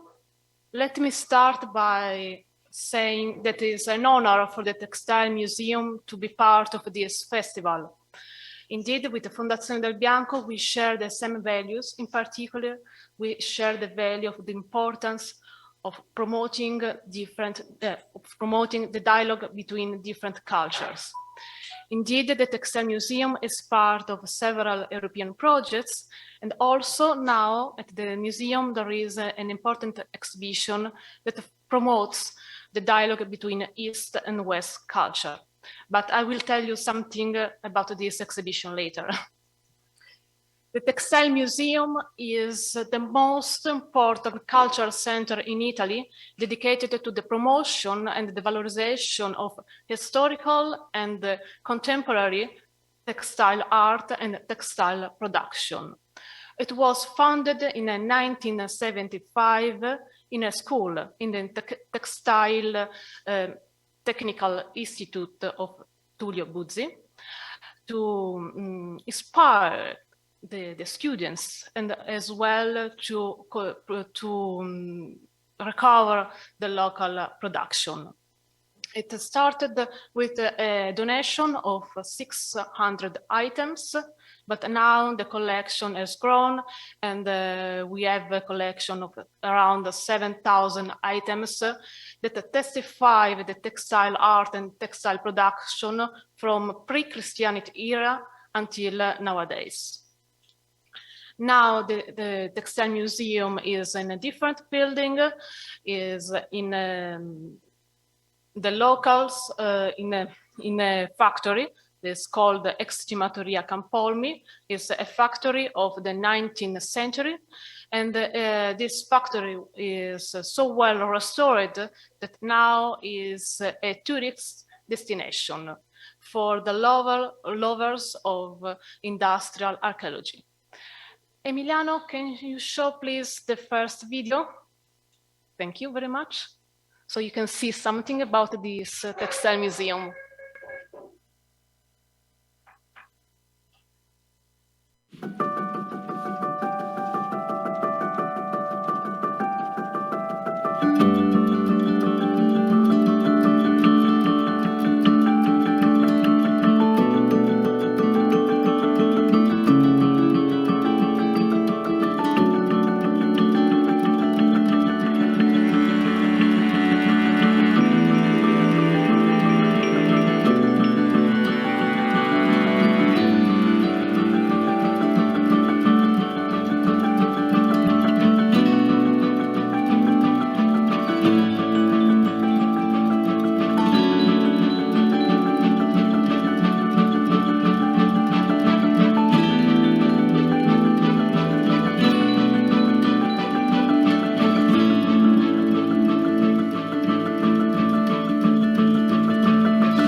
Thank you.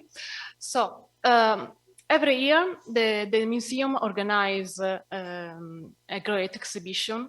This year, there is Turandot and the Fantastic East of Puccini, Chini e Caramba. It is organized, Puccini, Chini e Caramba. It is organized thanks to the support of Fondazione del Bianco, Life Beyond Tourism Movement, and the BB Hotels. And you can see for the very first time the custom of the Turandot premiere, the same that took place at the Teatro La Scala in 1926. I'm saying for the very first time because those customs were thought to be lost forever, but the museum was able to discover again and to restore it thanks to a crowdfunding project. And today we have a trailer of the exhibition. Thanks, Emiliano.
So the exhibition lasts until the 23rd of January.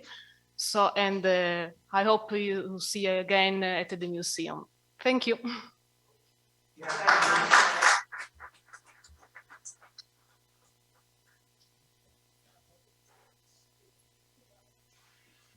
No, thank you very much for. Oh, scusa, sorry. Please.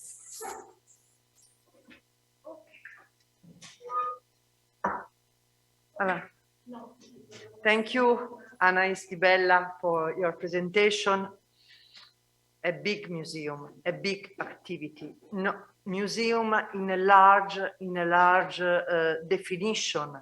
Museum, library, temporary exhibition, multimedia, and I could imagine also activity with the school, if I could pose a question. Yes, and also Prego.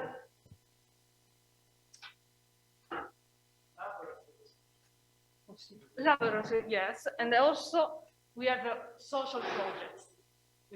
Social projects. Okay. Yes.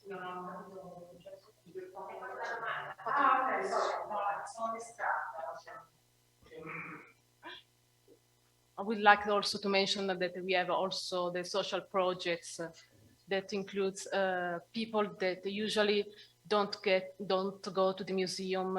I mean, people with Alzheimer or disabled people.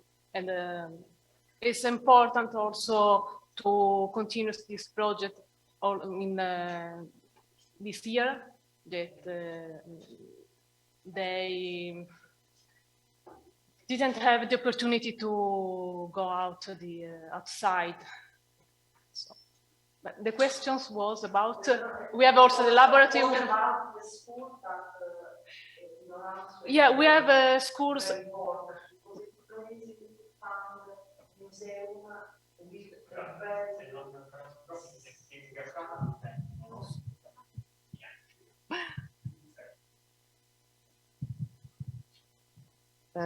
No, I think it's not easy to found a museum in Europe, not also in Italy, but in Europe, with a very inclusive activity.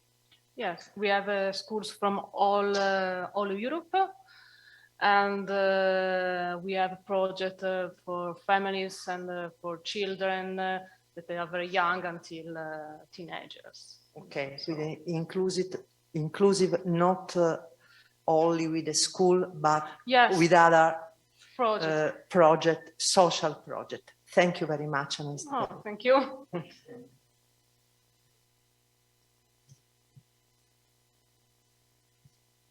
And now is the turn of Fondazione Saverio Nitti, Maratea, Basilicata, south of Italy, with Giulia D'Argenio. We have a little video.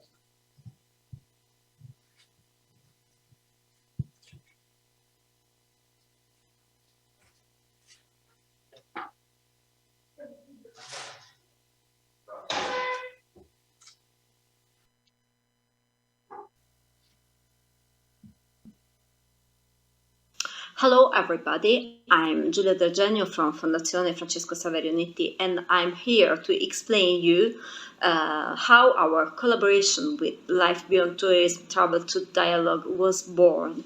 Our foundation was founded in order to promote the historical and cultural value of some places lying in Basilicata, where Francesco Saverio Nitti, the former Italian Prime Minister, was born and spent a part of his life. Francesco Saverio Nitti was born in Melfi, and he spent a part of his life in Maratea, in this wonderful place called Villa Nitti.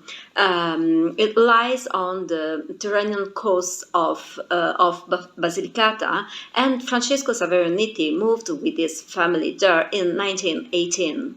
That place represented to him some sort of refugee from his convulsed public life, as he was, as I told you, a liberal deputy, but also the Prime Minister, the Italian Prime Minister, signing to treat the peace treaties that ended the First World War for our country, and not only for our country. Finally, he was forced to leave this place because because of his opposition to fascism. He was forced to exile. But when he came back to Italy with his family, they moved back to Maratea and to their house on the Tyrrhenian coast. His family lived there until 1970, until the death of Giampaolo Nitti, who was his brilliant nephew. He was a politician as well, and he died in a car accident that occurred all along the coast. In that moment, the family decided to donate the villa, the estate, to Regione Basilicata, with the commitment to turn it in a cultural, in a site, an historical and cultural site, open to everyone who wanted to know, to meet Francesco Saverio Nitti and his political and intellectual heritage. But unfortunately, this didn't happen, and the villa was profoundly transformed. Nevertheless, it keeps all its fascination, as well as the place where it lies on the coast. Maratea is a wonderful, really wonderful place. The main goal that Francesco Saverio Nitti aimed to as a politician and a scholar, as an intellectual, was to reduce the gap that still exists between northern and southern Italy. On a smaller scale, our foundation, Fondazione Francesco Saverio Nitti, tries to do the same by promoting research on the political, social, and economic relations existing between the two parts of the country, but also by promoting cultural activities such as our Festival delle Città Narranti, Festival of Telling Cities, if we want to try to translate this name, focused on the theme of public branding and local identities. On this occasion, we met Life Beyond Tourism, traveled to dialogue, and we started to work together, and together with Maratea and its stakeholders. Indeed, we are profoundly persuaded that the transformation of Vellaniti, its recovery as a cultural and historical site, to pass its symbolic and its symbolic heritage to future generation, is necessary to contribute to the cultural life and the future development of Maratea, of the whole local community. That's why we are here talking to you about Vellaniti, but this is a way for us to talk to you about a wonderful place called Maratea. Thank you, everybody. We are really sorry for not being with you there, but we really hope to meet you in Maratea and to have you with us in one of our initiatives and events in Vellaniti. Thank you.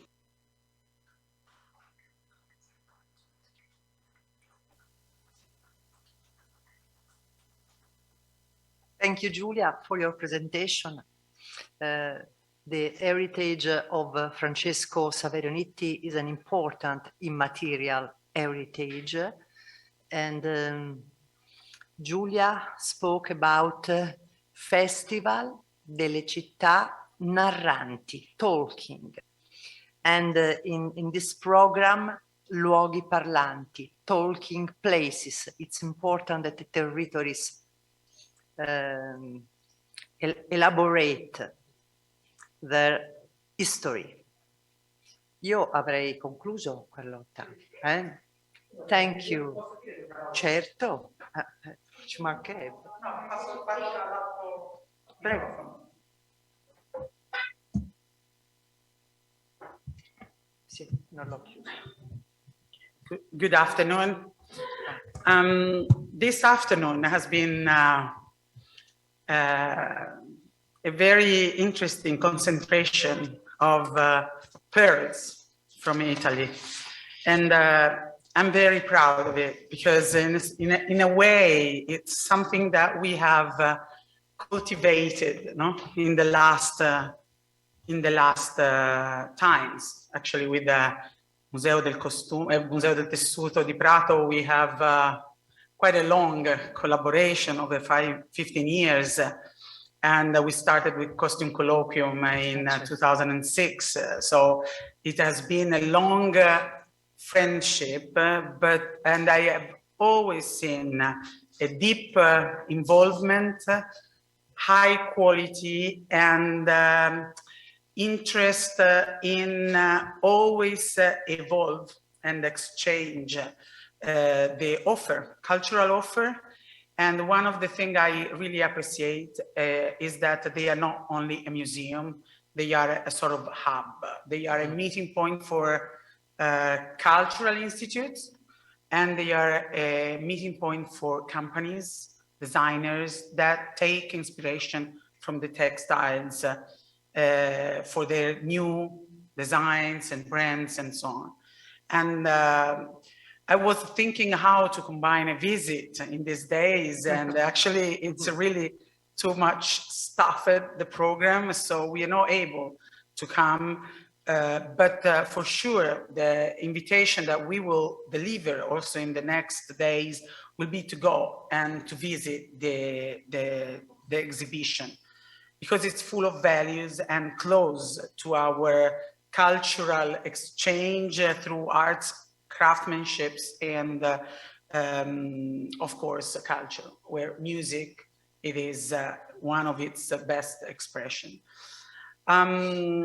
Vellaniti has been a new discovery thanks to our friend Aurora Savelli, and we found in the first meeting of Le Città Narranti, first edition, we were in lockdown, and I participated from my house online, very embarrassed because it was something very new for most of us.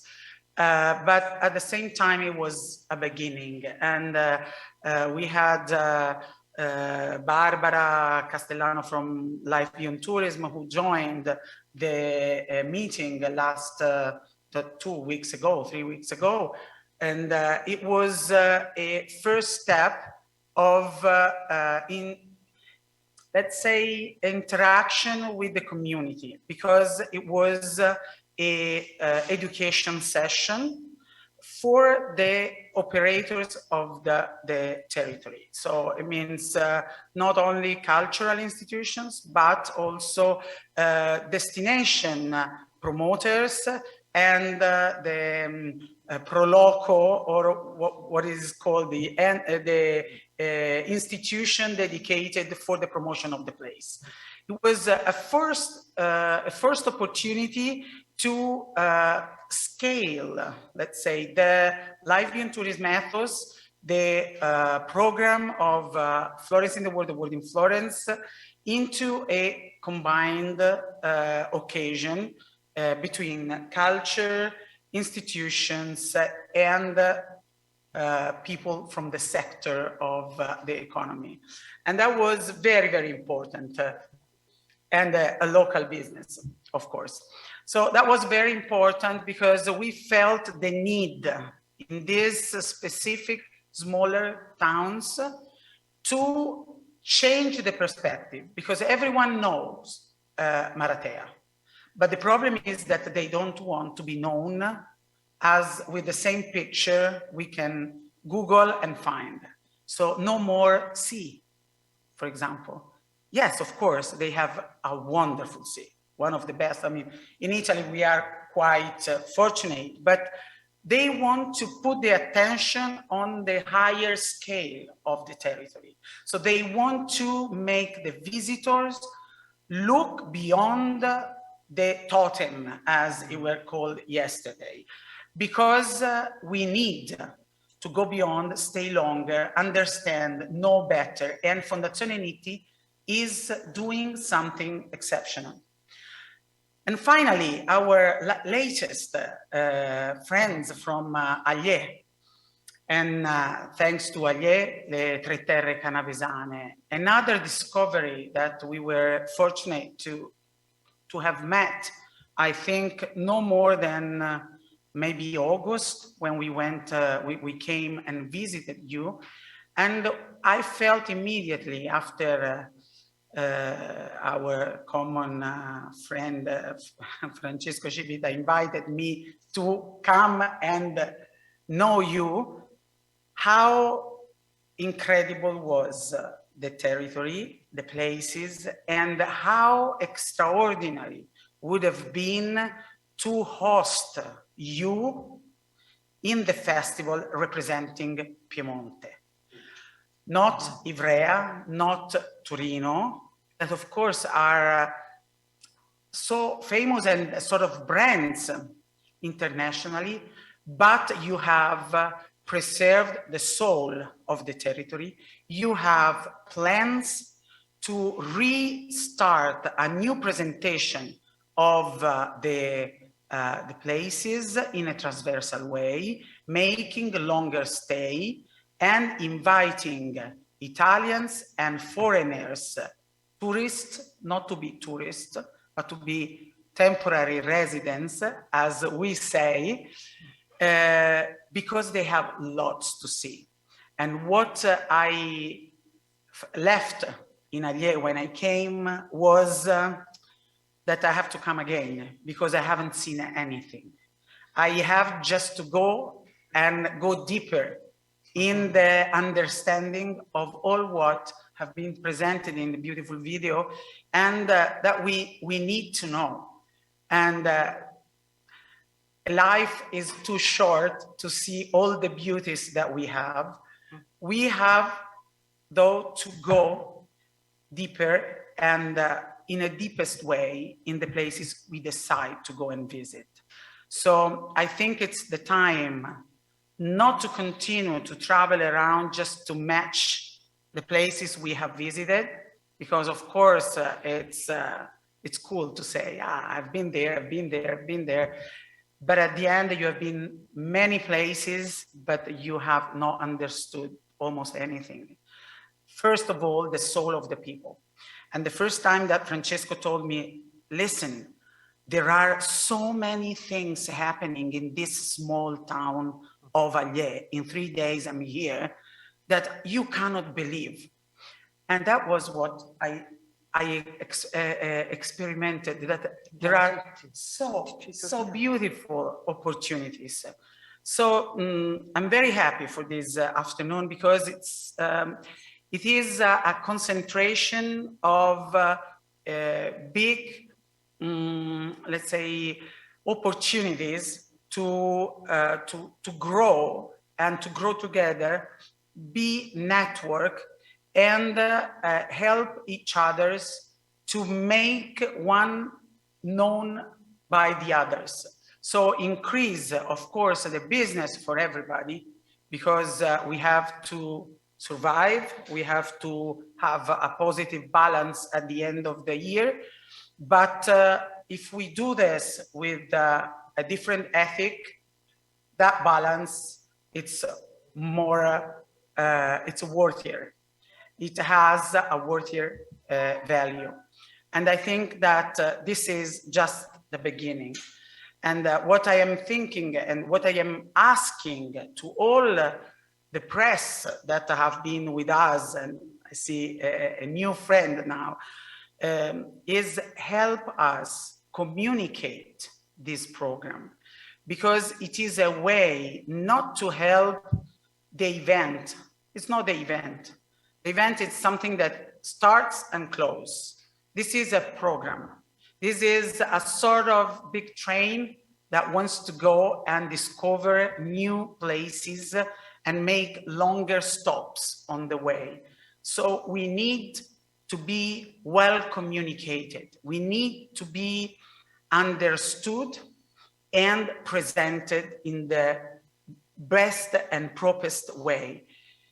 So help us in being in the right places where we are talking about tourism industry. We just received last night the patronage from UNWTO to this event. And of course, time is short, so it's not on the posters, but it means that we are followed by this organization. And what I would like to focus on is that we have to condition those who plan the travel destination, the travel tours, in order to avoid the hit and run tourism. Because once the COVID is past, it will be too late. Because the system will start again with the massive numbers. And of course, everyone looking at the massive numbers will foresee the positive increase of the balance, but it's not qualitative balance. So we have to invest time and efforts in talking to those who are selling the destinations. That's why we had here one of our partners, which is Travel Quotidiano, because they are a network. They sell the destinations. And at the same time, they are in the need of selling new products with, I think, a new ethic. It would be a plus for the new travelers post-COVID. So I thank you, Aurora, for this effort, and thank to our guests from Italy, and to all our friends from international network. I'm looking to the camera and I see the globe, and we are waiting for you tomorrow morning, 9 o'clock. Okay. See you tomorrow. Thank you.